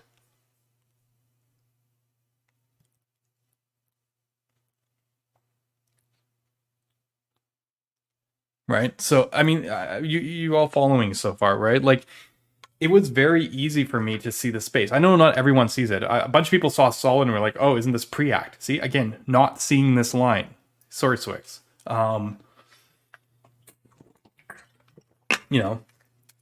Like, people seeing, what's actually interesting, because people talk about the future now, and they're like, well, what's going to happen when all these guys come here? Because Svelte is like doing a diagonal pretty quick these days. Vue's going here, but the truth of the matter is they don't want to give up. They like being in the easy quadrant. So I'm actually more seeing these two colliding into each other rather than coming all the way over here. They might, like, Svelte might have like backtracked like a step, but they don't want to go here. They are the easy framework. Vue is progressive framework, still on this side. They don't want to come all the way back here.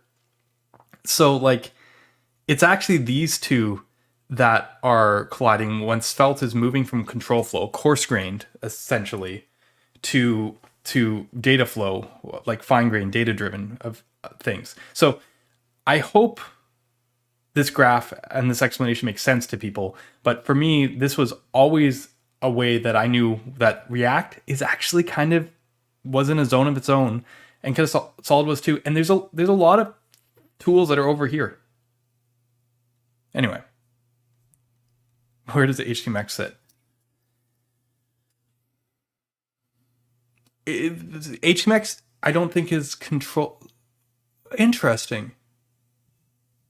It's HTMX is up here with React, isn't it? It's control flow and it's simple, right? Like, it doesn't really deal itself with data, but in a sense, it switches. The way it swaps stuff out is not granular. It's not like about data and mutation and diffing. It's like literally swapping crap out. So it's control flow, and I'd say, is it simple or easy? I think it's simple. I think it's more on the simple side. It just doesn't do enough. Right? Problems on the simple side usually are under engineered solutions slightly. That you have to add stuff. You have to do more things on top. So yeah, I think HTMX sits in the same quadrant as React. I mean, the problem is, like, it's got to do with values, I guess, a certain stance, and it's hard for me to judge on HTMX completely. It's just like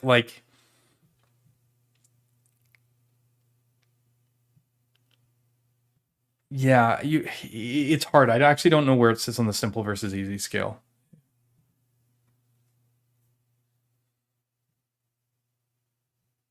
So yeah, I'm not sure, but it's definitely on the top side of the quadrant, because it's definitely control flow. Anyways, yeah, what to say? The subtitle on this, the discussion of choosing frameworks these days. These sorts of philosophical differences still exist and impact every design decision. This is where the enjoyment of these tools originates. It isn't about performance or popularity. Yeah, I think someone was trying to, and we wonder why people aren't satisfied when they set down a single path part of the decision. I think somebody was just. I think I just had read some more stuff about, how, yeah, I forget what it was now, but I realized that I finally had the right stuff to put here. Like, I think frameworks want to live in a certain zone. Do you know who's down here with Vue? Quick. Quick's data flow driven, and it wants to be easy over simple, right? They might be like here-ish, but like automatic compiler to handle the stuff. Like, they're definitely like on this side. Like, yeah, I don't know. It's not a single point in time. You know what I mean? Like, there's different decisions you make different decision points on. It's like it's an average, but I'm hoping that. But like, there's some good comments. The distinction is easy and simple. Too many conflate the two. That's why React devs love solid. This is actually explains a lot when you look at positionally, right? Because now you're like, why do you think it's not just the JSX? It's that React devs fear crossing this line. Generally, they fear crossing this line too, but like some of them will cross this line, some of them will cross this line. The line they don't actually. This is probably the farthest from each other. It's you know what I mean? Like similar solid devs. Some will cross this line, some will cross this line. It's funny, I have a huge amount of admiration for Svelte on the other side, but like until V5, it was not even remotely in my interest of actually using. I just didn't care about anything they were doing. Like the stuff that was important to us over here and important to them were just so far removed, right? Like, whereas here is like, oh, well, Vue, that's interesting. It's almost what I want, but not quite. It's React, it's almost what I want, but not quite, right? And Vue community, probably the same thing. They're like, Svelte.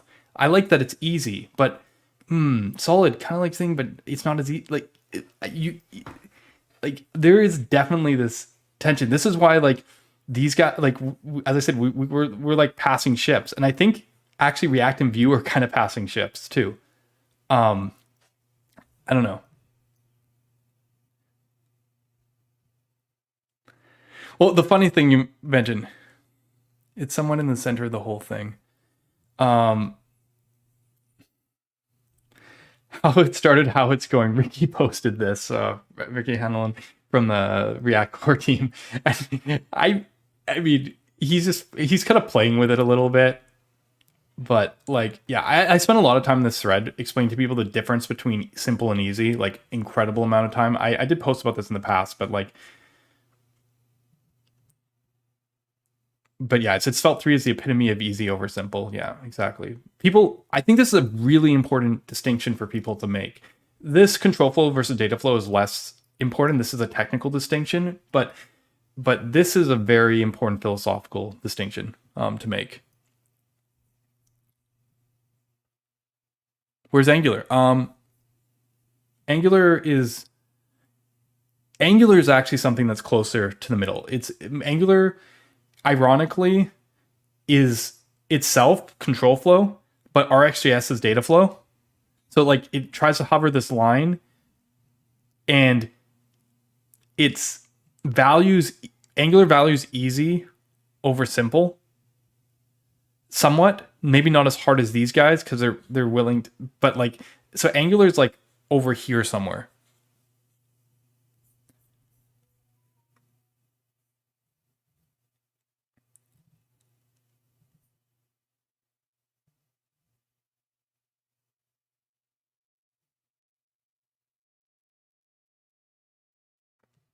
Marco's way on the right of the graph.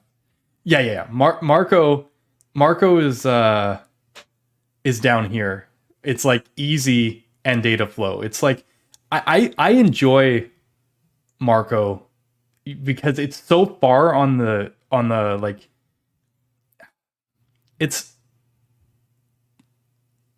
so funny because the syntax gets in the way of it being easy by most people, but if people actually accepted the syntax, it's actually conceptually like it's not on the simple side. It's actually like very hard on the easy side. I use Marco a lot because it lets me flank these guys. Because when they'll say something, they'll be like, "Oh yeah, it's so much easier." I'm just like, "Easier in Marco," and it's like, "Oh, but more performant and solid." Marco was me doing the pincer attack a bit because it let me explore what it meant to be hyper on this side of things, where everything's automatic, but at the same time, understand and appreciate what that means, and also have basically the foil to basically anything that these guys do. I mean, it just helped me get perspective. Angular with signals is interesting because now they're getting that's the move. Angular's moving out of control flow. I think they're gonna again. It's a convergence going to be down here. Everyone's going to be like React pulled everyone up to control flow. Again, Angular was already there, but is signals going to pull everyone down to data flow? But down here is like, this is the quadrant that I don't want to be in coming up. No offense to these frameworks, it's just you guys are all basically doing the same thing philosophically. The truth is, some of these people are going to start moving back this way too, so it's not like that clear, but like I'm not worried about React or Solid. I'm yeah, anyway.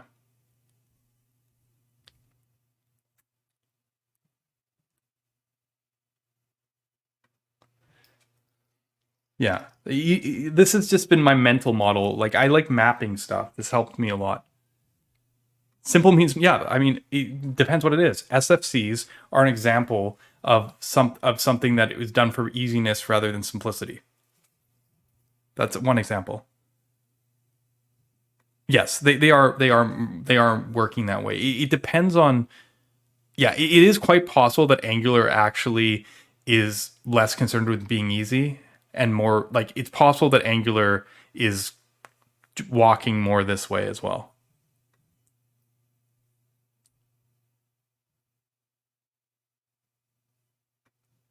Yeah, I mean, it's going to start with some people like Tanner and then hopefully grow from there.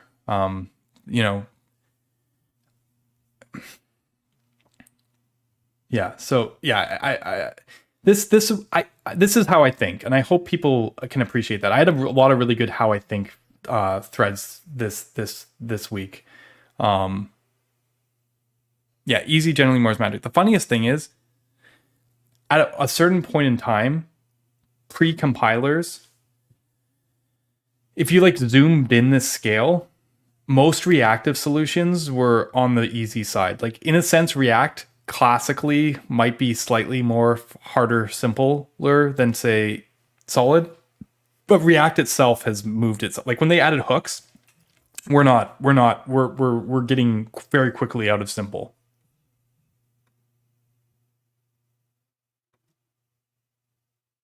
Yes, and this is exactly exactly Benton. Lit is over here. It's in control flow and simple. It's like here. I think it's easier to be simpler in a control flow based framework than in a data flow based framework because of the language. Like, I think the language thing. But yeah, Lit is probably over here. Preact is still probably slightly left of React. Yeah. Yeah, no, exactly.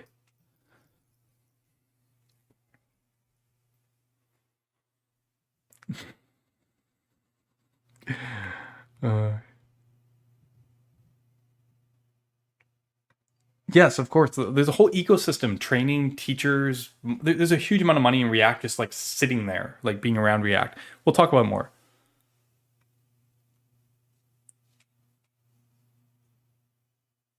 Yeah, we'll talk about that too.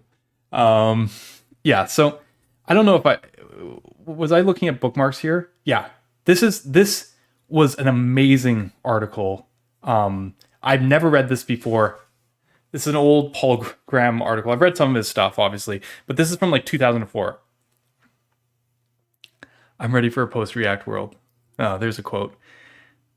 This article is called The Python Paradox, and it is amazing. It's not that long. Maybe we'll read some of it to you. In a recent talk, I said something about that upset a lot of people, that you could get smarter programmers to work on Python project than you could to work on a Java project. I didn't mean this, that Java programmers are dumb. I meant that Python programmers are smart. It's a lot of work to learn a new programming language, and people don't learn Python because it'll get them a job. They learn it because they generally like to program and aren't satisfied by the language they already know. I like comparing JavaScript frameworks to backend languages because a lot of the comparison between them and the stuff is actually very, very similar, kind of like mentally about breaking it apart, which makes exactly the kind of programming companies should hire. Hence, for the lack of a better name, I'll call the Python paradox. If a company chooses to write its software as a comparatively esoteric language, they'll be able to hire better programmers because they'll attract only those who cared enough to learn it. And for programmers, the paradox is even more pronounced. The language to learn, if you want to get a good job, is the language that people don't learn merely to get a job. Only a few companies have been smart enough to realize this so far. But there's a kind of selection going on here too. They're exactly the companies programs they most want to work for. Google, for example, when they advertise Java programmer jobs, they also want Python experience. A friend of mine who knows nearly all widely used languages uses Python for most of his projects. He says the main reason is that he likes the way the source code looks. That might seem frivolous reason to choose one language over another, but it's not so frivolous as it sounds. When you program, you spend more time reading than writing. This is actually one of Rich Harris's big philosophical things. That's why he wants Svelte to look beautiful. You push blobs of source code around the way a sculptor pushes blobs of clay. So language that makes a source code ugly is maddening to an exacting programmer, as clay full of lumps would be to a sculptor. At the mention of ugly source code, people will think of Perl, but the superficial ugliness of Perl is not the sort I mean. See, this article is so dead on. Do you know what I mean? Like, the difference between solid and svelte is solid might be like tiny bit uglier now compared to Svelte 5, but that's the superficial type. Real ugliness is not harsh looking syntax, but having to build programs out of the wrong concepts. Perl may look like a cartoon wearing characters swearing, but there are cases where it surpasses Python conceptually. So far, anyway, both languages are moving targets, but they share, along with Ruby and Icon and Joy and J and Lisp and Smalltalk, the fact that they're created by and used by people who really care about programming, and those tend to be the ones who do well. 2004, guys. Here's a knowledge bomb. Just this, yeah. The Python paradox. I mean, it's fine. Like, obviously, this was a real thing that was happening then, but it feels as applicable as it is then as it is now. Yeah, 20 years ago.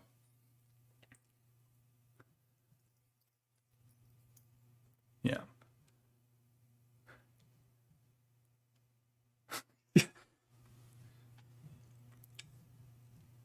I thank you, Nick, for sharing this article. I'd never read it before, but this is like, if I would start script, I'd probably pick Svelte or Solid for the same reason Paul Graham lays out. Essentially, I think I'd get more switched on, better developers. It's definitely a trend of React devs who barely know JS. Yeah.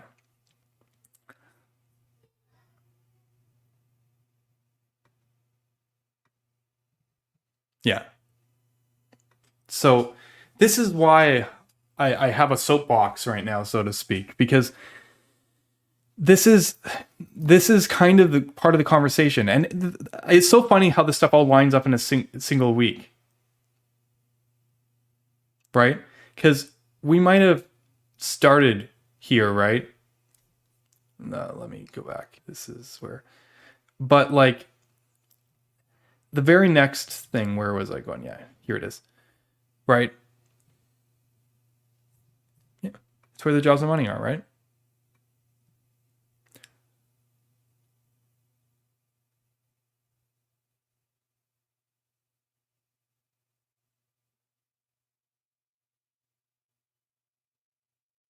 It's a funny comment.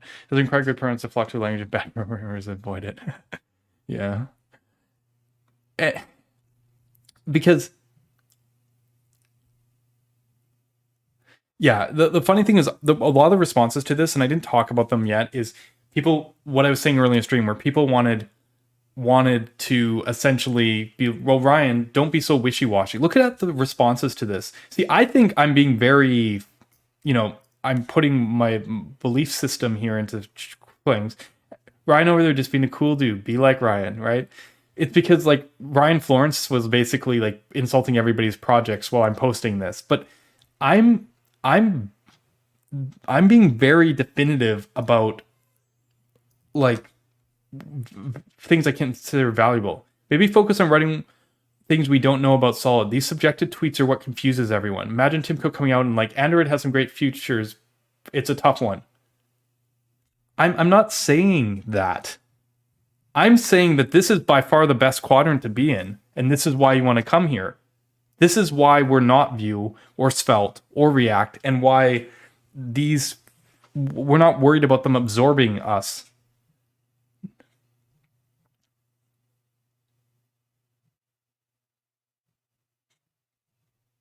Right. Did I reply to this one? Someone's talking about the React compiler. I wouldn't say the React compiler makes anything simpler. Easier, sure. This represents a shift in position of React from my perspective. Yeah. Because like, if React has a compiler, they're kind of going over to a little bit. Maybe they don't cross this line, but they're definitely going towards where old Svelte is. Well, Svelte's moving down this way. It's like a little bit of a revolution here. Yeah. Yeah. But like, anyway, you know, what I'm trying to say here is like, it's not simple, right? It's not like one backend language can do what another one can't, or even necessarily the right tool for the job. We just have to recognize that they actually have deserved space, that they aren't all the same thing.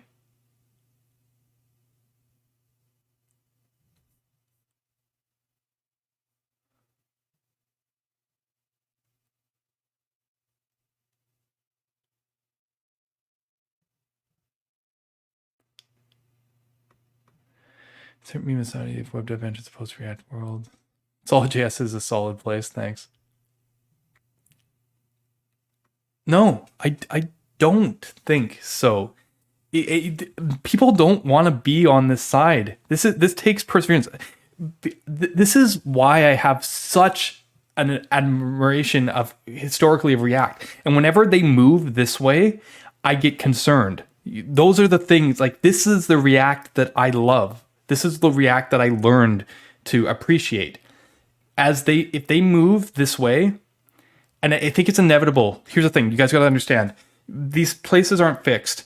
Over time, if your solution gets popular in the adoption curve, like, you have to move this way. It's kind of, there's an inevitability of having to move right to, you know, continue to grow when you're already at the top of the mountain or there. And React isn't even at the top of the mountain, you know, like they only make up like a small percentage of sites compared to jQuery. But for them to get to their next stage, they have to move this way. This is a smart move. It's just, I'm an early adopter type. I miss this React. This is the React that I respect.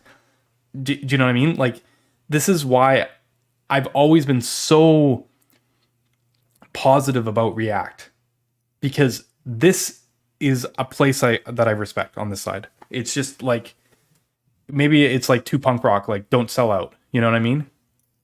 Like, that's why I struggle a lot with some of the stuff that's been going with React recently. It's a philosophical shift, a very slow one, a very calculated one, and a very important one, ultimately, because they got bigger fish to fry. Bigger fish than us down here. But, like, you know, things change.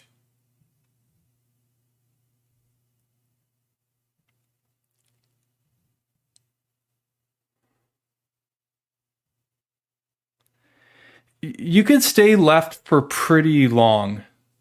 Do you know what I mean? Like, you could stay left for quite a while. React stayed left the whole first decade. The truth of the matter is we started from a place that was slightly right of where React started anyways. So we have even more time conceptually. It's not too far of a jump to see us from where we are to where Vue is in at least the important ways. But no, you know what I mean? Like, I'm not too worried about our right shift anytime soon.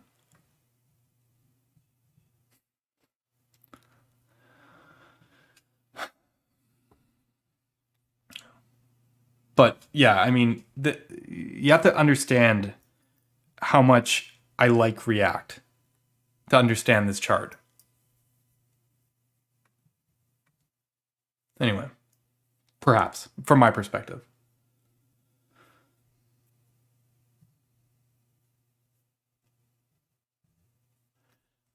It's funny. I actually wanted to talk about this a little bit, but it's like the next thing I start doing is I post a bunch of stuff, and I was just looking at the deployments, but everyone was telling me performance stuff between CSR, and the next thing I know, the team at Google release INP officially which is a big deal because it actually handles page performance, which will tie to the next topic in really quick, but. For those who don't know, input to next paint is different than first input delay because it actually handles the responsiveness more. It's not just about like how long it takes for JavaScript code to run when you click something. It's actually about expressing that to the end user. It's till next paint. So I asked people a question. Don't worry, we'll get back to React in a minute. This is semi tied in, and I want to keep that kind of like on this chain of events. I got a question for you. Picture the difference between clicking a button on the screen and the code is already loaded in the browser and it renders synchronously, or you click the button and the code is lazy loaded at the point then rendered. Both actually run some amount of code immediately. One will actually go render immediately. The other one will go, okay, hey, I need to lazy load this and then render it.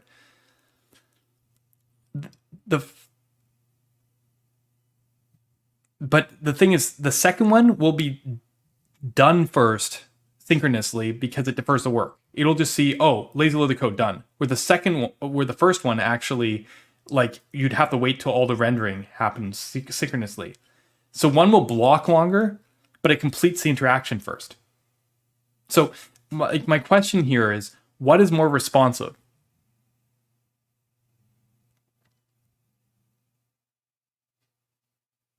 Right? Is it the thing that blocks more, but like finishes first, that you actually see the result of first? Or is it the thing that takes longer to finish, but didn't block? Well, I'd argue that's one, right? Generally speaking, it's not until you actually see the result of you doing something that it's responsive. You could click it, you don't care, you need to see the thing. But if 2 immediately indicated that work was being done, then that would be responsive. Even if it took longer, but you showed like a, hey, I'm thinking, that would at least, show that it's alive. And that's what IMP is testing. It wants to know how long till you actually like can show something that updates. You don't have to finish the thing, but it's a hard metric because every interaction's different, right?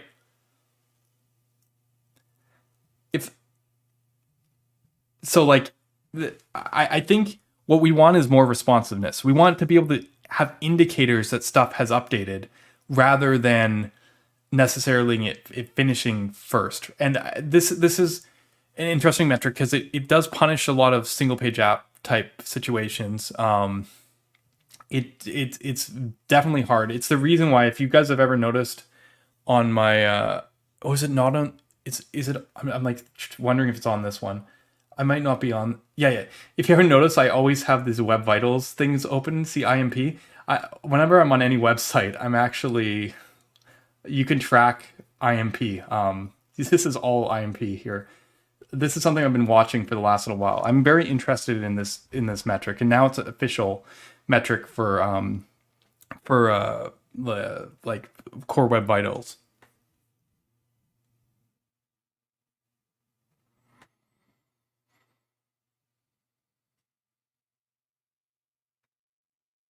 Yeah, see, React used to be so simple and the user line was really rich. We entered deep into experimentation, hawk, blah, blah, blah, blah. It's easier wrap once to do our thing. Yeah.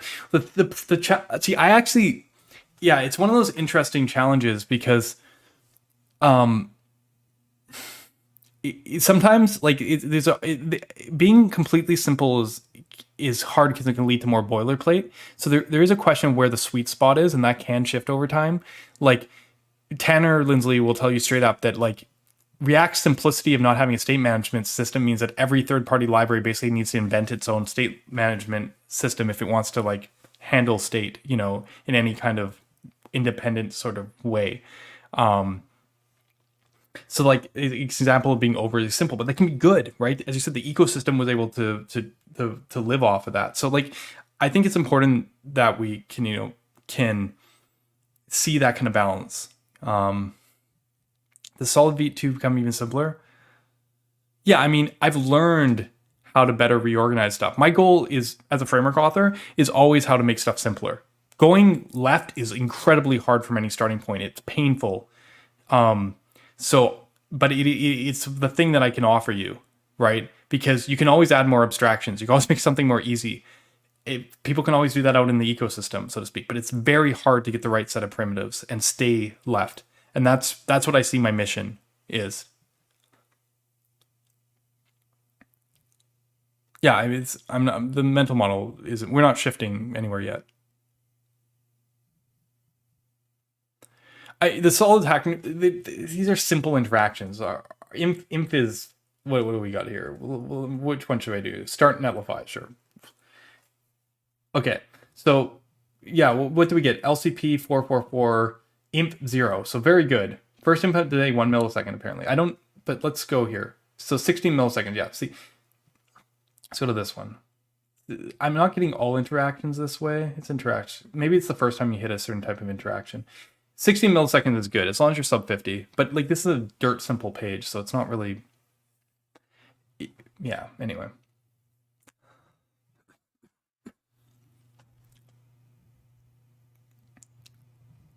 Simplicity of mental model versus simplicity of implementation. Yeah, I mean these things can move apart. I think I don't care about the simplicity of implementation, so to speak. It's something. It depends.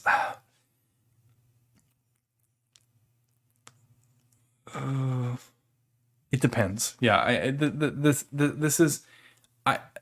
I think the mental model piece is more important to the consumers of the thing, but it does impact. As soon as you have to debug, as soon as you have to go through. That's what makes React hard because it's gotten its simple mental model has stopped aligning with its simple implementation.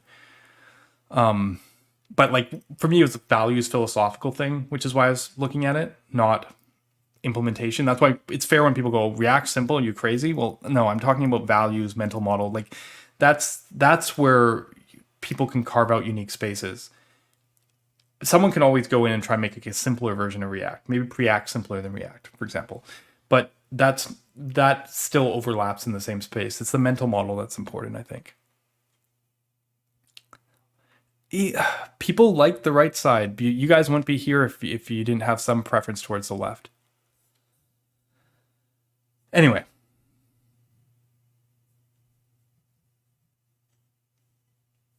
Let's get to the next one. Matt Billman, CEO of Netlify, asked Devin to make him, a nice to-do app and have it deployed to Netlify. So this is awesome technology. Don't get me wrong. Like this is very cool that it can do this kind of thing. I realize that it's only slightly better than what has existed previously, and it's just all incremental. But the fact that we're getting here is very cool, and it made a pretty cool app. You can do this.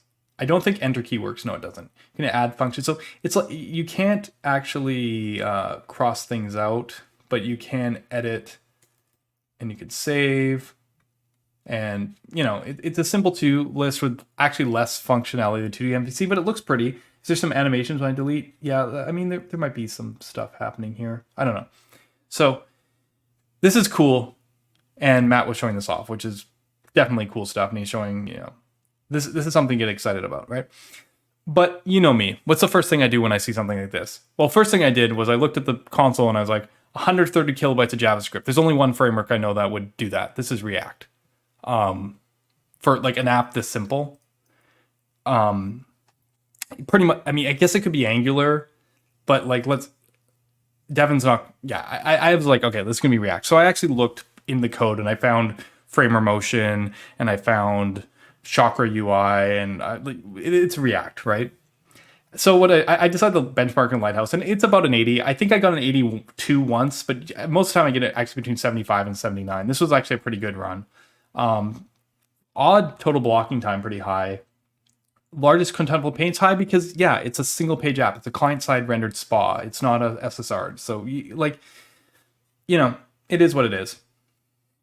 But, I mean, don't get me wrong. This is absurdly low. Like, I would have there's nothing in that to-do app. I can't think of a single framework that if I went and said, I'm going to make a to-do app in right now, that won't get 100 with, you could penalize it. You could, load Blazor in there and probably still get 100.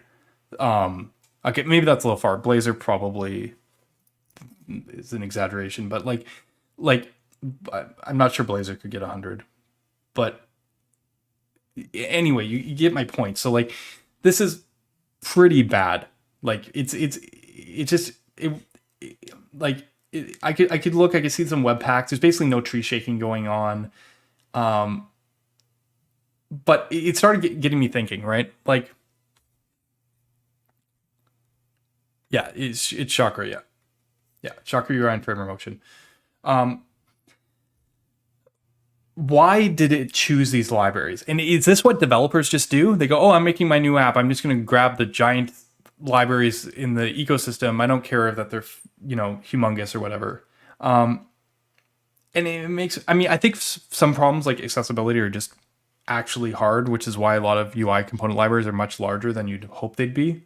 I'm pretty sure Chakra and Cobalt are about the same size. They're like 60 some odd kilobytes for the whole thing. Hopefully tree shaking improves that considerably, but I guess there's not much to gain on that side. Right tool for the job kind of consideration. I said that's not like an overall thing I'd consider for a framework, but like the animations in a to-do MVC could be done with CSS. You don't need frame or motion probably. But our default right now, because we have these ecosystem libraries, is let's just load all the ecosystem libraries in. Like it's not necessarily a good thing to just rely on all these libraries. Obviously, not everyone's building a to-do app, granted. But it made me, think about this, because to-do MVC in most frameworks that I consider, modern and fast and smaller, it's about 5 kilobytes or 6 kilobytes. I did a comparison a couple years ago, if you remember. What was it? Like Dev 2. I can't even remember. Where was it? It was to do MVC JavaScript framework comparison. This is the one where it showed that Svelte used to scale really, really, really, really bad. But Svelte 5 fixes that, so we're all good. Yeah, exactly. Right. So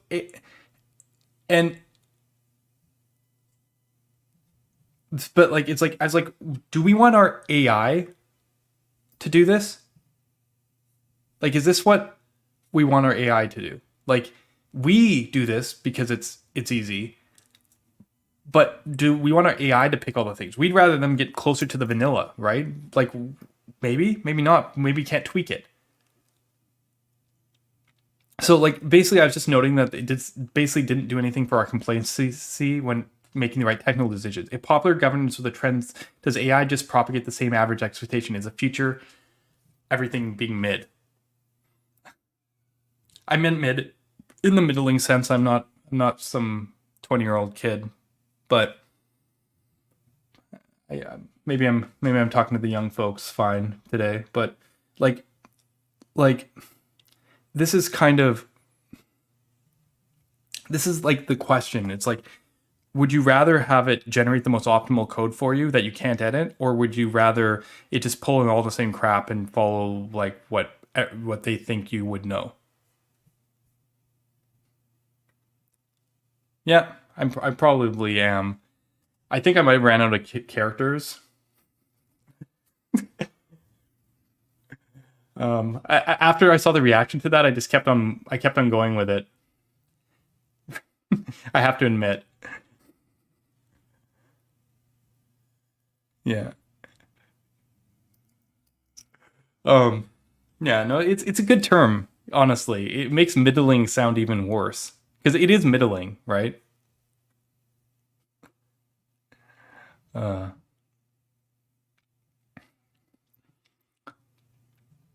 But I had some reflections after this, right? Because I was being hard on the AI pretty hard here, saying like, how does it make these choices? And the problem, I started thinking, I'm like, well, it makes these choices because people make these choices. Because yeah, we don't want this optimal AI, at least yet. We're not ready for that level of abstraction yet.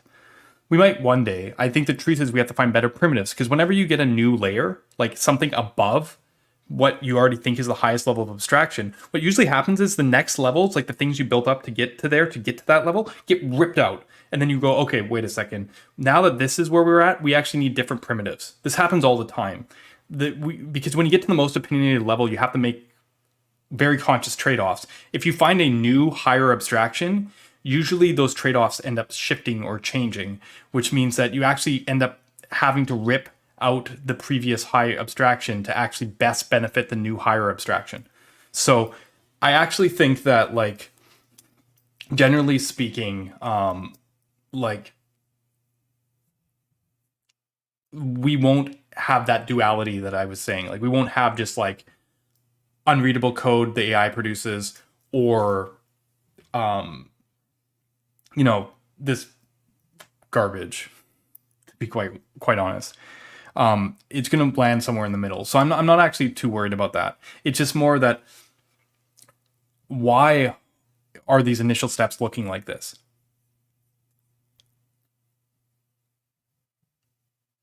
Right?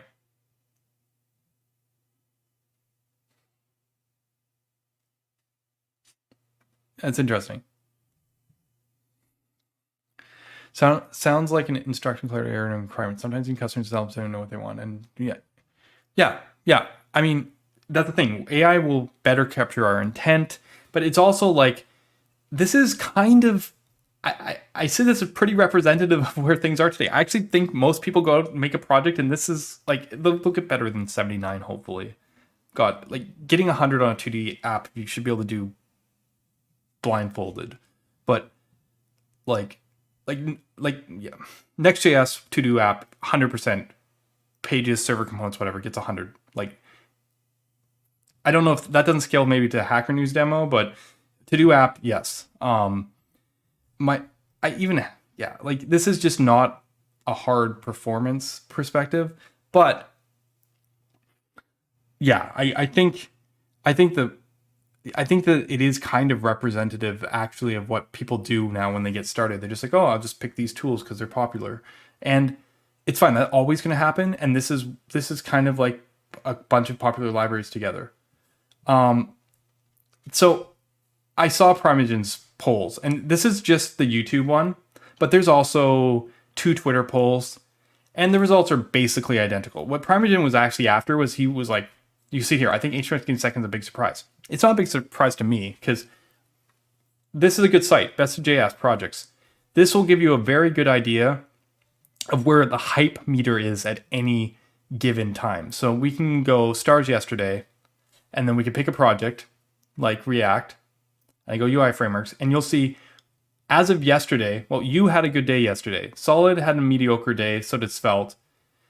Views in the mids. React usually has good days, as does HTMX. HTMX has been having good days for 8 months, in fact. So like, it's unsurprising that at that kind of growth rate, that the hype cycle is where it's sitting. You can see other frameworks yesterday. Yeah, but let's push it out to last 7 days. And this is just GitHub stars, but I find that this is reasonable on the hype meter. Solid's been kind of on the lull recently, right? Not as low as some other frameworks these days, but and we can look at the last 12 months, and we can see, stuff is kind of like, I pay a lot of attention to this. I guess HTMX still is higher up than maybe even Prime realized, but this wasn't what I focused on. I actually focused on this. If I was to start a company and offer you a job in front-end development, which would you prefer? The complexity of the application is nearly 6 years ago. And I like this question because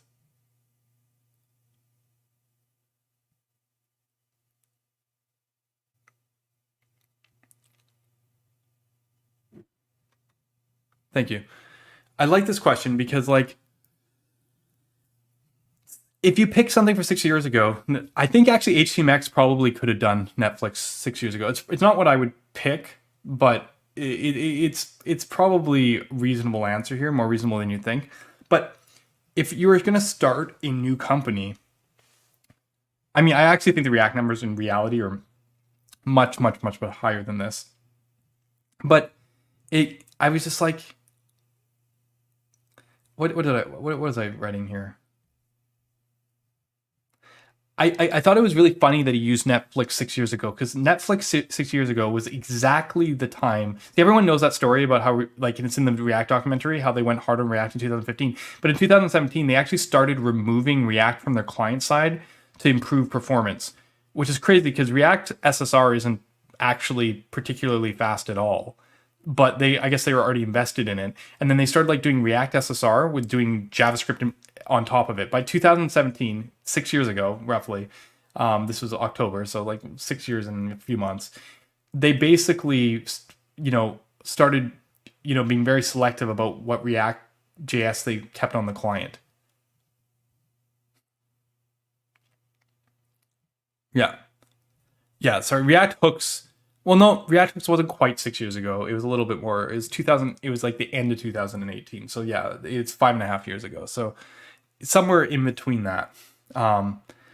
So like, it was just kind of a very interesting example for me because I do talk to people at Netflix occasionally, people auditing Solid for different things, mostly low end devices. They've been kind of struggling with some performance access with React for years. They have Inferno actually on a mobile TV platforms and stuff. So like, there's question of if they can like shift off of this stuff. So it was really interesting to me because like in my head, I'm like, how many people just chose React because, it's a default choice, or like, actually now, like I know with my research, I wouldn't choose React knowing what I know from what actually happened, right? Like reality is React is not the right choice probably for Netflix 6 years ago, right? I mean, React has improved, but like, I guess a little harsh here. This is the mid thing because it was funny when Ricky said that this was React now. I didn't think that was a good thing. It's like right in the middle, right?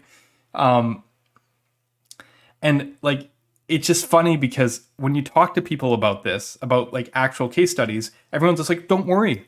The new React compiler is going to fix everything, or RCs are going to fix everything. Like, there's always a promise of some better future.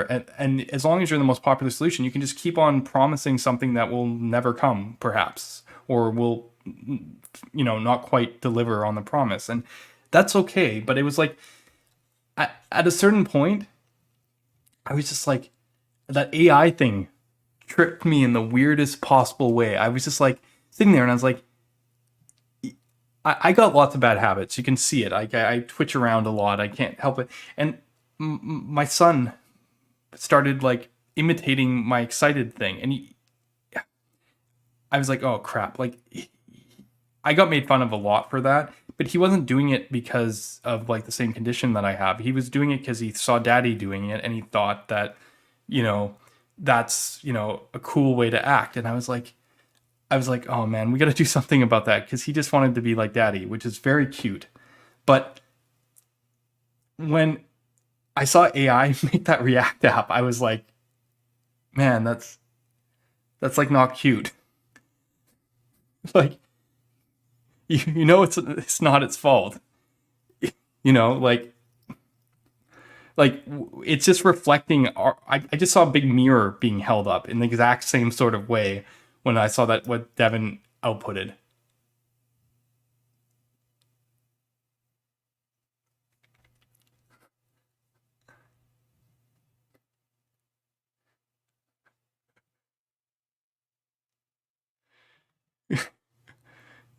Yeah. And I mean, AI is always watching, right? So like, yeah, you know,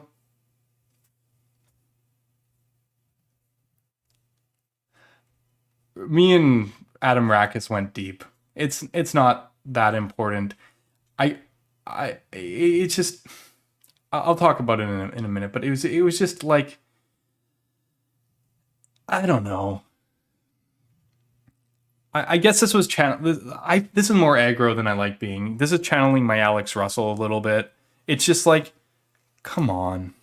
At a certain point, and I know that the Devin example is not a great example. It's just like when the reality kind of sinks in that this is where web dev is and where it's going to remain for quite some time.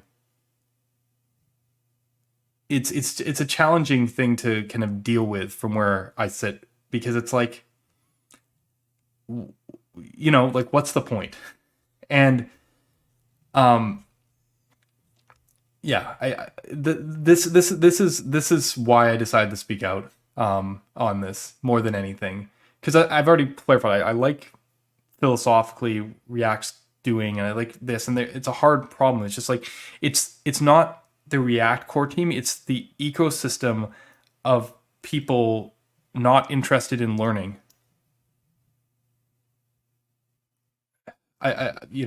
which is, people like, don't blame the people, right? But it's like, at what point do you like at least ask, to discern the critical questions?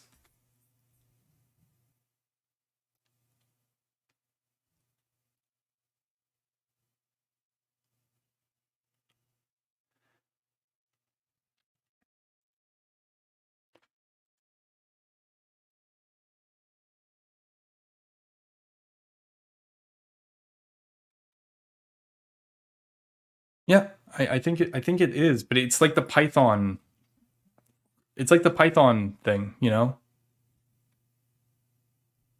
I mean, AI will get better, and I think we'll rapidly get to that point. But like, I I don't even think people realize where the problems are right now enough to get AI. I think AI is ending up being a reflection of ourselves more than anything else.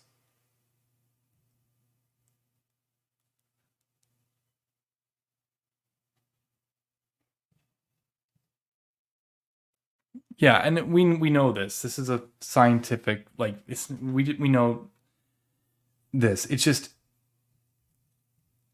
I don't know. I feel like Prime, and I could be wrong. I might have to ask him next time I'm chatting with him. This next Netflix 6 years ago was a very intentional thing. I think Netflix had a choice 6 years ago to go a different path, or 7 years ago, and I feel like, you know what I mean? Like, yeah, like, this is, maybe I'm reading too much into it. It's just every opportunity to try a different answer. And I guess HTMX got that. So, I mean, maybe this is success of a change. And that'd be good. If HTMX can gain popularity and knock what we're doing down a few pegs, I think it would be good, because then people would appreciate what these frameworks can do that HTMX can't.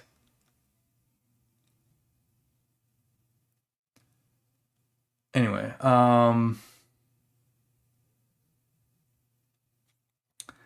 so me and Adam continued on and on and on, because he if you go deep down this thread, we start talking about alternatives to React. Actually, let me just pull this out here. Where is it? Let me just scroll down a little bit, see if I can get to some of the Adam stuff, right? I was like, because he's talking about investment, right? Is solid start next Svelte kit yet? Is there a solid shad CD yet? And somebody starts actually like posting stuff. We actually have these libraries, to be fair, but that's besides the point, because tomorrow there'll be something else new. And I think this is the biggest standoff here. That's the tricky part people don't like about this. When you're talking about something like the incumbent, like, that has an infinite resources to deal with, they're always going to be ahead on like some kind of new thing, because people build stuff for them, right? So, but on the other hand, if someone else does something important before that solution, it's not seen as important because no one's using it yet. Like, it's this terrible catch-22, right? Like, basically, even if like everything that Adam listed here was thumbs up, tomorrow, how long has shad CN even been around for?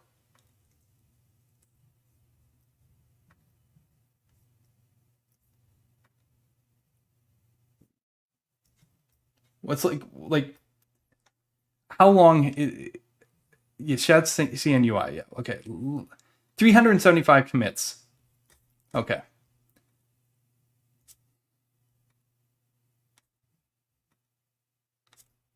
Let's jump here. It's plus 104. Let's jump plus 300. Okay, let's do this. I don't even know if it was good back here, but let's go back to the beginning. We're gonna go back to the initial commit. Oh, okay, less than a year ago, or no, just over a year ago. Yeah, it's been around for 1 year. And probably at this point, no one knew what it was, and then like it kind of blew up from there. I'm not going to say the history, but my point is, like, there's going to be a new random library written in the most popular thing that everyone likes, and like you can't win on that when you don't have investment. But on the other hand, I love this thread because it's so circular because I'm like, well, look, I'm like, use Svelte, don't use solid. But the blanket is always a moving target. And even if one caught up for a moment, you can't stay unless you have the same backing. Yes, and backing is huge when people choose React. But it's self-propagating, which is why the change has to start with people, right? And if I think this keeps on going for a bit, if you don't move, nothing changes. The gap is getting so large that other players have not only found, better ways, they basically reach consensus and consolidating a better solution. Blah blah blah. But like, where was it? I'm gonna have a hard time actually probably finding the exact set of replies here. Yeah, it's too bad I didn't bookmark deeper. It's fine. But like eventually it gets, someone's like, why don't you use Nux? I think it was Benton. And he's like, it doesn't have out of order streaming. And I have to admit, I almost kind of like, when you're drinking the meme when you're drinking the coffee and you spit up. Out of order streaming was never important until RSCs came out in X13. There were frameworks that did out of order streaming, Marco, but even solid since like 2020 for years, and no one cared. This is what I was talking about, the moving target. It doesn't pay to be ahead. It doesn't, like ahead of the trends. Actually, like it pays to be ahead enough that when people move to it, you're already there with the right solutions and you understand exactly what the problem space is, and you can like hit the ground running. But it doesn't pay to actually be that far ahead. And on the other hand, you're always going to be behind, right? So it's like the whole ecosystem thing is such a dumb argument because it's self-propagating. Like, you know what I mean? Like it. Anyway.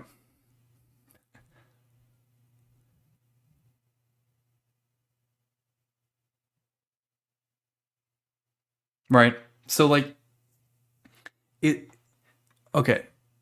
The whole design system is built on React. Yeah. So you guys didn't grab third-party ecosystem library. You have your own design system, right? I want to clarify this because like a lot of the large companies I talk to they don't go like necessarily, like they build their own anyways. Like if you're invested on React, yes, God, keep on building in React. I'm talking about this new greenfield development.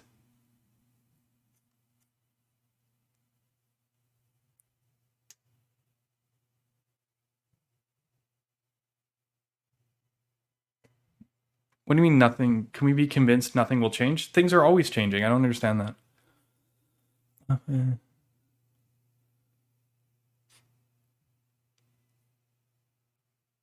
Right. I understand that, right? That is fine. I'm just saying, like, then there's no point arguing it. I mean, the only reason you'd be arguing it, I feel like, is if you want to justify it. Otherwise, you just be like, yeah, no, shit, it is what it is. People actually want to argue this point, and it's like, of course, there's no point arguing it. This is the default answer, right? I think it says more about the people arguing it back than how they feel about the situation. I mean, it does suck, right? If you want to try these new shiny things and you don't get to, it kind of sucks. So you have to No.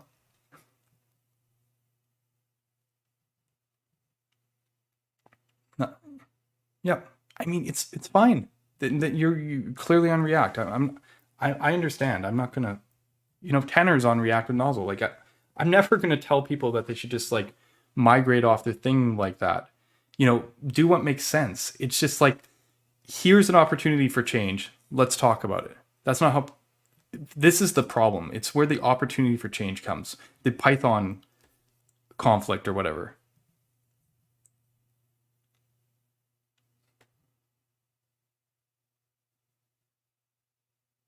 Because like people are like the self-propagating, because like we were like, oh, we should build in React, it will be easy to hire developers. It actually has to start with the companies, not with the the developers are already there. There's already passionate people building in Svelte because they love Svelte.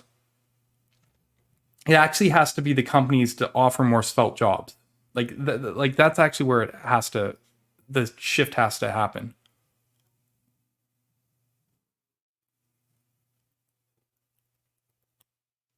So you're right. Polling the actual people who are just average developers is not helpful because they are just putting on what they know.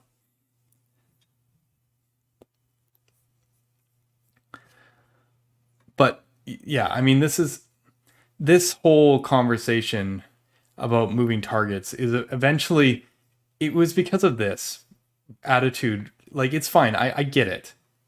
But like what it led to was this thing. If you think saving a few tens of kilobytes in JavaScript's bundle size more than what Dan described, you're focusing on the wrong things. I don't think anyone is purely focusing on the JS size, right?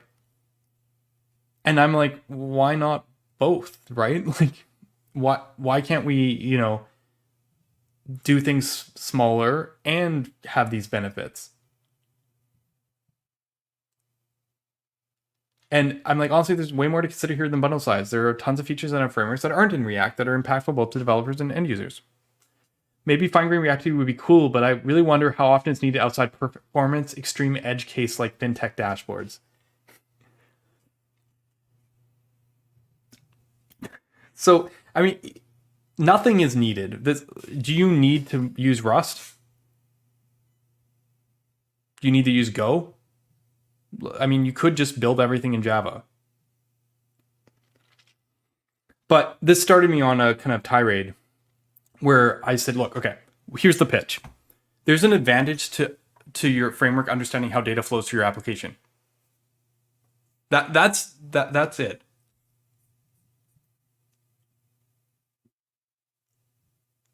Yeah. Remember when the default for a new web app was Rails? Yeah, I do remember that. This is the funniest thing because someone actually told me that we needed to make solid React compat better, like the way that Quick has solid or React Quickify or whatever. And and their example was like jQuery and something. I'm like, did React was it particularly backwards compatible with jQuery? Like, I do think that the opportunity is from the leaves, like not like you don't like replace the React app right away. You have a solid sub app inside the React app. I think there's value there. I don't think making solid apps with React components, it's just the React zone would slowly grow over time and then it'd be worthless. We've actually seen this with Preact. Preact is actually a telltale of like their compat actually hurt them, in my opinion. It helped them in one side, but ultimately it hurt them. So, yeah.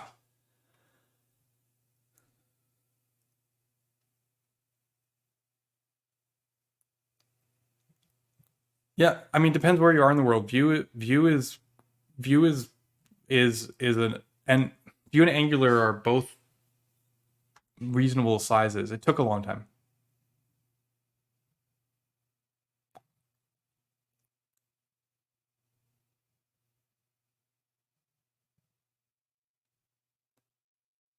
Yeah, the bottom up change. And the thing is, any frameworks that sit on the easy side of things, as I call it, will have a better entry to junior developers, which isn't. It's funny. Solid attracts not junior developers, generally speaking. So it's like, but most people who get past that stage don't freaking care about the front end framework until they get like really freaking frustrated.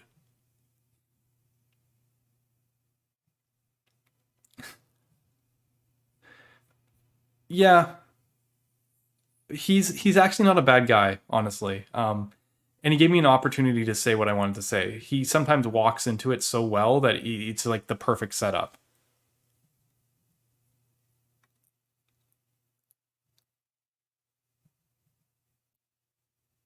Yeah, they don't care about that stuff. They literally care that Reacts react.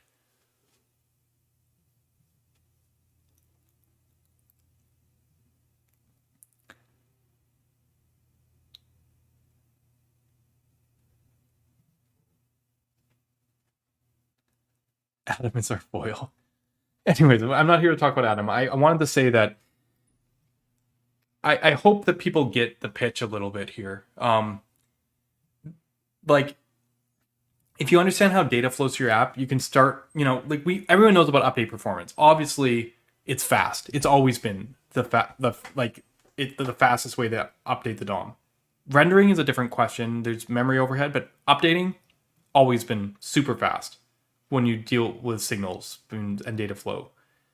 And also because it isolates, components don't matter. Like the units that you author your code in aren't the units of change, which means that like essentially you can, have things that sit together because they're in the UI, but update completely independently. And these kind of things happen, because of prop drilling and stuff. Like in an ideal world, maybe all the data would be pulled out, but we want to co-locate because we have modules, you have teams, you have different sections, things that kind of sit together because of people reasons and because like they have to. UI and data are not the same thing, which is a problem with the more coarse grained models. So like there's that aspect. Then you can look at render performance. Aiden's in the chat. I'm giving a shout out here, because with these reactive systems, you separate update from create because it's not just a re-render. So it can be optimized. And in fact, in a sense, that's what Million.js does for React. It actually separates the update like from the create, which lets them considerably optimize the update performance. And actually the create performance, to be fair. You can actually optimize both sides. Mostly the create actually, because like when I say update, I mean like the components still rerun, right? So you still have like the React structural, memo problem, but so it doesn't deal with like this, what I was talking about, the complexity scale, in terms of like isolation, but like this is one part of our model that something like Million has already shown can be incredibly applicable and beneficial to rendering, right? Hydration, I worked at eBay because they saw that fine-grained reactivity was how we were going to solve hydration, right? And Quick came to the same conclusion with resumability. Like eBay had islands like Astro style for like a decade, but they're like, we can do better than this. Like when you understand the data flow, like parts of your app can, either lazily load like Quick does, but just wake up or do what they need to do as needed instead of just like rendering a thing. I mean, I go a little deep here.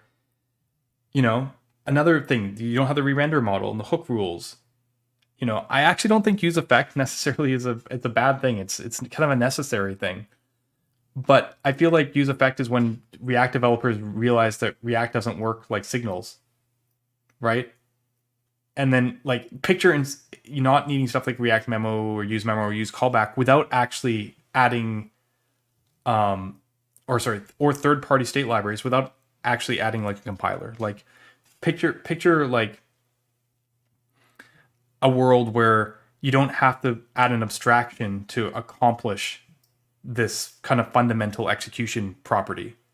Because the abstract, like, I guess you could say signals are an abstraction, but like so are components. Like you don't have to add like a compiler, like some kind of more hidden abstraction in order to accomplish these things, right? Tanner can relate to this one. Picture building third-party libraries without having to introduce your own state solutions. Picture dev tools where you can see the user action calls what UIs update. Solid dev tools are a little rough right now, I believe. Like they're not like fully polished, but they can accomplish this. Great demo from Damien, showing like how he clicks a button and he can actually show the state through the run through his app. Picture where your IDE could link to you all the places. Like when you have a set state, it can actually show you all the places that update because of it. Like these are all things that can be done when you understand the data flow of your application. What do I just keep on going? How long do I go for? Oh, end-to-end DBs, updating the right UIs without re-render. Yeah, I'm just whatever. And then finally, I just end with like literally every other framework kind of consolidating in this zone. You know, I don't know. I think there's a lot of benefit here. See, the problem is we spend so much time talking about now, which makes sense because people are like, okay, like you'll have a conversation that's like, should I choose Solid or React? It's like, well, clearly choose React as the ecosystem, the hiring, all the stuff, right? So you're like, okay, that's fine. And then you're like, okay, but actually, it doesn't accomplish some technical thing you want to accomplish, performance, whatever. And when that conversation happens, it's suddenly it's not about now, it's about the future. It's like, oh, but React will solve that. React 19, React forget, React RC, like, that's what the conversation becomes. So I was like, why don't I just talk about the future of signals instead? Because, it's all fine that we keep on hearing about how one day their model will be good. The stuff that they're trying to tell us is good, we've already got. So why don't I tell about the stuff that will be good here in the future? Because that might actually be unique. I don't know. I'm rambling. We're good. Well, this is kind of like where like my head's been at here, because it's like I don't people are going to keep on using React. It's just and it's good. Like there's nothing wrong with choosing React. It's just it's so easy to dismiss new things because they'll never have the backing like of the bigger things. It's not even new things, because we're not even talking new anymore. We're talking about different things that challenge the norm. But like, because you can always say, because the incumbent always has today, so they can always just focus on the future and use today to disqualify the immediate concerns, and then use the future to disqualify future concerns. And I don't think that's a fair position to take. There's a reason that people are getting off that train. At a certain point, yeah, it's just a matter of time.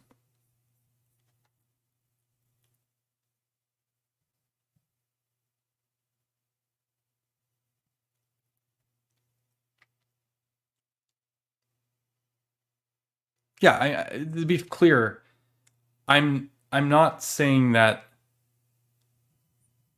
I'm not saying that there's not trade-offs here. You have to understand here.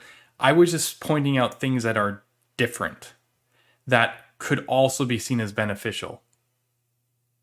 Because I always hear it's always I don't think the stuff in that list actually gets highlighted enough. It's so funny. Earlier in this thread, someone's like, "Why don't you just tell us, about Solid instead of all this wishy-washy stuff?" And I was like, "No, I mean it's nuanced." And then I go and write that thread after all, because the thing you have to understand is everybody believes that their future vision is the right future vision. React has been very prominent with their position to say, like, look, we are taking things in the right direction. We're heading the ship the right way. And I guess I don't feel often that I have to disagree with them, because for their vision they are. But the thing that I think I lack or missed on this side is most people think that there's a single solution to these things. They think like there should only be one. And if you work on that assumption that it's zero sum, then essentially, if someone would accept that React's vision is one that has interesting potential, then you're saying, oh, then you must not. It's not zero sum. There's literally just different ways to solve these problems, different approaches to take. It is okay not to consolidate. But that's not a message people want to hear. They want to hear, here is like the one way that's better. And I'm not I'm generally not comfortable saying that, not because I don't think it could be or is. It's just because I don't think that's accurate, and I don't like being inaccurate.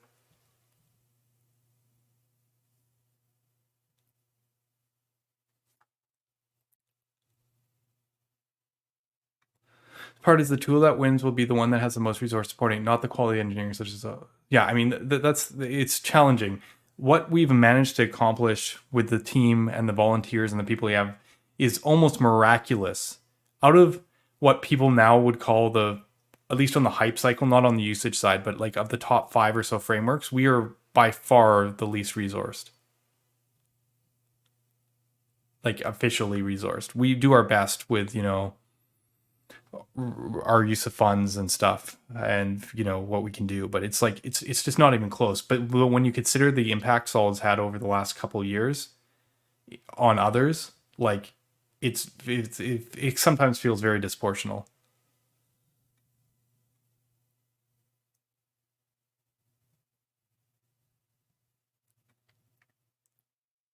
Yep, and that's fine. Like it is just a paycheck. I mean, ultimately, it's a job. There's not everyone's going to be as passionate as the people watching this stream. That's why you're here. There's more to life. But so yeah. Do you think VDOM frameworks have any future at this point? Yeah, I mean, there's been 3 basic approaches to rendering for the last decade. They'll continue to do that. Like, for example, VDOM is an easier model to represent something like server components with. It's not the only model too, but it's an easier model. So like there's places they can explore that are uniquely interesting. Signals can explore areas like presumability. Like good luck with that without signals. But like there's different zones of that you can do these things. So like I don't think it's as simple as saying like, oh, VDOMs are bad. That's an easy message, but it's not that simple.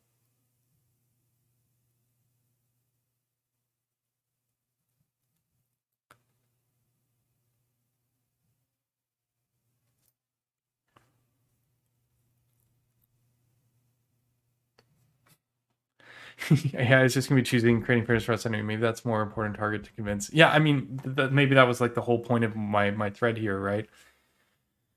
That like where things are right now. I've been pretty positive for the future because I think focus on primitives. Like I think AI will figure out that's like if you don't have to show people the signals, and if the best, like just think about it, the best that Forget or a compiler that can accomplish is going to be the equivalent to what we do with signals. That's the best possible outcome. The DX will be better. So for me, it's a syntax thing, right? But like mechanically, the best they're going to be able to accomplish is, compiler analysis plus signals, essentially. So you could say like you could do a bit more compiler analysis than we do with raw signals today. Like you can learn when to not use signals, like some of the stuff that Svelte 5 is kind of theorizing. But like generally speaking, mechanically for any given situation, that's the best that they can reach. So it's like at that point it's syntax, and does AI care about the syntax? Like what is, I think a more declarative, I mean, I don't know this, but a more declarative approach to designing your data flows and stuff seems like something that would make sense to me, because does AI care about the fact that you can make a let variable and run a for loop and reassign it 10 times? Like I'm using that silly example Dan gave at the end of the signals article, or does it or do you just set up these spreadsheet like statements and have everything update exactly as needed? But I can maybe we'll just end up with 130 kilobyte to do apps for a bit until that gets sorted. Right. Anyway, it's 5. I am done. We are good. My only final leaving point today was, I know Tanner wanted to talk more about RCs. he wasn't able to come back to the stream, but he's really trying here in the React ecosystem. He wants to get his fine-grained updates and his currency and transitions. And again, why not both kind of answer?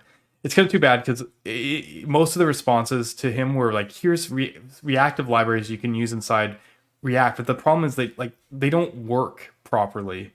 There's a reason why I stopped doing this, because I think concurrency working, and it's hard for these libraries. Like, Tanner's built his own reactive library. He understands that you can't just go like put this thing in and just have it just like straight work. I don't know. Valtio might try and like figure out how they can make that work, but it's actually very challenging problem. And I guess maybe sometimes there is the right tool for the job. I don't like to kind of go that way, generally speaking, but this was a fun one. Please, people, don't do this. I know Tanner, he was on the stream earlier. I can say this. Please don't be that guy. But this was fun for a week that was a little bit tiring, so to speak. Anyway, for me, this was a funny note and probably a bit uplifting, at the end, because, oh yeah, I missed one more story. I just gotta, sorry, I missed one last one, and I realized it's actually one that I wanted to cover. Where is it? It was this one. Also Tanner related. Tanstack query just crossed 500,000 downloads a week, which is really cool because this is a solid.js project. So everyone, when you go and get V5 of React Query DevTools, you are installing a solid project. To be fair, if I look at all versions of React Query DevTools, there's like, I think 1.5 million. So this is only like 2/3 of people haven't upgraded yet. Oh yeah, you're right. But the part that struck me was, I was like, wait, at first I'm like, this must be where all solid downloads are coming from. But then I realized that solid gets half as many downloads. And the reason is because they bundle it, right? They don't install, you who use the dev tools don't install it. So in a sense, this is a production app of Solid. So you don't actually install Solid if you install the dev tools. You installed like a bundled version. So it doesn't count towards our downloads. But this is one of those things where like, pretend that you actually did install Solid, like we'd have triple as many downloads as we have now. It's just kind of insane that like, and by the time everyone migrates, like considerably more, that a dev tool for one library for a React ecosystem has that much, over a very short amount of time of adoption here, has that kind of impact. It's good. It's good to see this, because it's like it keeps the reality in check, and I think that's actually really, really important. So, there's been a lot of React type stuff here, a lot of bit back and forth, but Shai brings up a very good point, and one I said, we had him on the stream before. Analog 1.0 is out. It's the Angular meta framework. So last and not least, this has been, a long journey, especially when you consider where Angular was when Brandon started and all the work he's done, and the Angular team as well during this time to get things where they are today. This really does bring Angular into like a modern feel. Like, they've been revolutionizing Renaissance across the board anyways, but the meta framework has become like the pinnacle, like the next JS, of the framework in the current dialogue. I don't know if it should be. So this is incredibly important to show Angular sitting right next to the others, so to speak. And it's awesome to see him make the journey. It's hard when you have,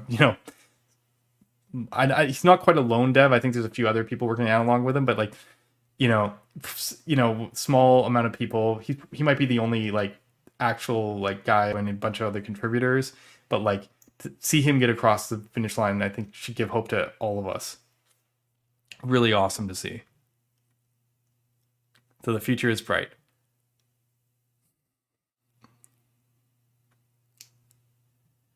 Angular V17, I hear, is a lot of good things about it, especially the work towards signals and stuff. People are really optimistic in that community. So yeah, I mean, this is cool.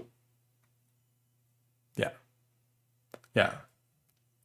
Anyway, I think I'm going to leave it on that note. Thank you, Shai, for the reminder of some good and more positive thoughts out there. Let's get them out in the universe. And you all have a great weekend. Hope to see you all next week. I will see ya.